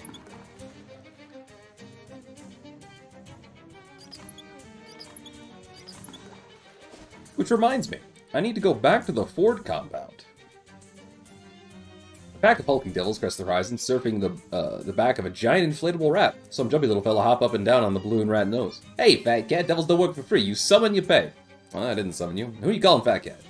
Do you name Hellstorm or Jeffrey McDoo? Someone's got to give these devils the due. All right.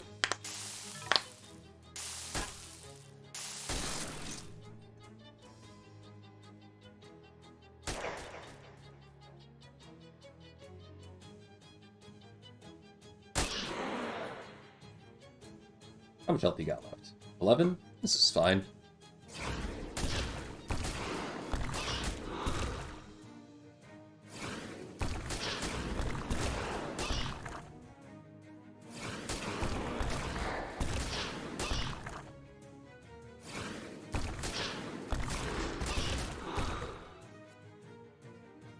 Lawnmower!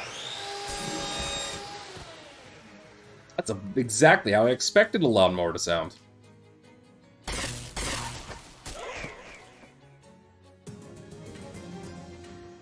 I'll teach them a list about demanding fair compensation for their labor. Wait, no, that's not a good lesson.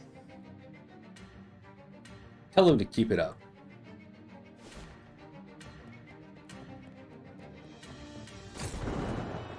Dispel the beams! Nope. Nope.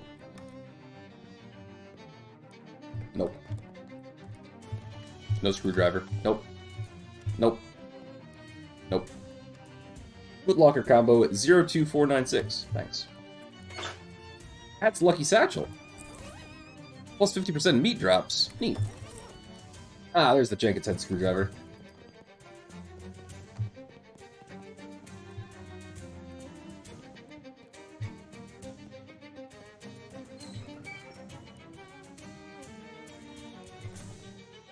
remove the door. You unscrew the hinges and pull the door out of its frame. A truly unexpected number of employees flood out of the break room and run away. One of them waves and gives you a thumbs up on his way out of the building. The room smells about how you expect after a bunch of people have been trapped for days with nothing to eat but beans, so you prop the door back up to cover the entryway as a sort of cork. Neat. Beans.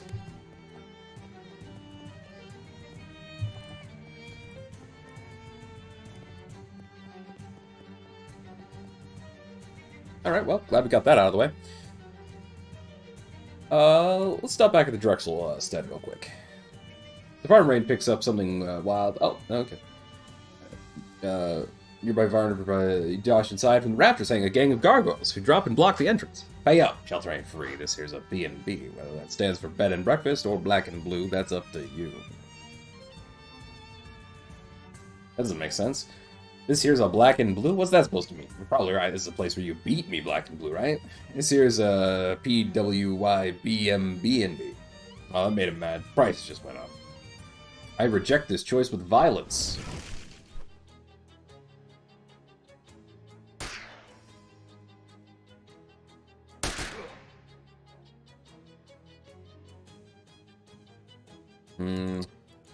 Well, I can hit him twice with this. And that'll help. I can hit him once with this, and that'll also help.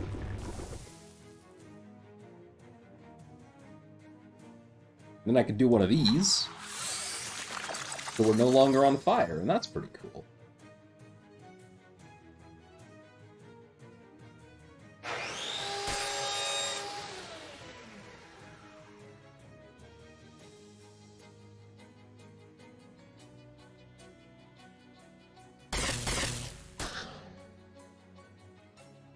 Good job, Clarence.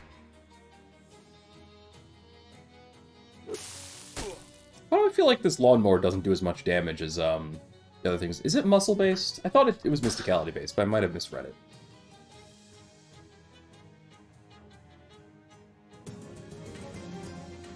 And lo, the B&B owners have become black and blue themselves. Oh, 3 cold armor to a hat. Nice. Billowy devil pants. When you live in a realm of omnipresent flame, it's important that your pants be well ventilated. B&B doesn't stand for black and blue. Nope. Alright, fair enough. Back to the SIT campus.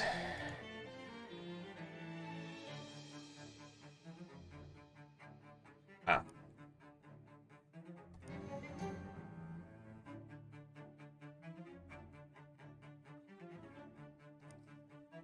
Already had that event as well. Hello again.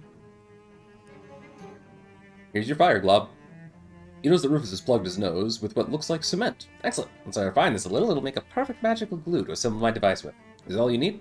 Sure is. I can't thank you enough for all you help. I don't know if this is going to work, but I definitely wouldn't have gotten this far without you. Nah, don't mention it, Rufus. Good luck finding your brother, buddy.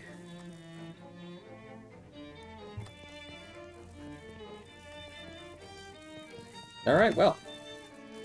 I believe that's all of my side quests. It's time to go back and sleep.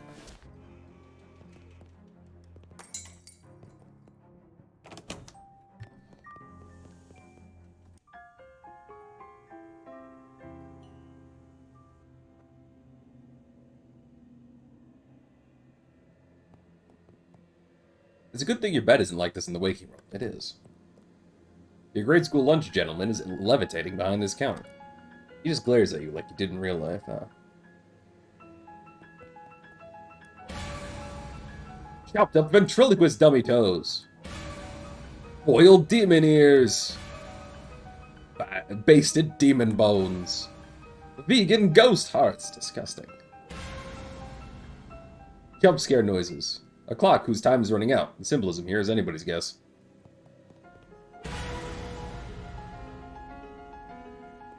Wait.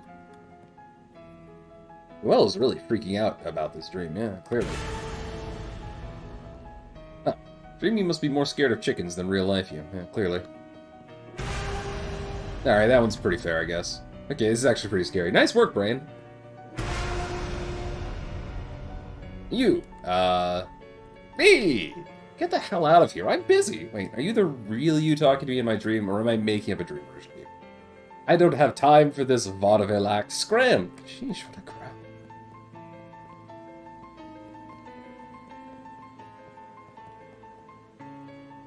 Door back to the horrors of the waking world. Better them than these.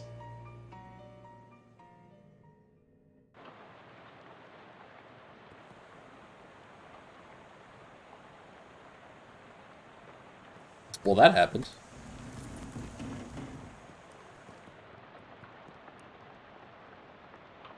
Rub the crystal.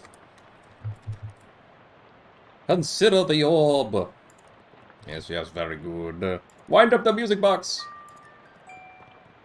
Sit. Ranged weapon attacks. Ding.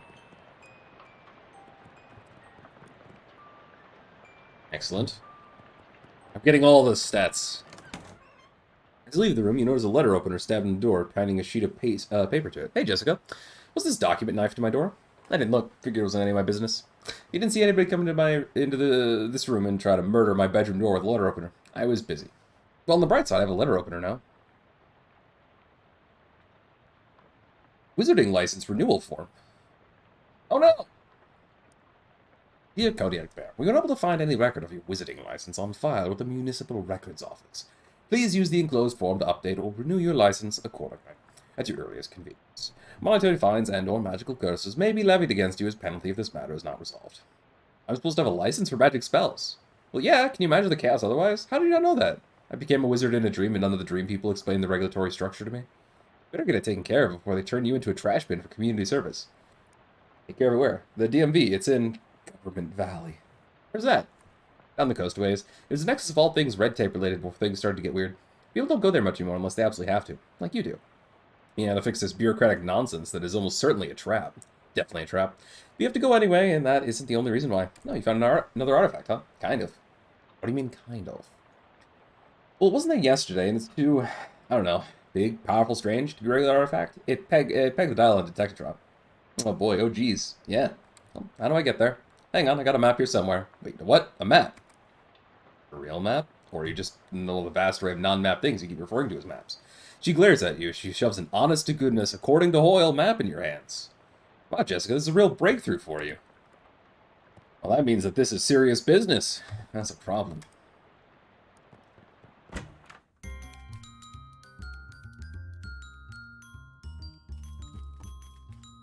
Alright, absinthe. Get some cold armor. And let's double that cold armor.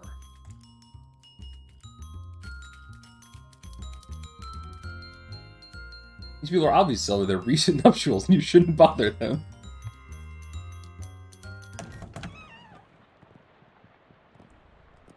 Pet the cat.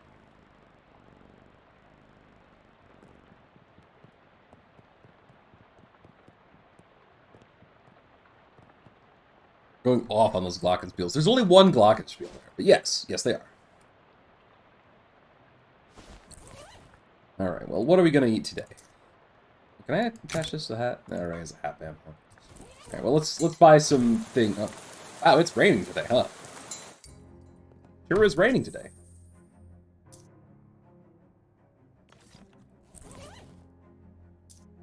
This does do Mystic Alley. Okay, cool. 5 bleeding is a lot of bleeding, too.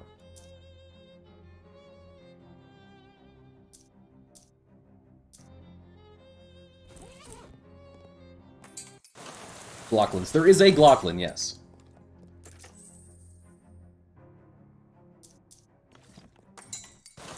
Advanced pants. Fantastic. Hi, I'm Kodiak. Hi, I'm Nancy. If you're in the market for pants, you come to the right place. A market for pants. Nice. What do you got for sale?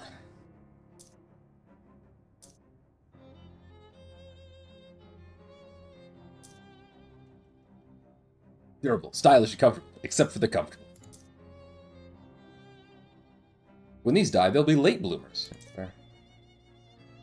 A skirt isn't pants. True.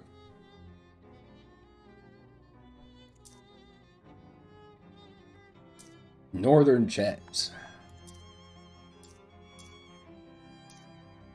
Muscle and Moxie pants? I mean, I might as well buy these, because those actually might be useful.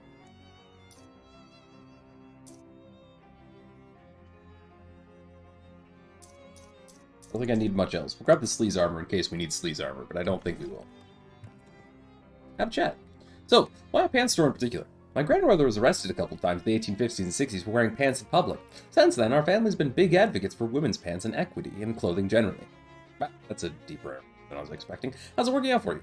Much better nowadays. We don't have 100% pants acceptance yet, but we're getting there. Did notice you have some skirts for sale, too. Yeah, I've been experimenting with the line of men's skirts, but that's proving to be a tougher sell. Men are more stubborn about their clothes, I guess. Yeah, that's... yeah.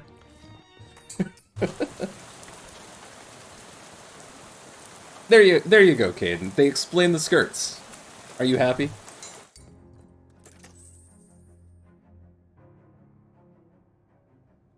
Perfect slice of toast. Muscle, mysticality, and moxie. Well, I need that. It is totally normal in Scotland. True.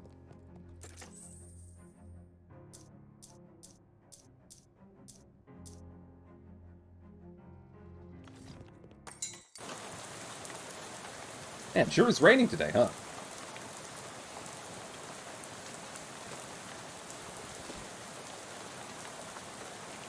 Let's see. There's at least one cat I need to pet some. Just don't know what cat. I think I'll just keep the physical armor for now, I guess.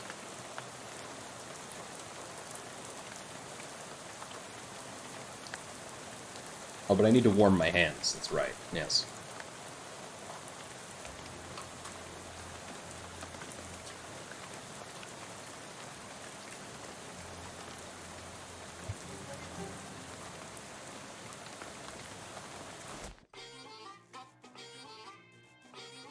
It's not raining here. That's weird.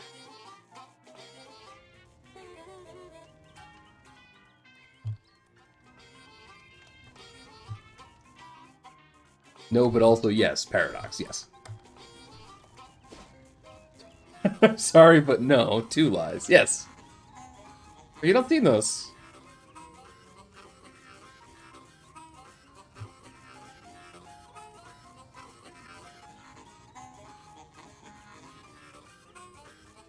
Oh, let's go to Government Valley, I guess. Finale! Wow, that was quick.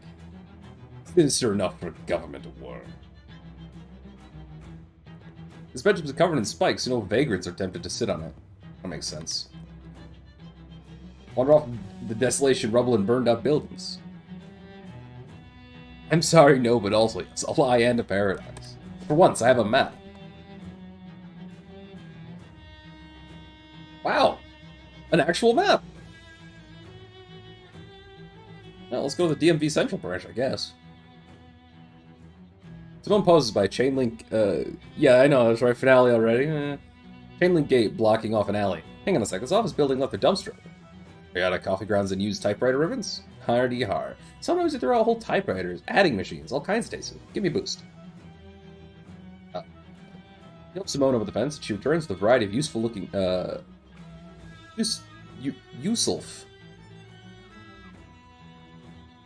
looking parts. Useful looking once you get all the coffee grounds cleaned away anyway.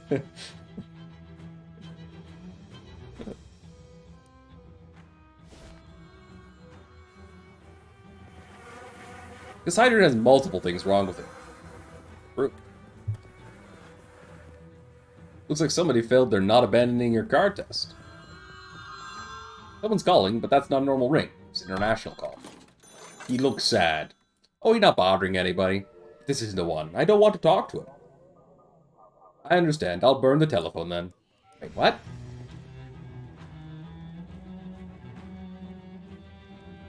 Alright, fair enough. I mean... well, here it is. The obvious trap you're about to step into.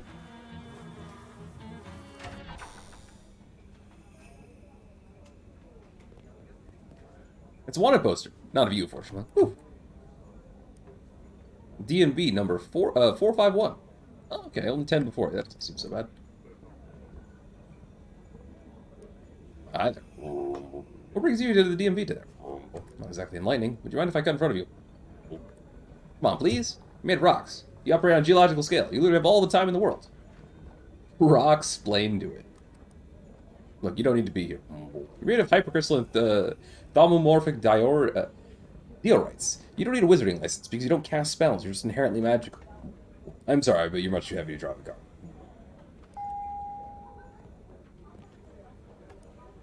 Hi, man. What brings you here today? Oh, not much. I don't need a staple removed. I just need a staple removed from these little documents. Can't just pull it out yourself? I tried, dear, but it's a titanium staple. Guess who kept their titanium staple remover and didn't sell it for 300 meat? That's right, it was me. And I'm not as surprised as I used to be. I see. Would you mind if I cut in front of you, man? I certainly would. I'm waiting my turn patiently, and so can you. You're in luck, ma'am. I just happen to have a titanium staple remover. I was wondering if I was ever going to find a use for it. Oh, how marvelous. You effortlessly removed the staple from our bundle of documents. Thank you very much, dear. Now I can spend the rest of the afternoon knitting cozies for my collection of vintage machine guns. He leaves with a wave. There's a robot waiting in line. Does it need a license to drive itself? Hi, robot. The robot doesn't react. Hello? Hey, robot. Nothing. Must have voice command interface. You have to step in front of the robot, and it points a laser gun right at you. Huh. Let's reprogram it. I have a robotectonics degree. Well, heck, after completing the final exam of SIT Robotectonics Trust, this should be a breeze. You punch a sequence of commands into the little command console back the robot and rolls out of the queue, navigates haltingly around the waiting room benches, and drives out the door. Hooray! Hey, buddy, what are you here for? I don't know. It's so annoying. Driver's license? I can't drive. I don't fit in any cars. I have to ride the trolley to work. That's not so bad. A lot of people ride like a horse. Oh, well. What do you want? I'm too mad to have a conversation right now. I was just wondering if you mind if I went in front of you. I'm kind of in a hurry. Hell no, get back. Maybe you just need a magic license? I don't know any spells. I just hang around in mazes and labyrinths and Swedish furniture stores. You don't need a license for being a magical creature? That'd be hugely racist. That'd be like if I need a license for being Greek. Oh yeah, geez, good point. Maybe you just don't need to be here? What do you mean? It doesn't seem like any of the stuff they do here applies to you. I came here for nothing. I've been wasting my time.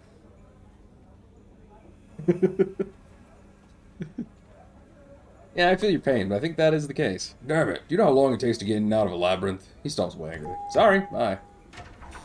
This guy's dressed in a slick black suit and has the impatient yet nervous air of someone who's used to outranking everyone except the government. What are you here for? Taking a vacation to Romsa. Gotta get out photos so I can renew my friggin' passport. Look at all this paperwork. Can you believe it? Outrageous. My pop citizenship base is one of this complicated. Oh, jeez. What do you want? And you know, flap my gums. Would you mind if I cut ahead of you in line? Yeah, I friggin' mind. Tried not cut you. Well, alright.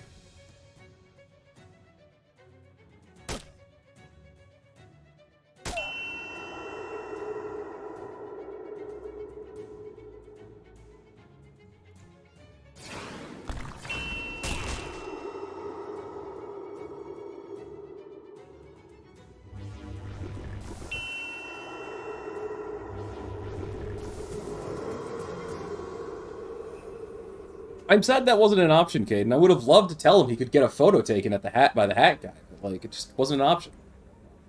You won. You offered to beat him up, and he couldn't refuse. Excellent. You have to wait your turn or figure out how to make your turn come faster. Yep. The clerk takes your number ticket and looks over to you. Oh, you're from Kodiak Bear. Ask me. To the right and through the mouth. Come again? The fluorescent lights flicker for a moment. The room is longer than it was before, and there's a giant demonic mouth hovering there. To the right and through the mouth. Yeah, seems good to me.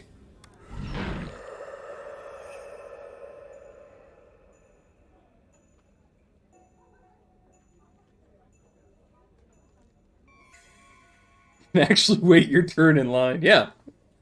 The giant mouth hangs you up like a hairball into an office that can clearly only belong to Dark Noel. How she got it to snow in here is anyone's guess, but it's probably dark magic of some kind. Yeah. How's it going? All good. Just checking.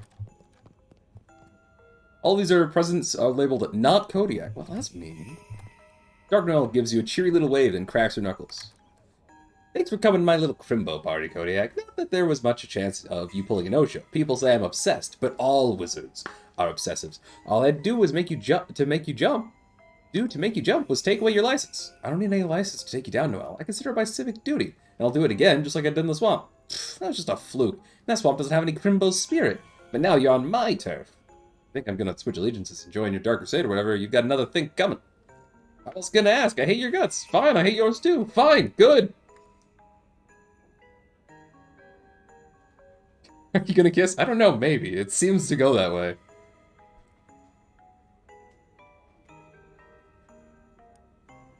Enough talk now. Let's do this like real magic users, the traditional wizards do. How charming, gladly. I'll even be magnanimous and let you go first. Give me your best shortcake. She throws her palms forward, launching a brick of buttery cookie straight at your head. Stiff breeze! A quick circular motion of your arm conjures a shield of semi-soft cheese, deflecting the shortbread harmlessly. You throw the shield forward, but Noelle dodges to the side. They've decided to fight dirty. Who's naughty, who's nice is decided by the winner, dear. Counterattack. Monterey Jackhammer! Well, of course. Steam explodes from your palms as you hurl a massive, pointed log of mild white, semi-hard cheese at your opponent. Meet under the mistletoe! Leafy green darts a machine gun out of her hands, shredding your attack. You dive and roll to escape as she redirects the remainder of the spell. You wish, lady. Oh, don't flatter yourself. Let it snow! Mistletoe. Okay. I don't think that's... whatever. Blizzard of snow and ice gusts towards you with gale force power. Defend! Maz Mabrella! Your magical bearer protects you just long enough to outlast the storm. You cast the ragged dagger away as you stand and prepare your next attack. You'll never defeat me without all your allies and familiars. Maybe you've got a point. Provolone wolf! Out pierces the air as a pure white wolf dashes out behind you and charges Noelle with its fangs bared. Tins and tentacle. Tins and tackle? I don't know. Glittery silver vines erupt from her hands, entangling and shredding the wolf. Tins tentacle? It's clearly a portmanteau of tinsel and tentacle. Come on. You did Muzzumbrella, crying out loud. Muzzumbrella makes perfect sense. Tins and tentacle seems, I don't know, kind of dubious. Your face seems kind of dubious. Oh, I don't have enough mysticality. Lose. Ugh. Alright, well, we need more mysticality. That's fine. Where's my mystical hat?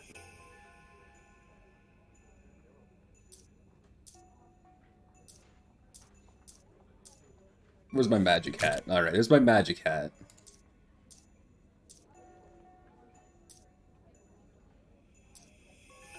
I don't think there's a... Well, this is muscle and moxie, but I don't think that's gonna matter. I don't think I have a... Oh, I do have mystic pants. Put on the mystic pants. 11 mysticality? Yeah, that's okay.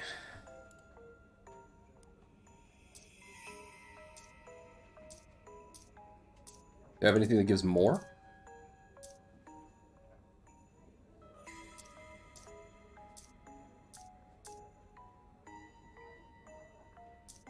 Don't think so.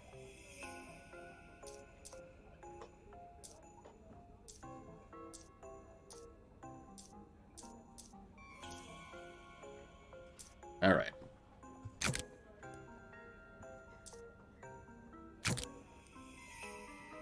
Alright, 13 should be enough. Imagine not knowing what you're getting into and not having the stats ready. Alright, back to this again. Now we defend. Rock Fortress! A tower of blue-veined white marble surrounds you, protecting you from the honking, slashing assault. With noise subsides, you dispel the tower and step forward. Dark Knoll watches carefully for your next move as you twist your fingers around the complicated gesture.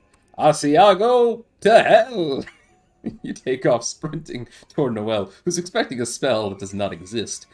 In the second it takes her to realize your bluff, you've covered half the distance to her. Furious, she whips her arms in the air. Black lightning coruscates around her hands as she screams, Feliz! Spooky armor. You keep sprinting. Noelle's eyes are dead black. Her hair is whipping around her like snakes. The black lightning in her hands has coalesced into the shape of a grinning skull. Navi string cheese theory! You have a thick, fibrous strand of string cheese at her wrists, tying them together and interrupting her spell. What? And then you punch her in the face. Oh, my nose, you jerk. That's a foul! Your fists slam into her repeatedly. Too fast to be followed by human eyes. Ah! This is where the JoJo's reference is. Gouda, Gouda, Gouda, Gouda, Gouda, Gouda. It's like Muda, you get it? It's just like, yeah. Dark Knoll collapses to the ground, utterly defeated. You're naughty, I'm nice. Go ahead, finish me off. Make it a red Crimbo. I think I've proved my point already. I'll let you out of here alive if you promise to leave the country and never return. Huh, Maybe you are the nice one. Alright, I'll leave. That's what we want. Or you can open your present. My present? Basically, it's my present. My second form, but I didn't get the chance to show it to you. It's really cool, but if you want to see, you'll have to fight it in regular combat. No takebacks.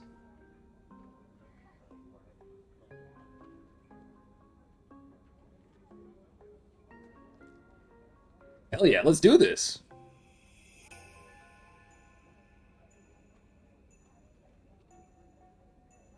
Huh. That's definitely not what I was expecting. Her second form is pretty sweet. Shame about having to actually fight the Terrifying. Yeah.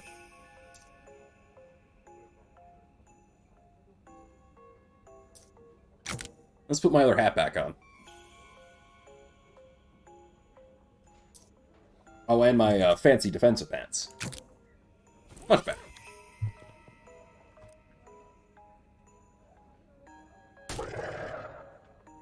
I know what that is.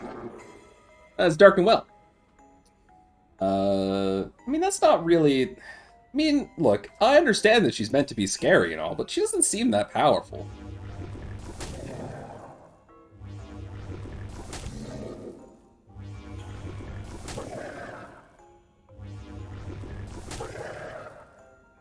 I mean, look at that. That was nothing.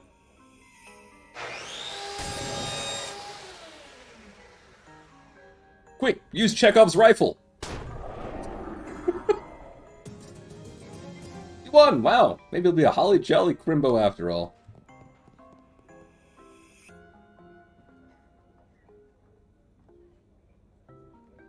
Uses multi-attack 5.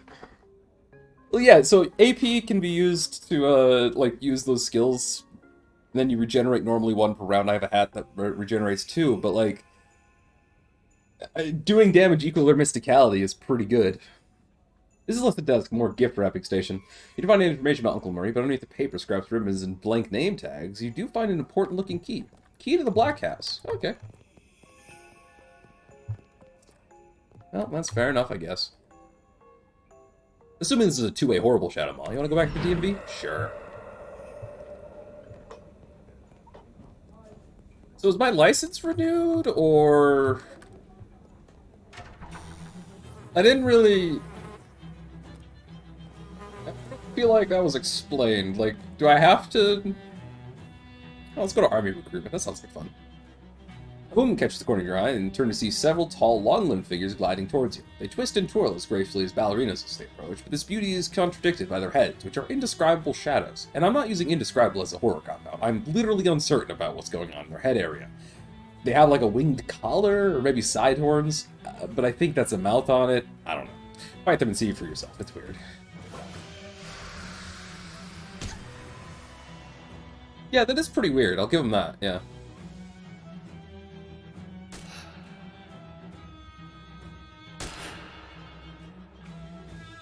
What's up, Caden?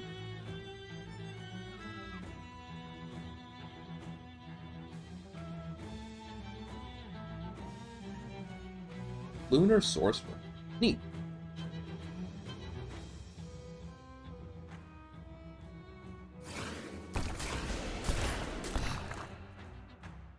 Moon Sorcerer. Yeah, but the thing with 5e is they hate sorcerers, so I don't really think I care. 5e has a history of hating sorcerers, so it's probably not good.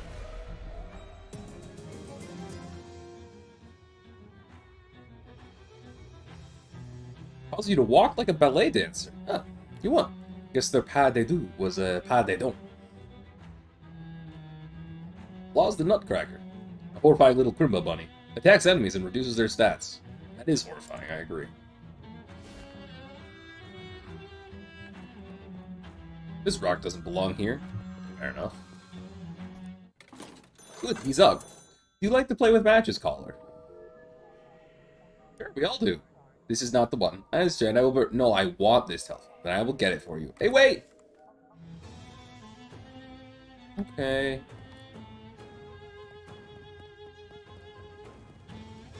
This car is in great shape, except for one thing.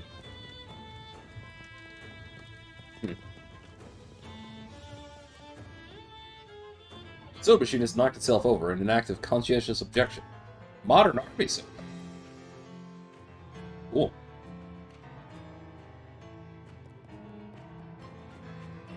The door to the army recruitment office is square, olive drab, and menacing. Just like the army itself. Heyo! You won't budge. It's probably just as well. You have zero interest in joining the military. No. What if I wanted to fight the military? Let's go back to the bus stop. It says new. You're just straight up being attacked by a giant hovering wad of cancer. Considering that there's still going to be cigarette ads on the radio for another 43 years, and they won't even start banning smoking on airplanes for 60, you'd think such a direct assault would be unnecessary. Guess I got impatient. Oh. Quite literally.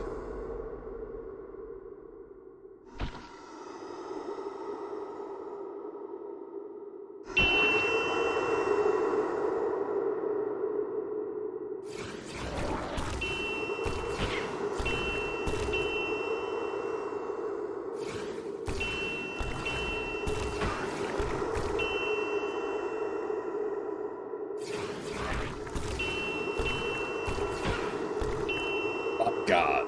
Yeah, I know, right? Mo! Surgery complete.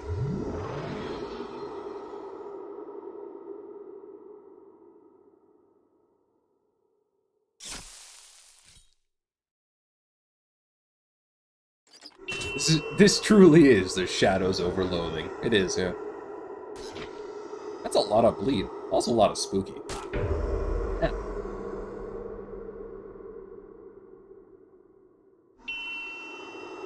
Ding.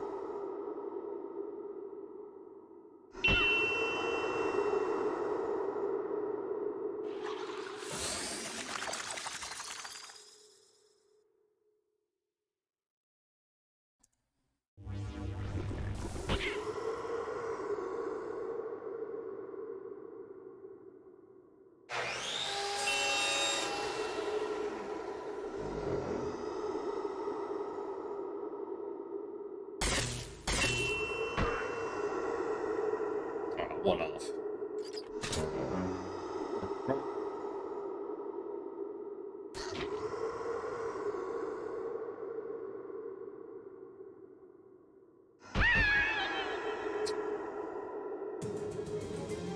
You won! Who says there's no cure for cancer? It's a lawnmower! Wait. I don't know why I said new over here, but alright, fair enough. The telephony facility. Some sort of unusual structure here.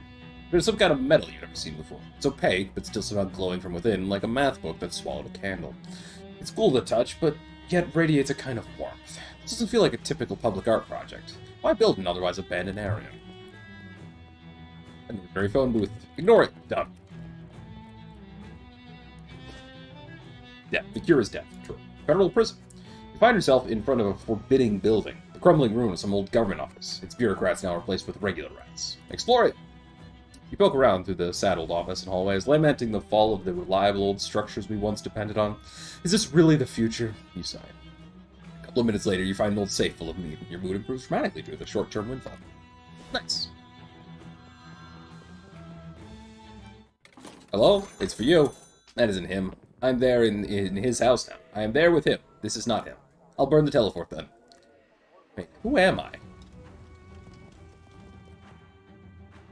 The prisoner must have discarded their hat here when they were released. Oh boy, a prison hat! A stripy prisoner's hat. Wearing it makes it statistically more likely that you're a robber. I didn't know that's how statistics works.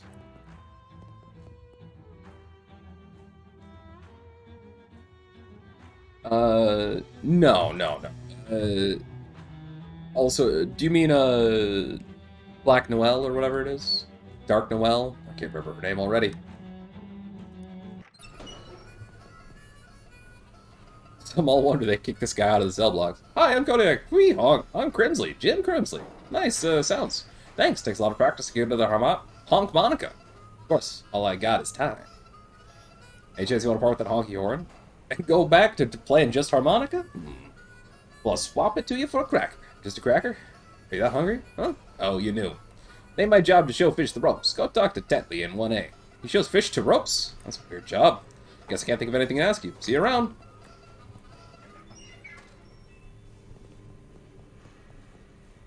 This guy looks a little shady, you know, comparatively. Dark Noel. That's it. I think, maybe. I don't know if she's the Emperor Norton, though. We're dealing with somebody else who is named Margaret Cthulhu Speech. Hi, I'm Kodiak. Hey, I'm Tedley. You want to buy a cracker? You selling crackers? How much? 300 beat. For a cracker? Your crackers. Look around here. Huh? Look, crackers are what we call gift certificates to the prison chiropractor. We use them as currency. Oh, okay, that makes sense, I guess. Tedley fans out a handful of gift certificates and weighs them at you. So, want to buy a cracker? Is it true you show fish to ropes? What? Where'd you hear that? Who's the dirty rat locksmith spreading filthy rumors about me? Jim Crimsley. Crimsley, eh? Well, if I get my hands on him, I'll pay someone else to get their hands on him. Alright, I'll buy one. Make your patronage, pal. Is this another one? Sure. No, I'm good. Hi there, I'm Kodiak. I'm Rimmel. What do you want? Guess I can't think of anything to ask you. See you around. Somebody isn't meeting their crime quota. This guy's getting pretty buff. Well, in the arms, at least. Name's Kodiak. What's up? Can you teach me to do that? Teach you how to lift a dumbbell? Yeah. Sure. For a cracker. I'm down. Okay, then. Oh, look. +1 muscle and +3 melee weapon attacks. It was worth it. I wasn't sure. He passes one of his dumbbells to the bars and shows you how to bend your elbow. Thanks. This guy apparently managed to smuggle in a full-length sword.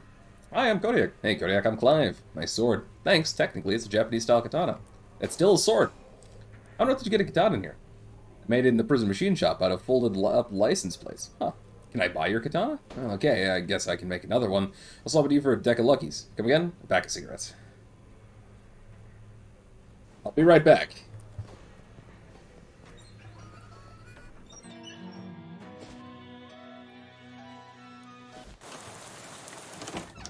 Hi there. I need like 6 of these.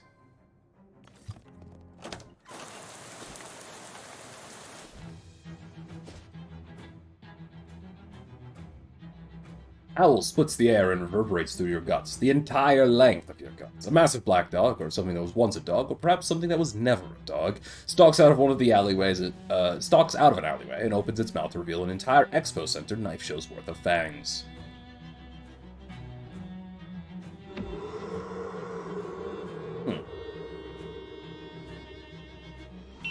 Oh, lots of shadow creatures here.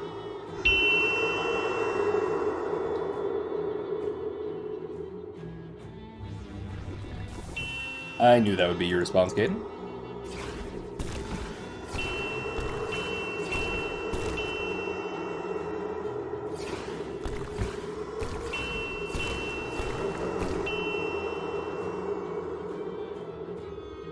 Shadow-tainted dog.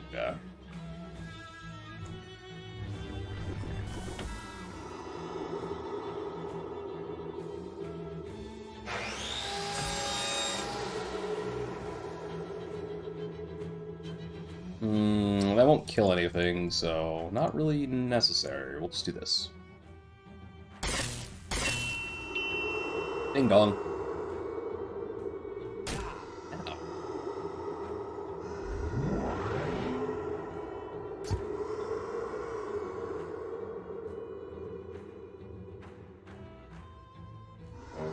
Good job, Vladimir.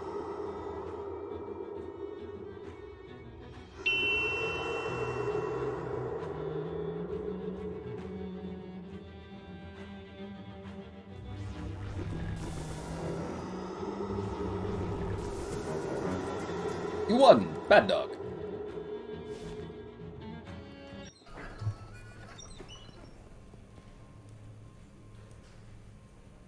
Okay. Huh, I wasn't really expecting you to have them. Well, deal's deal. Take good care of her. Hand-forged katana. I said he made it out of license plates. If you look real close, you can just faintly see where it says Capital District along the edge of the blade. Thanks, I will. Maybe you know Dachi or Nagamaki. Neat.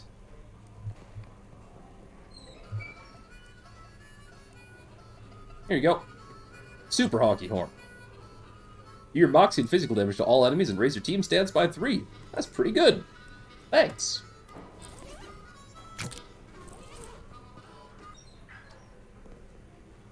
This still just has bones in it. They must have committed a bone crime. Not clear how this guy could be cooking food in the cell, but that does seem to be what he's doing. Hi there, Kodiak. Hi, I'm Lumford. Are you cooking? Yeah, dude. Want some of that spatula? Not really, but I do need a box of coffin nails. Cigarettes? Yeah, it helps mask the flavor of whatever this is I've been cooking. Okay. Alright, I suppose I can always get another spatula. Here you go.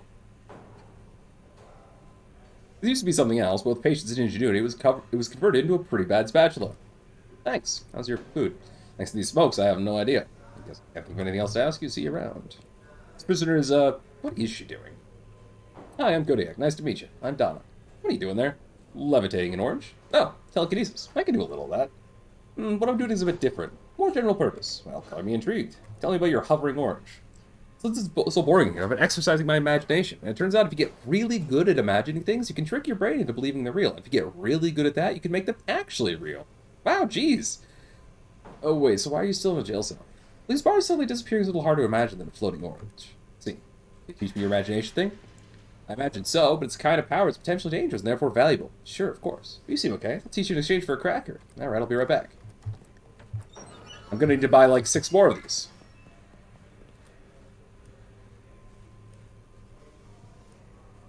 I'll buy 3 for now, and we'll see what that does.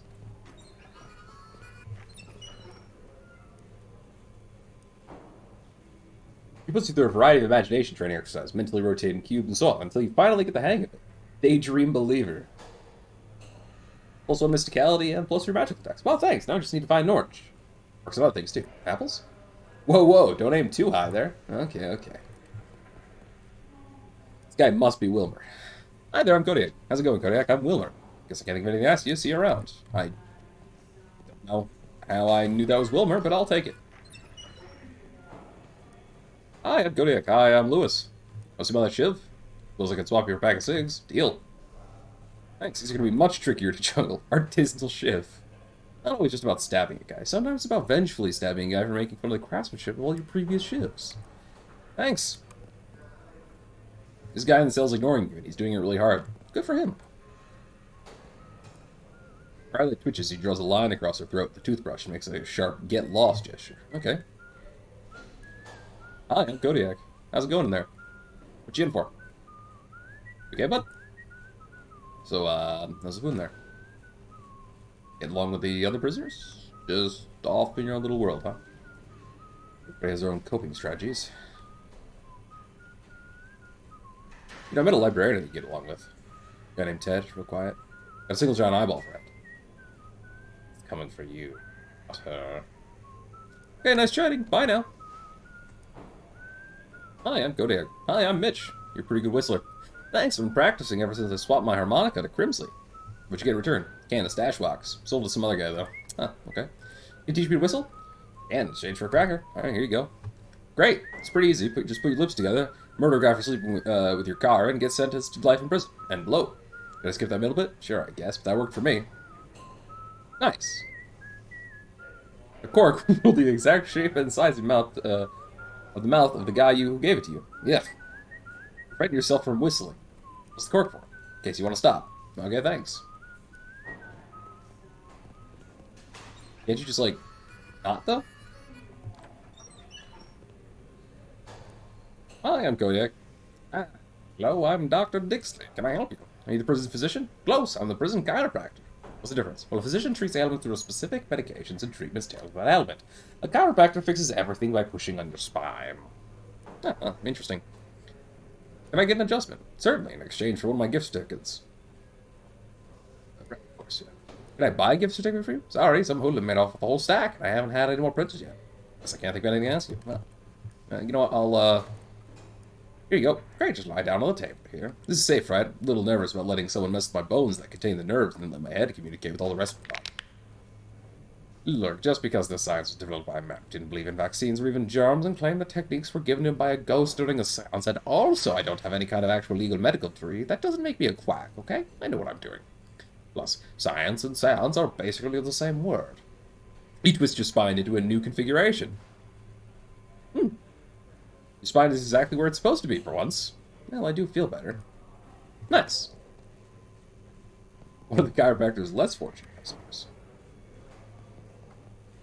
This adds a very small and spa-like ambiance to the room. Nice. Not even looking at you, the man slaps a dollop of slop on a plate and hands it to you. Oh. Maximum HP by 7 and Spooky R by 4. That's pretty good, actually.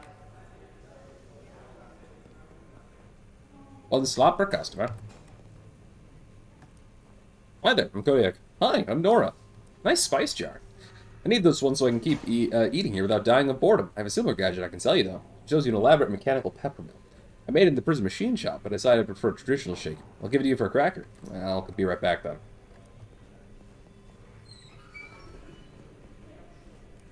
Hi, Kodiak. Hi there. I'm Moppy. Is that Mopey or Moppy? Huh, weird coincidence that your parents named you that, and here you are now mopping. It's a nickname. People call me that because I like to mop floors. Oh, I assumed that was going to be a comedic reversal. Should I have a nickname? I feel like a hip person nickname like yours would help me fit in. I'm happy to suggest one if you want. Sure, hit me. Nickelback. I'll try again. Ripple. How does Sissy grab you? Selkie? No. Fishy? No. Chowder, maybe? No. Stir fry. Fountainhead. Closer. Dishwater. No, definitely not. Punchy. No. Marmalade. Caddyshack. Clutch. Cromwell. I do like Cromwell. Whooper. Broccoli. Snezzy. Mad Train. Too much. Dingus. Definitely not. Nicknamey. I like it. I like where you go. Parsley. No. Alvaretto. You look like a narco to me. Stool pigeon. Sticky. Sandwich. Baldy. Pinko. Weasel. Asti. Gift wrap. Riceling. Potato. Brassy. Lipco. Knick-knack. Wheeze. Pudgy. Needless. Fauntleroy. Cinnamon. Slam jam. Pokey. Clip-clop. Lungs. Lungs is interesting. Postmodernism. Best one so far, but never mind. See you later, Moppy. This door has a big, complicated-looking keypad lock on it. You're not getting in there. Yet. Hi there, I'm Kodiak. Hiya, I'm Vinny. I like your weird ball. First time I ever heard that. Yeah, I had to invent this because we haven't got a basketball hoop. I see. Any chance I could buy that? Nifty basketball string dealy from you? Alright, I'll sell you for a crack. Right, never mind. I'll come back later. These rocks are cold for some reason. A generous chemical company has donated some toxic waste for the prisoners to enjoy.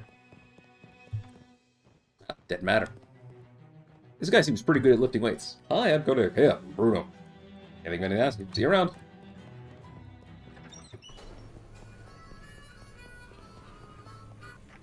Well, since I'm buying everything in the prison, I might as well.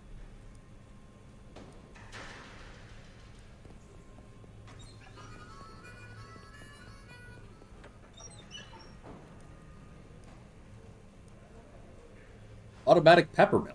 Heal your moxie and hot damage all enemies and heal your team with the same amount. That's quite a lot, actually.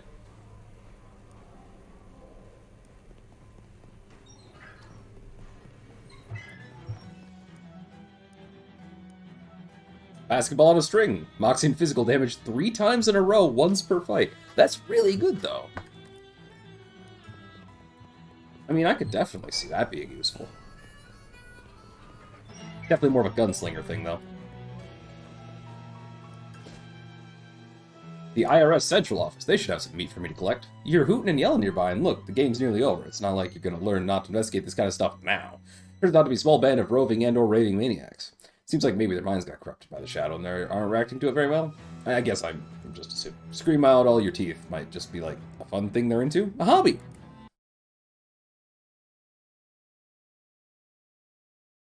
All the sound stopped. Where'd the music go? Music!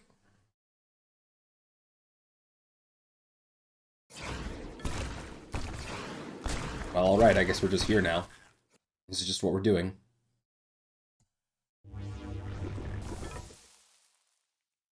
Don't worry, I'll collect more meat.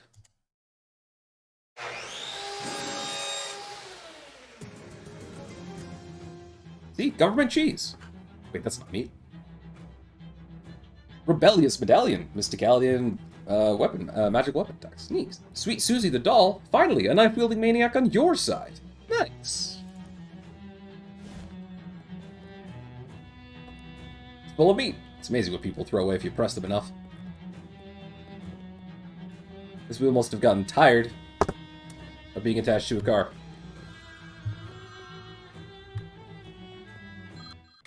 Hello? All you do on a rainy day when your house is on fire. All you get out. When you're on the train, who will save you?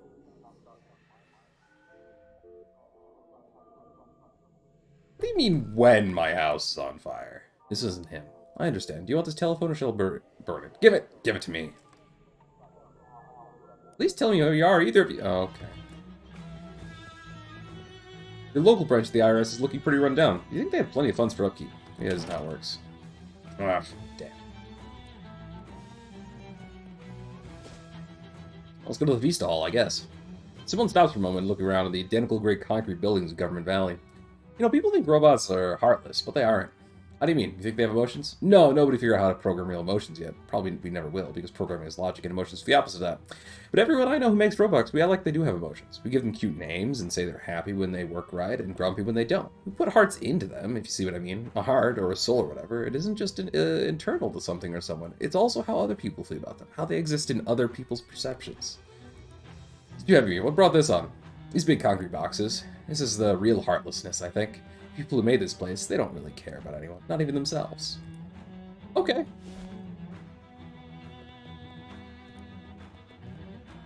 Strange structure is only interesting thing in this area. Search for excitement elsewhere. Oh.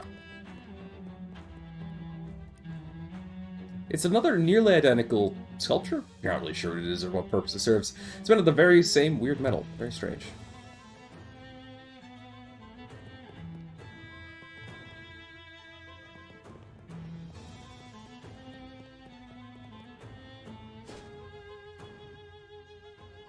More shadow ballerinas leap out of the darkness and twirl into an attack formation. It just occurred to me that team ballet fights would be an incredible sport. I would watch that all the time. Do any of you know who I have to write to make that happen? I don't know. Good question, narrator.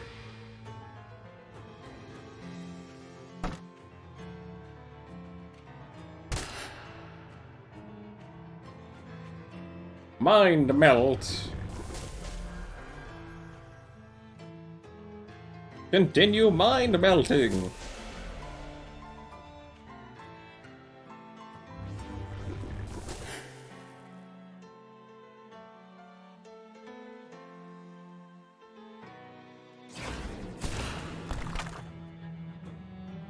Well, that was a pretty good fight, I'd say. You won. Guess they're part of it. Yep. Swan cake. Neat. Good job, Vladimir, getting even stronger.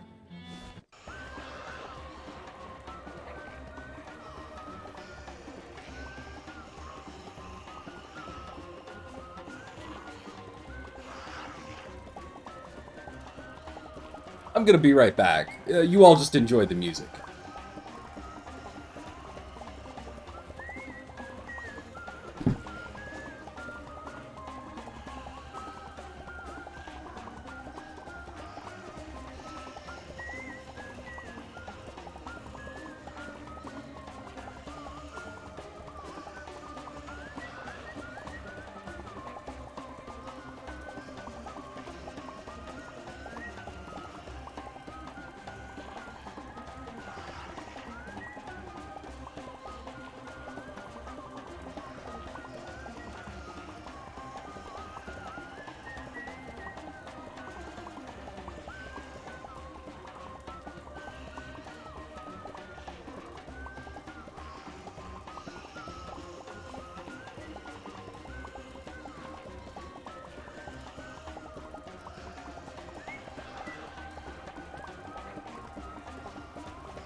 So anyway, I decided to warm up some leftovers, so I'm gonna grab some food in a couple minutes here, but,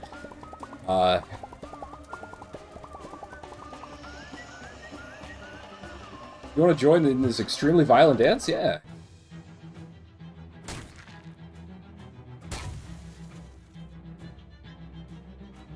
I was hoping that the whistling would let me just get through, but, like, you don't want me to, I guess that's fine.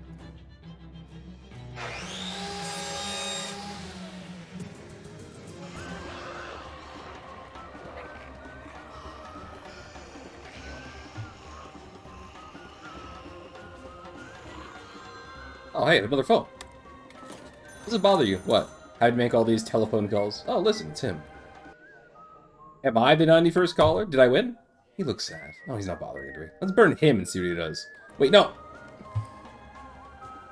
Oh, no, that's just rude.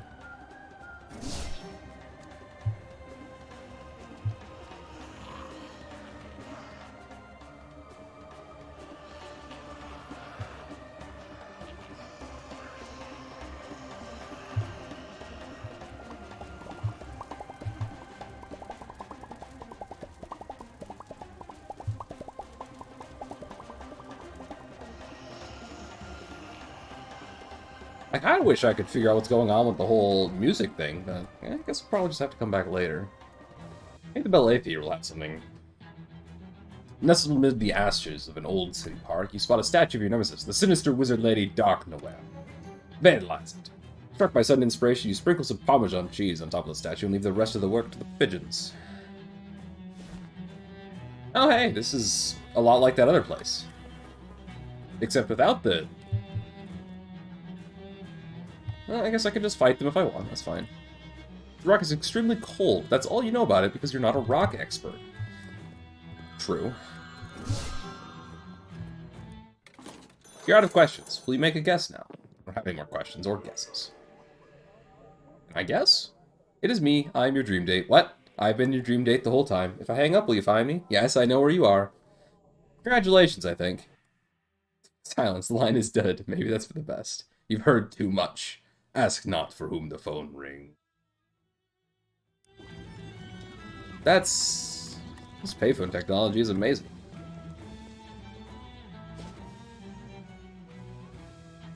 You discover a terrifying obsidian statue towering with a block of bombed-out apartment buildings. It's some mean-looking wizard lady named Dark Noel. Topple the statue. You carefully examine the statue and figure out that if you file just a millimeter of material off one of its toenails, it will topple. You grab a memory board from the rubble and make short work of the tall statue. Good.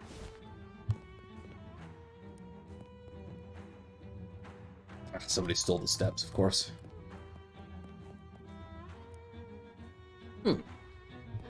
Three of them is an outright mystery. Yeah, that's a... Yeah.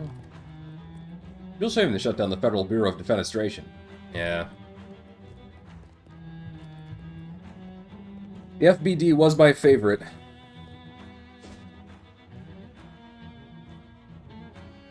Now let's check the telephony facility one more time, then I guess we'll just head to the Black House.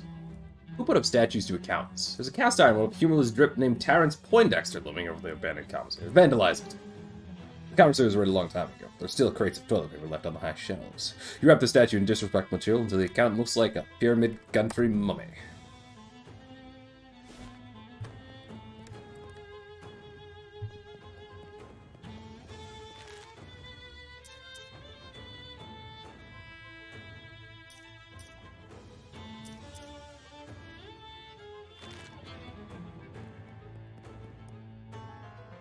Alright, off to the Black House it is. Someone pauses by a chain link gate blocking off the alley. Hang on a sec, this office building, yep. Apartment over that. Ah.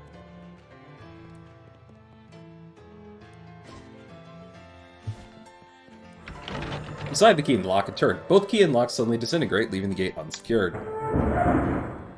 Well, that was loud. You're late. Ow! Well, that was weird. What? Kodiak. Hey, Uncle Murray, are you okay? Surprisingly fine, kiddo. Not sure why they didn't just murder me, but I'm glad they didn't. Me too. Gotta stop the president from doing whatever her crazy plan is. Darn right we do, but wait a minute, what's that? What's what? You got something behind your ear. You can't find me. Jeez. Don't ever change, Uncle Murray. What happened to you? Well, Jessica told you I've been hunting a series of cursed artifact, right? Yeah, that's how I found you. We've been using the detectatron to find more of them, try and follow your trail. So Charles got that thing working finally, and sure to save me some trouble. Anyway, Phil sold me a pen that could only write obscenities. Turned out, with a little coaxing, you'd also get it to write its real owner's current address, which was her. Here, I wrote that letter to you before coming to stake out the place. They caught me while I was snooping around. Who's this present woman? I don't know much about her, just her name's Margaret something. 11 years ago, her barn exploded. That's where all the artifacts came from, I think. There was stuff that was in the barn at the time. Must have been one heck of an explosion. No kidding. 5 years later, she's city comptroller, and now I guess she's shadow president? Whatever that is. What's she planning? Wish I knew. She built some kind of crazy machine, but I don't know what exactly it's for. With the amount of shadow energy she's collected to power it, it can't be anything good. How do we stop her? We'll set up 3 big, weird pylons, or obelisks or something. I think their function is to pull shadow energy directly out of wherever it comes from, and pump it into her machine here in the Black House. So we should destroy those. Yep, ideally before a machine does whatever it's meant to be for doing. Destroy 3 things. Good. It's nice to have a very specific, straightforward goal for once. I'm pretty sure I've seen all 3 of them before. Not far from here, yeah? Somewhere in Government Valley. Past that, I'm not sure. I guess those are my questions. Well, all the immediately relevant ones. Better get moving. Yeah, let's go.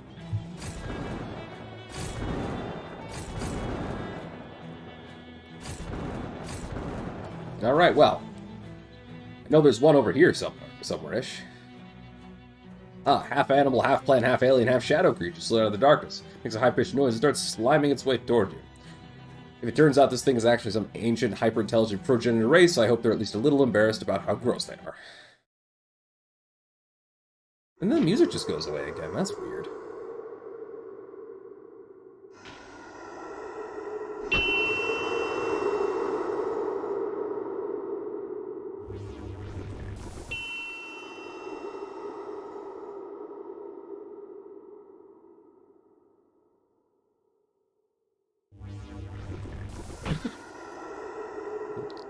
I'm going to get some food in a moment here as well. I don't know, Kane. We'll figure something. We'll have fun. I know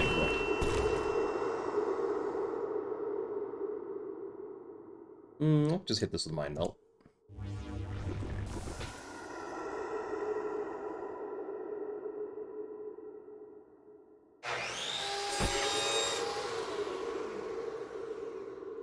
We can hit this with setting it on fire.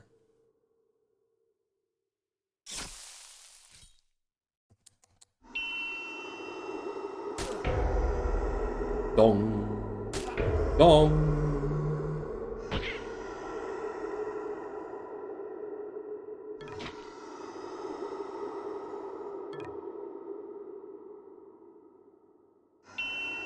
Okay, well that's dead.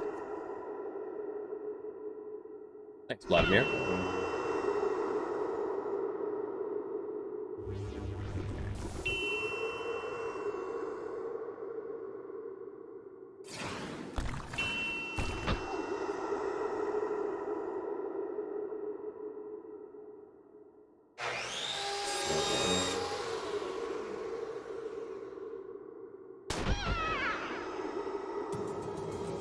You win! Take that, whatever you are. Good grief, what are you?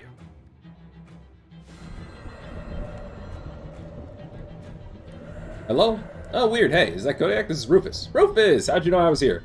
I didn't. Just a coincidence. My brother, hunting device, calculated this is the best spot to open a wormhole to his location. Since there's a payphone there, I figured I'd call ahead to check. Wormhole? I thought it was a communication device. Well, turns out the pearl's crazy powerful, and wormholes are a form of communication, according to There's a crazy shadow pillar thing here. I could use some help dealing with it. Gotta explain some of these readings. Hang on, I'll be right there.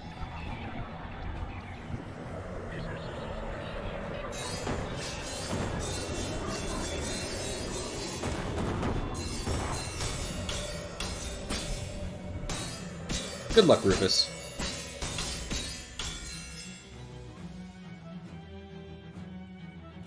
Well, that happened.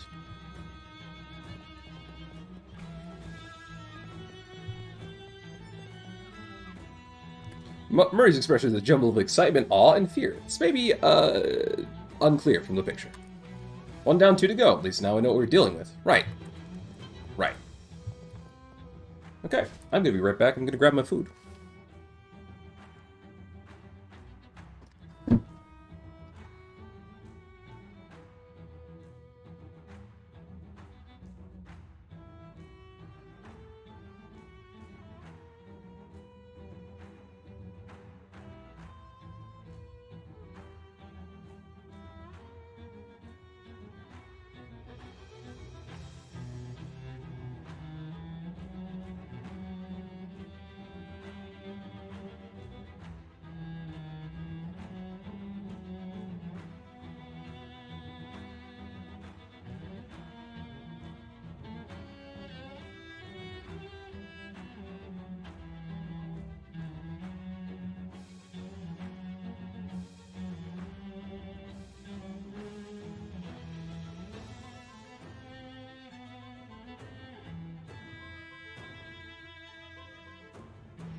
Alrighty, so where were we?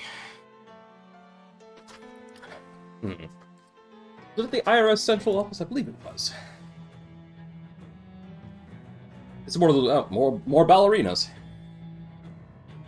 You start to ponder the fact that the true horror of this situation isn't simply the physical violence, but it's the corruption of one of humanity's most beautiful forms of art, twisting it into a tool of horror and brutality. Hey, stop pondering stuff. You're being attacked. Pay attention.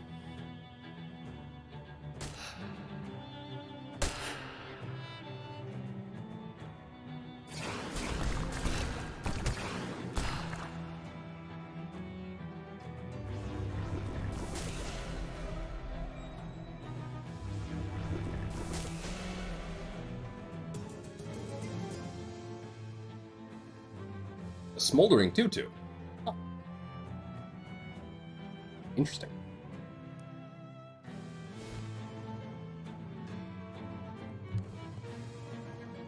No, it wasn't here. Where was it?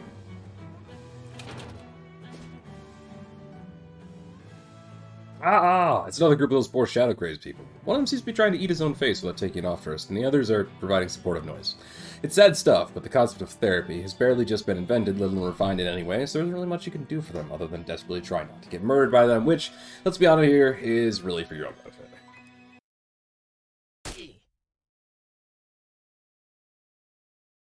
I wonder why the music disappeared while fighting these guys.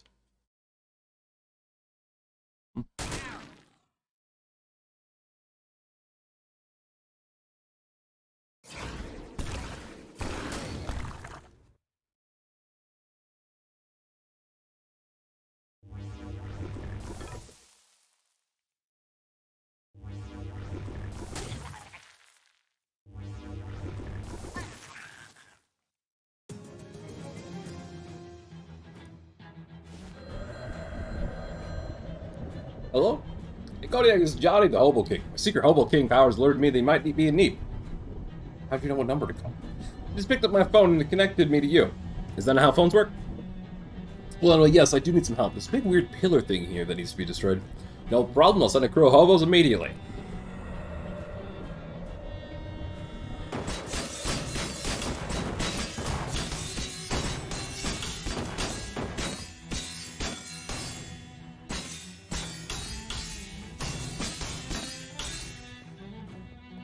Alright.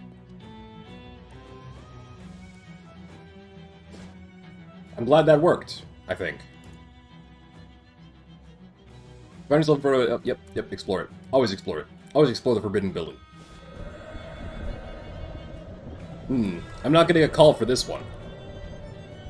So this is a pylon thing you mentioned, Murray. Never saw a diagram or what have you, but looking at it, I think that's a pretty safe assumption. And I just have to destroy it? Anything of the two, but yes, destroying them should cut off the majority of the power of the President's machine and presumably unseal the Black House. Easier said than done, though. That thing's made of pure umbratanium alloy. Pure what now? Shadow metal. Gotcha. You did it in the wrong order? No, I didn't do it in the wrong order. I just didn't interact with it originally. Alright, so I guess we need to go find someone else who can help us with this.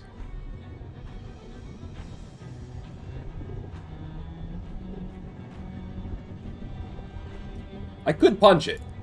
You know what? Let's punch it. Are you sure? It might work, but your hands won't anymore. Oh no, I need my hands. That's fine. We'll go find somebody else who can help us. Probably great. Oh yeah. No. What about the Jasper? Jasper and his people.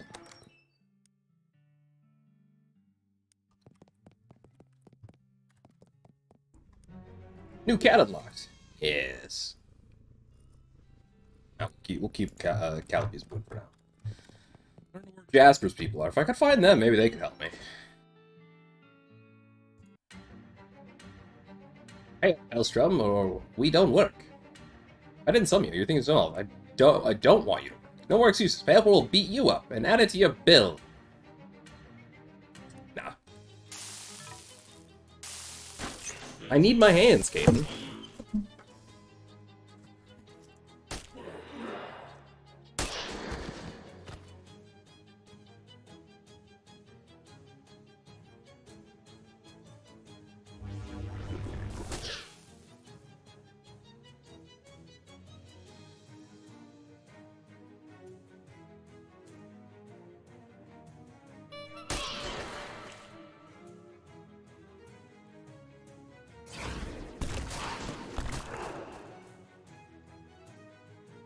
General living and doing of things.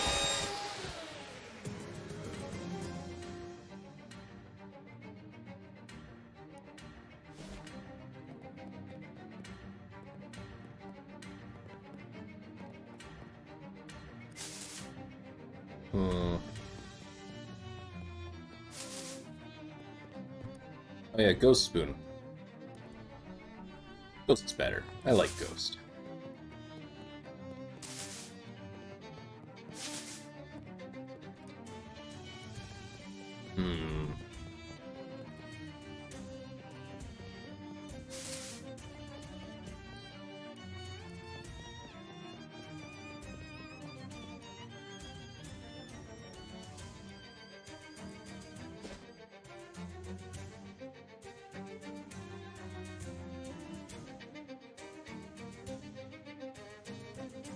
I can't think of anything here.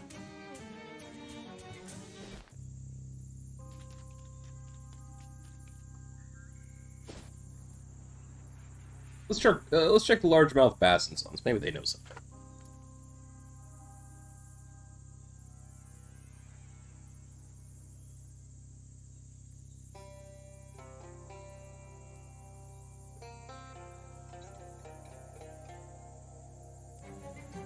A scented candle might be more appropriate, but a match will have to do. Boom!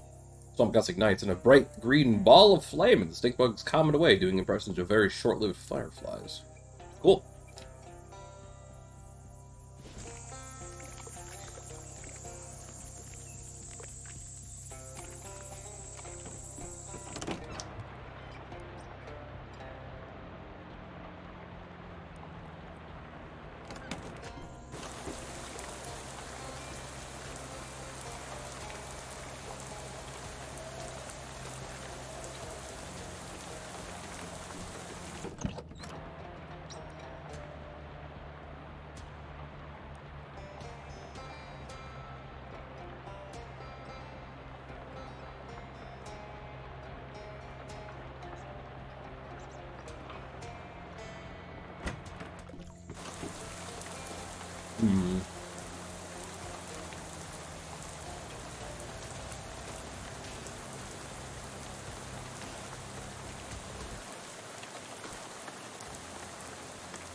Streets are starting to feel kind of gloomy. Not that it was bright and sunny summer day before, but now the shadows are deepening and lengthening under ash-gray skies, and it doesn't help there are these dark tentacles stretching up into the sky like infinitely tall pillars of blackness, with other shadow shapes drifting in and out behind and through them. Wait, what? To be fair, those aren't everywhere, just a cluster of them around you specifically right now.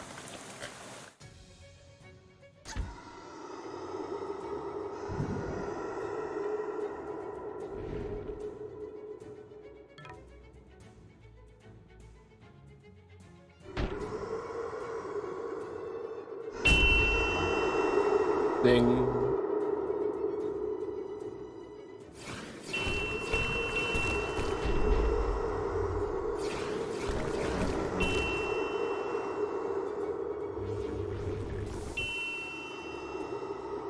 Fantastic.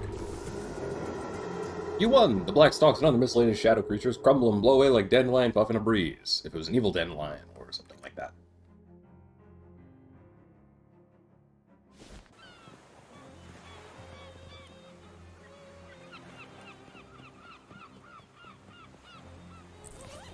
I need 2 muscle, which I think I can get, actually.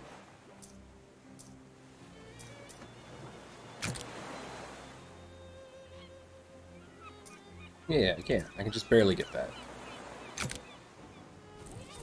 Actually, I only needed 1, didn't I? Doesn't matter. You cradle the heavy iron shot in the crook of your arm as you lower yourself down the first rungs of the rope ladder, carefully hooking your ankles around the rungs. Okay, so, quantum mechanics is basically a set of mathematical equations that can, be used to predict the results of experiments performed at the subatomic level. But it can't predict the outcome definitively, only probabilistically, giving a range of possible outcomes referred to as the wave function. The act of actually performing the experiment, measuring the system in question, collapses the wave function down to a single result, because 1 second Because the active measurement interacts with the system in a way that can't be ignored, nearly there. One can say that, in a sense, all the potential outcomes exist simultaneously prior to the measurement, and the active measurement is what causes a single outcome. You reach the ground in a handstand, unhook your ankles, and do a flip to right yourself. A pretty basic explanation, but serviceable. That was an excellent throw. Alright, you get the brass rings. My summoned eminental elementals become more powerful. My cheese ringling. Nice.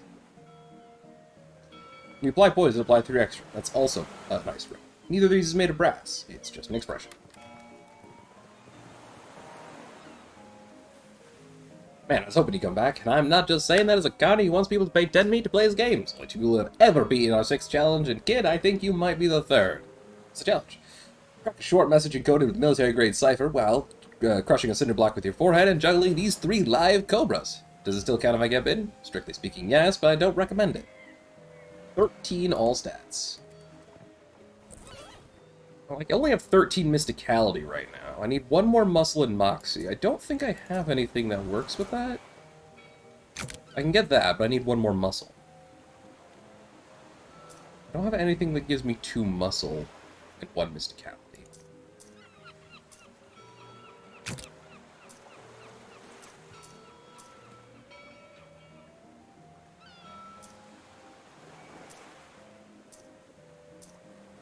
I just don't have enough. Just don't have enough yet. Almost there. And I guess I could wear this. That's a bunch of moxie. But I don't have anything that gives 2 muscle.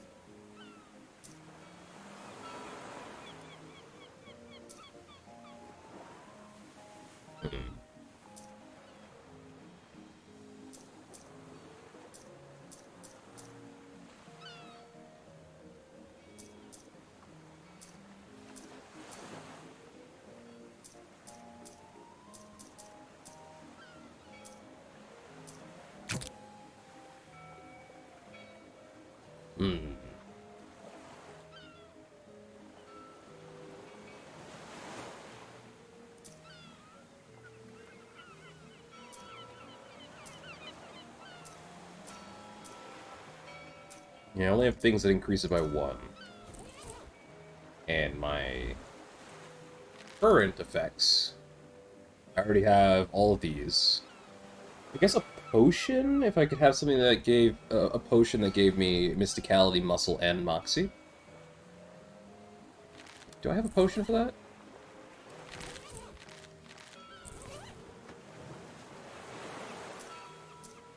It's a potion that gives muscle, but I would also need mysticality.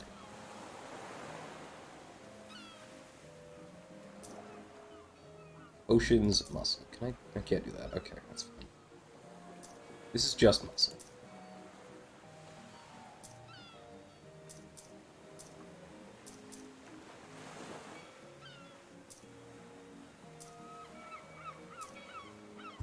Maybe I can make a potion? Maybe I can make a potion.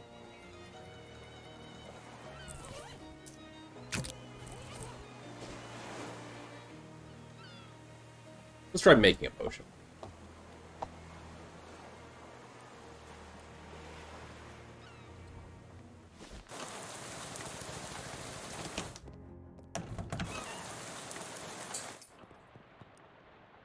I found Uncle Murray. What? You did? Where is he? He's okay? He's fine. He's in Government Valley. You left him there. Let's keep an eye on things there. Stake out the joint, you know? So why are you here? Okay, bye. Potion. I don't have miscellaneous chemicals, though.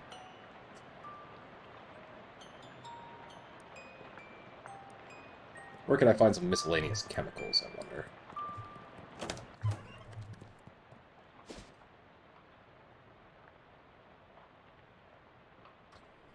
Oh, well. Oh,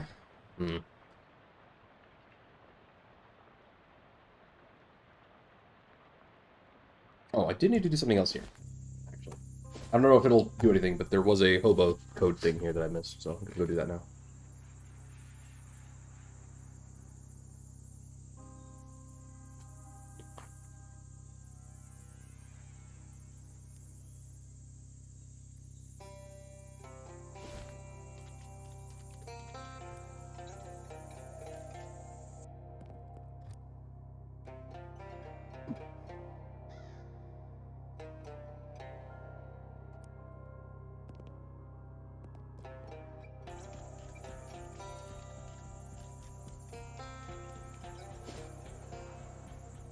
Okay, sure, fair enough.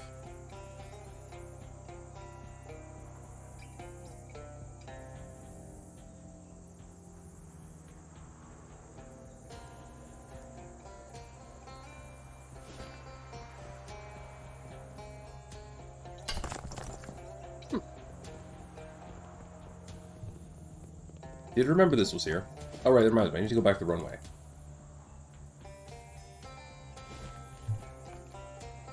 Yeah, I gotta drive this back here. Can't believe I almost forgot to bring the truck back.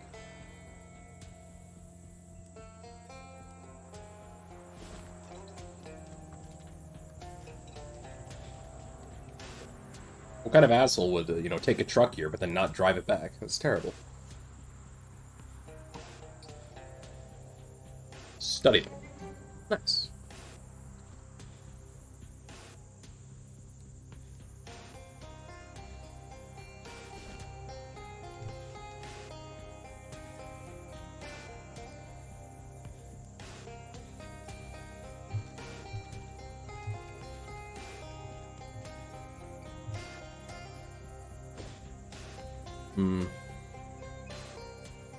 Alright, I don't really got anything on,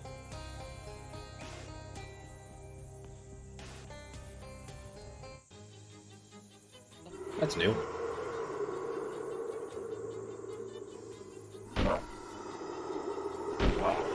Shadow Broom, huh? Well, alright, go away.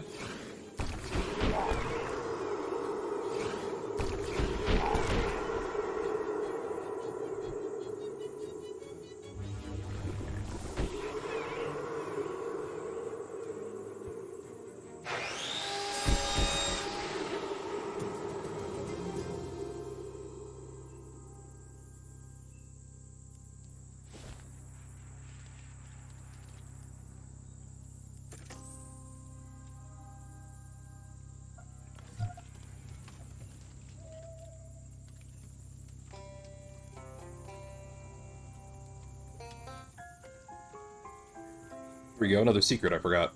Excellent. The Hunter's Dream.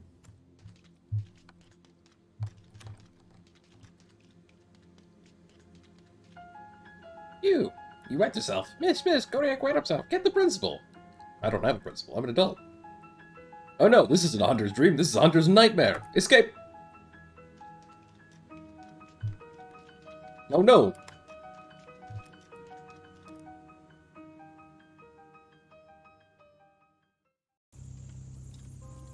Hunter's Mark. The mark of a good hunter. Nice.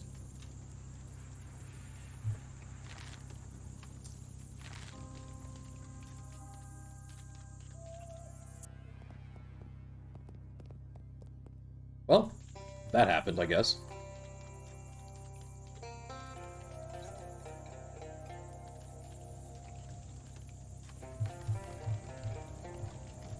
You know, I don't really got anything else. Nothing I can think of.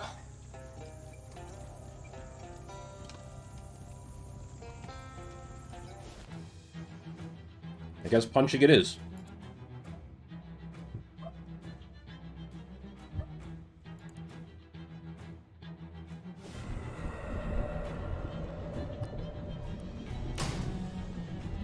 Ouch.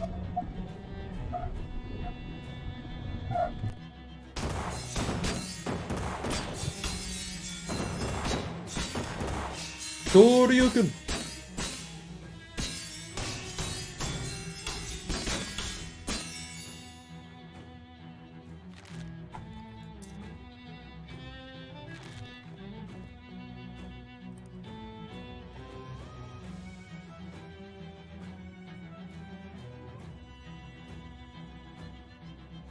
Alright, the last one. Come on, we gotta get back to the Black House and put a stop to whatever the President's plan is, which might be world domination or world destruction or maybe both. Honestly, with as much as I was able to learn before they caught me, that's a real glaring gap in my knowledge. Yeah, mine too.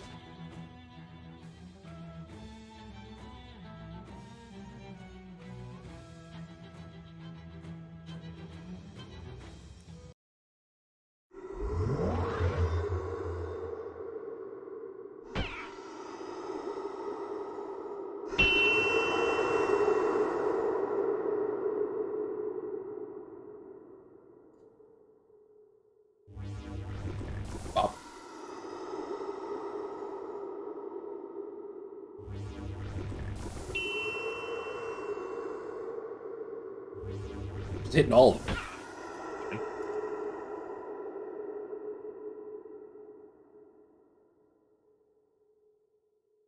I don't want to just throw a grenade at him. Make things easier on myself.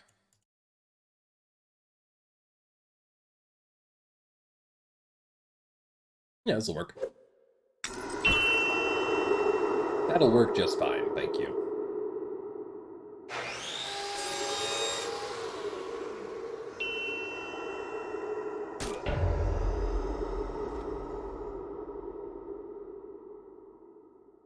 Zip zap.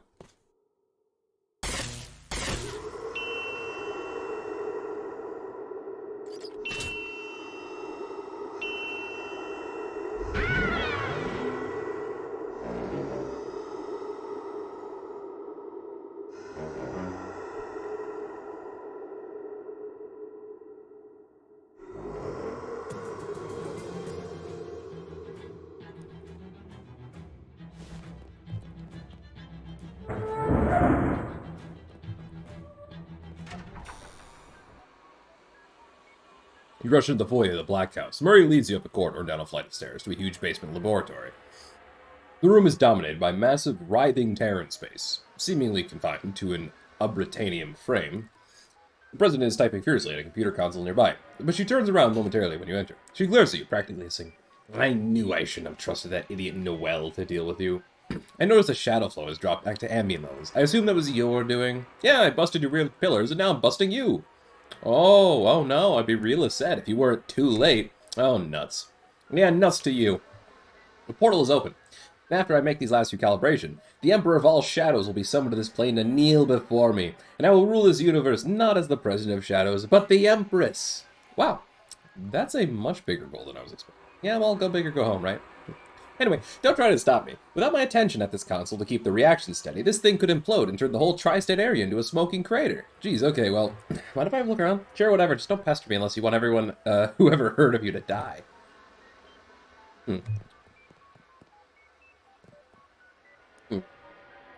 I can make basic potions, but I don't feel like that'll help me right now. These chemicals are as dangerous as a barrel of monkeys with shotguns for arms. Okay. What's that? An unpertanium bomb! I cobbled together from parts I found lying around while you were distracting the president. Good job! Oh, no problem. Yeah, that was intentional. But, what's your plan exactly? From what she said, it sounded pretty bad to mess with this stuff. He's trying to summon something, right? I figure by applying enough pressure at just the right time, we can reverse the flow and make it an out portal instead of an in portal. I get it. So it'll suck her out into space and no more problem. Well, not exactly, or rather, yes, but that's on the end of it. We also have to take care of whatever's waiting on the other side of the portal. Oh. Oh, you're saying I have to go through and fight it, aren't you? I don't know if we'll be able to fight or what, but yeah, that's the long and short of it, kiddo. This is the end game. There's no coming back from this. Are you ready? Well, actually, we've been split. This is literally the end game. Once I set off this bomb and you go through that portal, you can't come back and the game ends one way or another. But nothing gets saved after you go, so you can reload back to here and keep playing afterwards. I can really understand what you mean by that. That's okay, kiddo. I wasn't really, it wasn't really you I was talking to. Alright, let me take care of some things first.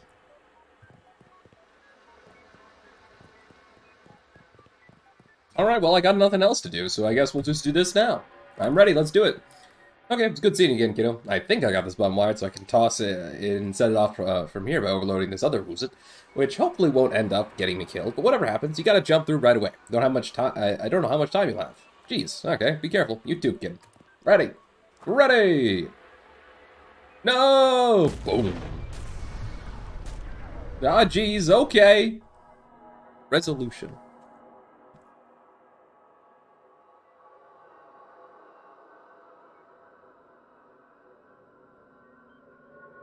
You, and Simone and the president and her machines in a sizable chunk of the floor, appear in the middle of a pale void, lit by the just-arrived light of stars that burned out uncountable eons ago. Ah, no, what did you do? Threw a little monkey wrench into your plans. Don't try to act cool about this. You don't have the slightest idea what kind of power you're messing with. Oh yeah? Like what? Welcome, playthings. You look over to your right, where you see a hovering swarm of giant-mouthed eyes. You get the feeling this is your brain's best attempt to render what you're actually seeing in a way that won't simply annihilate your mind. In particular, that. No. Was this whole deal just a giant monkey's paw? Like, did I achieve ultimate power but also got cursed to be constantly surrounded by morons? Hey! Portal's flame still looks intact. Maybe I can reopen it and fix this. Oh, you can get us back? I can get me back and then continue with my plan to summon the Emperor to our universe under controllable conditions as intended? Yes. What if I don't want you to do that? Do I look like someone who gives a hot crap what you want? Go away. Go die in the void. Geez, somebody's cranky.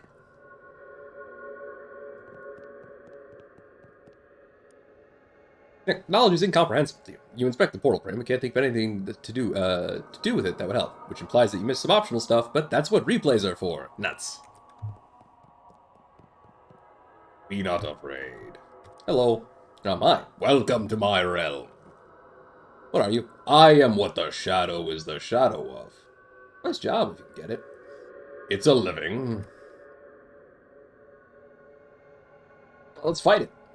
Fight me. Very well. I will give you one chance. All or nothing. Alright. Is your weapon here behind you? Hi, hello. Gabby is here to give the fight. You're not sure how they made it here, but you'll take all the help you can get. Okay. That's a lot of spooky damage.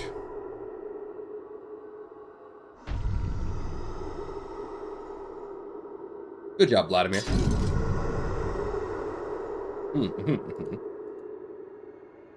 Whoever's the lowest HP for 48 spooky damage. I'd rather you didn't. Well, these things have a lot of mysticality, so I can probably blow up his eyes. That's not a problem. How much health do I have? 25. Gabby only has 25, so I will heal, and that will work. So I'll just cook his eyes real quick.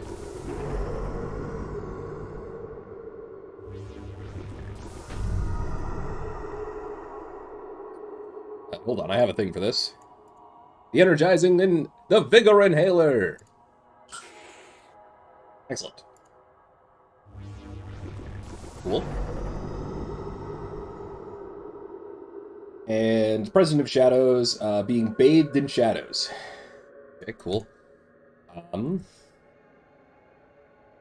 This will do 14 damage.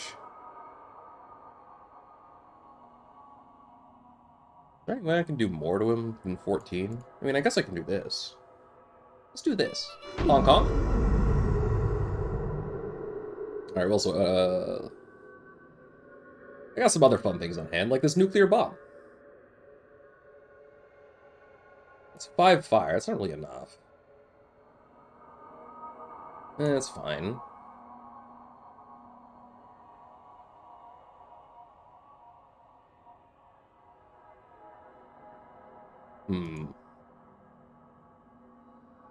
I could reduce all of his stats by 13. Muscle, plus 7. That's, yeah, I could reduce his stats by a lot. Hello, Madarame. Yeah, that's what I was thinking. What else we got on hand? You know what? We could shield Gabby. Fantastic. And then...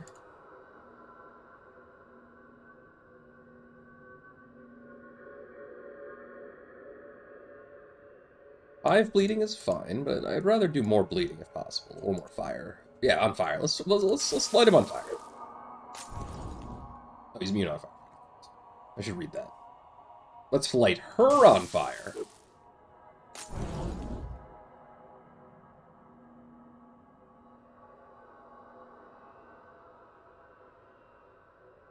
Yeah, I noticed. Don't worry.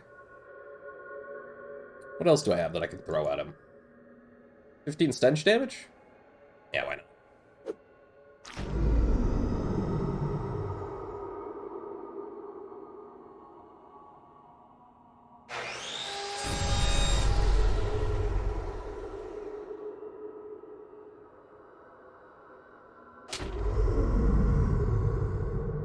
Use Chekhov's rifle!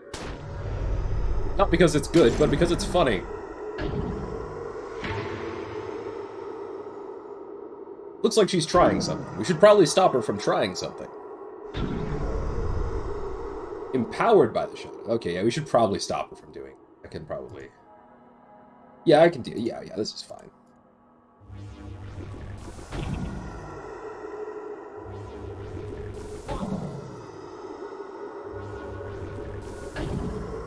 And as with all good things... You start with a nuke. No, don't start with nukes, generally speaking. That's a bad idea. And then we use the lawnmower to kill an eldritch god.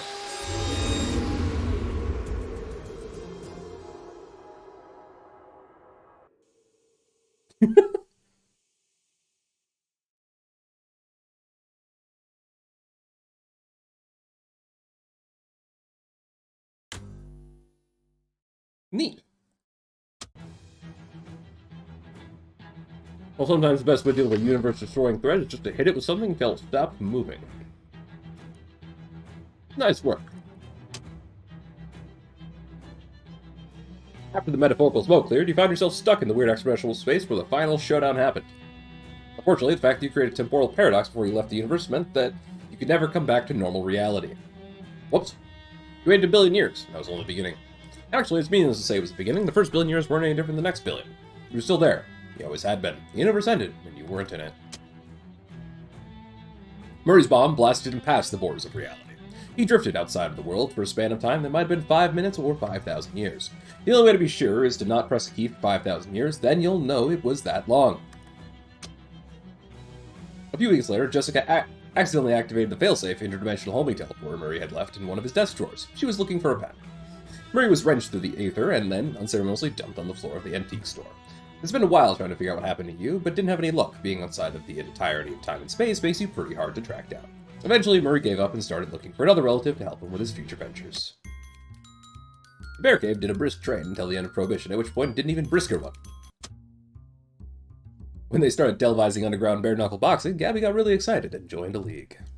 Her combat style was a mixture of different martial arts that came to be known as Super Weird Fighting, or SWF. Simone went on to become the chair of the SIT Robotectronics Department. Thanks to your tireless crime fighting, the streets of Ocean City have never been safer.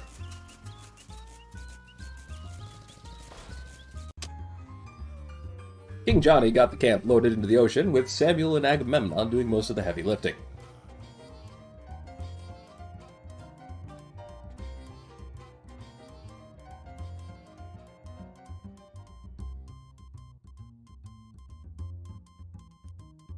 With the wind at their backs, they set sail for distant shores.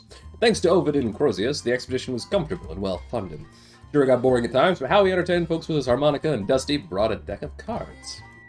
When everybody got scratched up or seasick, Doc was there to provide some medical attention. The nights got pretty cold, but Canduelo's moonshine took the edge off a little. They ate creamed fish, thanks to Walter and Creamy Steve. Cornelius and Beanie provided cornbread and beans. Mossman provided fine herbs and exotic spices. After a long and difficult journey, they arrived at the land they had promised themselves. They founded a new nation, a nation of hobos, by hobos, for hobos, with liberty and justice for hobos. Sadly, Marvin passed out from hunger before managing to set the world record for mailbox sitting. The bishop's inspection went swimmingly, and the vicar of St. Polycarp was soon promoted to vice-pope. With the whole grisly murder business behind her, Miss Brewster went on to win the Boarding House of the Decade award from the International Salesman League. Crystal's store was moderately successful, but she was confident that in about 40 years, business would boom. 70 years from now, the historical village of Sandwich is still a popular tourist attraction. It's particularly popular among mixed-up hipsters who get it confused with Sandwich, Brooklyn. Josie Morton went on to discover a new, extremely volatile isotope, a hypercrystalline thaumatomorphic diorite. With it, she eventually invented the devastating weapon that brought about an end of the Skeleton Wars. History mostly remembers her for what she said after the weapon's first successful field test. "I have become Death's destroyer of skeletons." The Euro Championship trophy remains the crowning achievement of the SIT food fight team. This is mostly true because they never won another one before the program was cancelled. In 1981, Mudhenge was acquired by the Stonehenge Corporation, renamed Stonehenge Mud, and shut down. In 100 years, you were the only non-nudist to find its center. With your help, Rhonda Rousman became the first person in history to fly all the way around a swamp. Her fame lasted until nearly a month later when Charles Lindbergh was seen buying a new set of shoelaces. Aim Quarry went bankrupt after the workers fled in the night. Most of them made it back to the city and found new jobs, which could not possibly have been worse than their old jobs. The loss of Tom and Kathy plunged largemouth Bass and Sons into a succession crisis. In the chaos, the bastard Reboner returned from exile and made his claim to the throne. Although Tom and Kathy's judgment business never took off domestically, they were knighted in Albion for their services. True judicial fashion. Could have been frogs. Could have been frogs. Paul Leathers used his new tongue to preach non-violence and counseled many a troubled youth away from a life of big game hunting. Dupee's brother John Leathers agreed to read a book on pacifism. In time, the wreck of the Longerfellow was swallowed whole by the swamp. Though a boat may be long, not as longer than nature's mouth. The kid with glasses spent a week bragging after he proved his theory about big hands. The plant kid will happily wear Mostard's mustache for the rest of his life. The chemist kid is still reeling from the whiff of the spellowist you brought her. The radio kid is still proudly wears a feather you brought him from Barbara Yargara. The kid with the branch still tells stories about the time you captured a Chupa Naranja. The fly girl is still grateful for the chest hair you brought from Flemberg. Will Hunter moved to international waters to escape federal prosecution for marble fraud. The Mulross place remained uninhabited until the 1990s when it became a hotbed for swinging sexy singles. What? No natural predators to thin their numbers, McMillicuddy's sheep bred out of control. He went on to become the region's primary supplier of both mittens and mutton. Despite all your efforts, the maze stayed pretty much exactly the same forever. Billy made sure of that. I never found Billy. The workers of the Ford compound were able to get the factory machinery back up and running. After months of research and hard work, they were finally able to make a car entirely out of beans. It smelled awful and nobody would buy it, so they ended up abandoning it on the streets of Ocean City. The old ham mill never spun again. Rufus emerged from his portal somewhere deep underground. He didn't know where he was, but he knew he was one step closer to his brother. That was all that mattered. The end. Cool. What fun. Credits of Loathing. Still more optional stuff to do, obviously.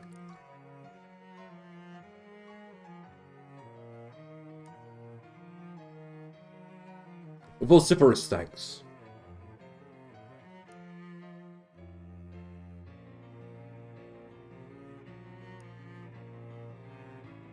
Bats the dog, Cookie the dog, Loki the cat, Monocle the cat, Moxie the dog, Oscar the cat, Penny the dog, Roxy the cat, Stinko the cat, Whiskey the cat. Man, why do they only got cats and dogs? Where's the rats?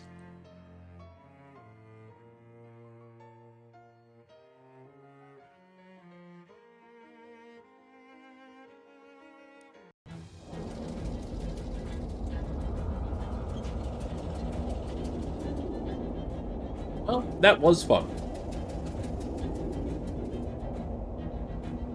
Lost Soul didn't really do much, unfortunately. I was kind of hoping it would do something a little more interesting, but I understand.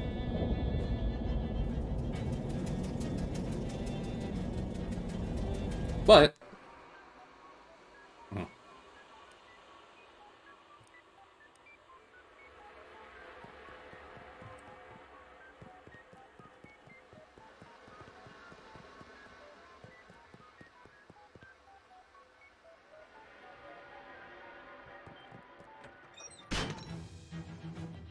we can just leave. There's still stuff to do, obviously. The first thing I'm wondering about is this Billy fella. I'm gonna go wander around here until I can find Billy. Or until I can figure out what, something else about Billy.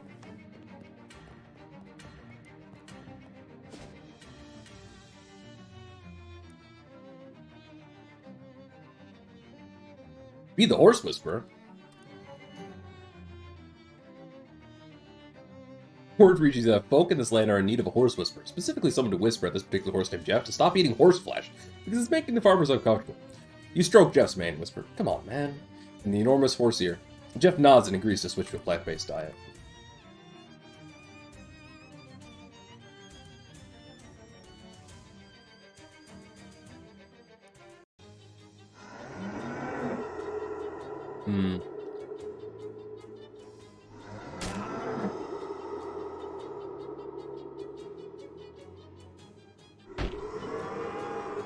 Alright, so it's going to take me some time to figure a lot of stuff out for side quests, but I wanted to wander around here to see if I could figure something out immediately. Fortunately, I couldn't, so at least not immediately. I'll need to worry about that some other time.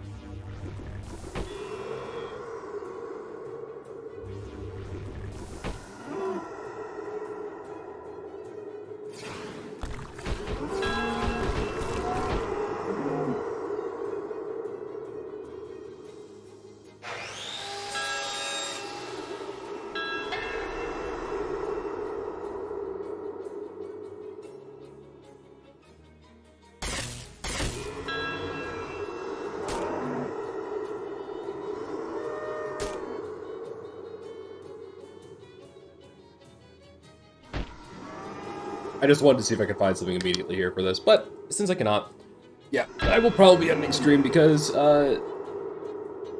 seems like a good place to call it, honestly. I will see what else I can figure out about the game just in general, like the list and all that. But, I mean, for the most part, I'd say things, overall, pretty much sorted. Game was a lot of fun.